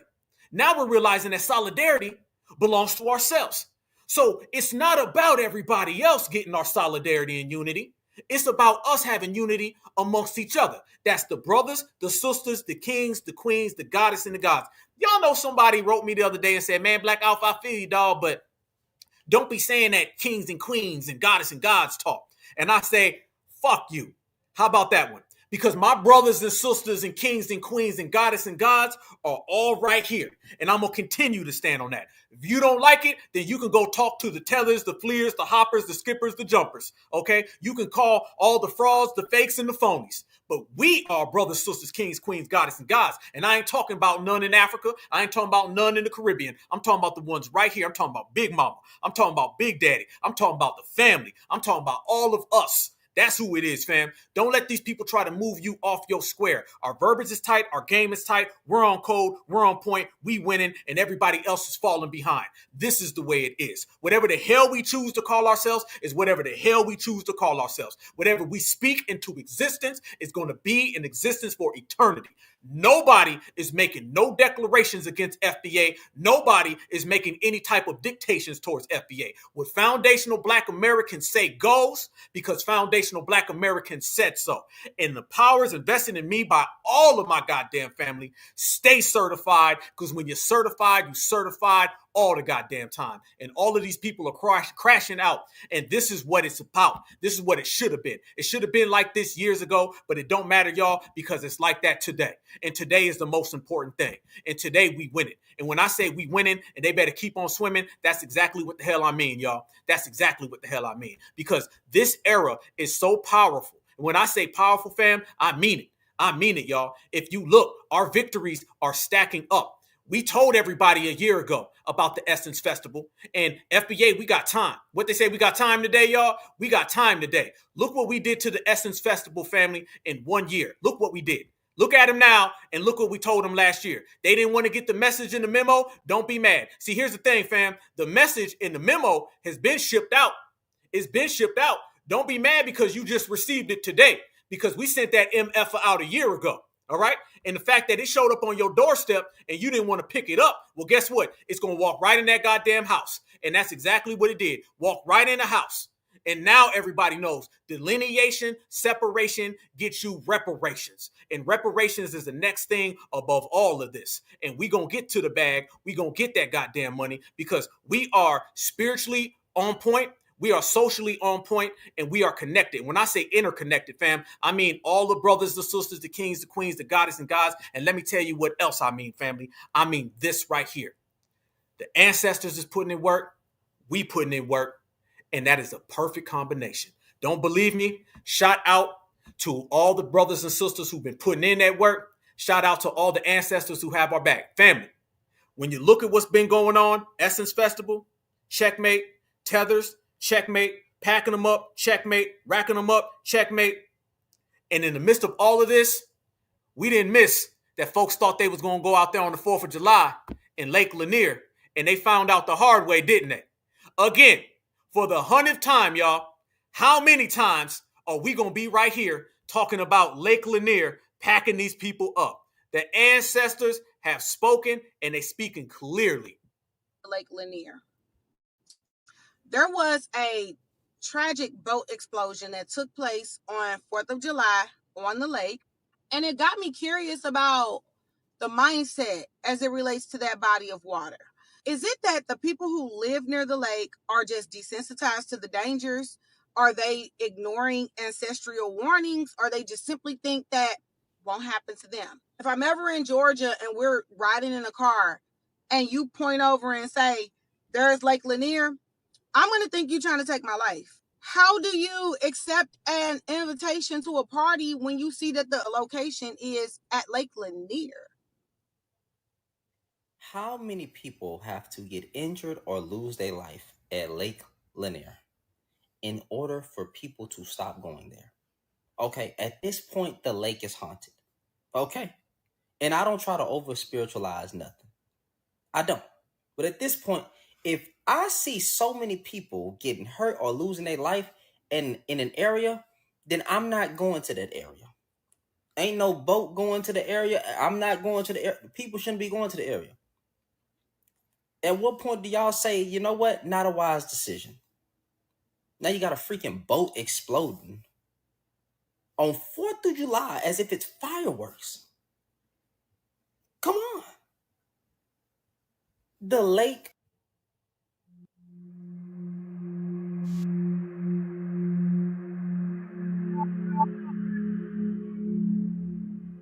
Easy.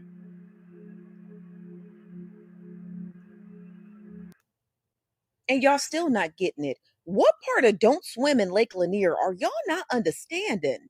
7 people were injured when a boat exploded on the water. The aftermath caught on video. You can see the boat engulfed in flame, smoke rising into the air, all as crowds of people who were out on the lake celebrating Independence Day watched. 11 Alive's Cody Alcorn joining us live from Lake Lanier. Now, according to 11 Alive, they stated that a boat explosion happened on Lake Lanier where several people had ended up in the hospital, and this occurred on 4th of July. Now, you see the images of the boat exploding, and we're going to have to wait for the fire marshals to determine why exactly did it blow up. It was probably them ancestors. Now, the article goes on to say that Hall County Fire and Rescue said it responded to a Lake Lanier Parkway around 7 p.m. on Friday after receiving reports of the boat explosion. The Georgia Department of Natural Resources said that a 23-foot Captain Cruiser was being towed to Landshark Cove near Mardi Grasville when the explosion happened. Don't the rest of these people know that you swimming on this lake, even if you do survive it, you'll probably be cursed for the rest of your life?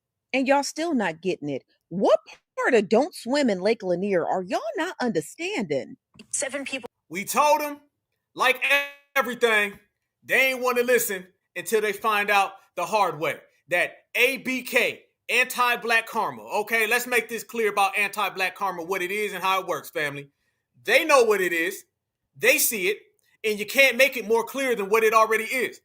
Anti-black karma will get you in life or it'll get you in the afterlife. And it might make you in the afterlife get acquainted very, very, very damn fast. Okay? So shout out to Lake Lanier as well as a few other places because some other things was popping off at some other lakes out here in the United States. Okay? So you got foundational black Americans who are great. And then you got lakes in the United States snatching people all the way up. It's beautiful. ABK is real, y'all. ABK is real. We, right here, all of you guys, I mean, every last one of y'all know we coin all these terms, right? Y'all know they mad at certifieds, but you are all the certifieds. Certified salute to everybody. Shout out when I be going places and I run into people. They be certified salute. So shout out to y'all. Certified salute. Certified salute. That's us, family. Certified Black Society. That's us. Foundational Black Americans. That's the lineage. ABK is something that we all created right here. Anti-black karma. It will see you one way or another. It might see you in life. It might see you in the afterlife. Or folks from the afterlife may pay your life a visit. But either way, if you disrespect, you talk down on, and you come out of pocket towards this lineage, heritage, and culture, you ain't just got to deal with all of us. You also got to deal with all of them spirits. And when you put us both together, neither one of us play around. But you're going to F around and find out. Family, this is what I want to tell y'all. How much I love y'all. How much I appreciate y'all. And we are in the building right here doing extra special things, fam. You know what I tell you all the time, 24/7, 365, right? Every single broadcast, every single episode. So I need everybody right here to smash the like button if you haven't already smashed the like button, okay? I need you also to leave a comment in this video. We were in here extra deep. It is past 12 o'clock, family, so we're in a new day, and we still got 2.3 thousand people in the place, fam. You're always and you're only gonna get that right here on the number one activist, number one channel, number one foundational Black American family tree, all of us. There is us right here, the Certified Black Society, and then there's everybody else, and they all got to bow down, y'all. We stand on this. This is what it is. We wear the goddamn crown, and we look good, too. So, certified salute to all of y'all. Certified salute to the family. Make sure you leave your area code, your county, your city, your town, your state, your region. Make sure you email me anything. I'm always available. If you need me, just let me know. It doesn't matter. And I will see all of you guys out here in the real world. This is a certified foundational Black American summer. I told y'all we was going to put all the tethers to rest. I told y'all this was going to be a classic. We delivered on all fronts. And when I say we, I'm talking about me and you all together. The brothers, the sisters, the kings, the queens, the goddess, the gods. Ain't no tether that can come against us. Ain't no Wakanda that can come against us. Nobody can. And by the way, all that Wakanda's in America, no. Wakanda is a Marvel movie, okay? A county here in America is a county here in America. One ain't got nothing to do with the other. Don't ever twist us up with no movie, and don't ever twist us up with some Africanism. We are certified foundational Black Americans. We stand on business, and we stronger than ever. And I want y'all to know that. And you got that from me. The number one activist, baby. Black Alpha Network. So, as we always say, family, you got to give love. I will see y'all back again. I want y'all to enjoy your victory. Enjoy running these people out the paint. And enjoy being your beautiful foundational Black American self. Remember, if you woke up FBA, you already won. And FBA, we keep on winning, and Tethers keep on swimming. Essence Festival, stomped on, finish. Like the young brother right here has right here, you see it. Black is beautiful. Beautiful is always black. Free Hugh.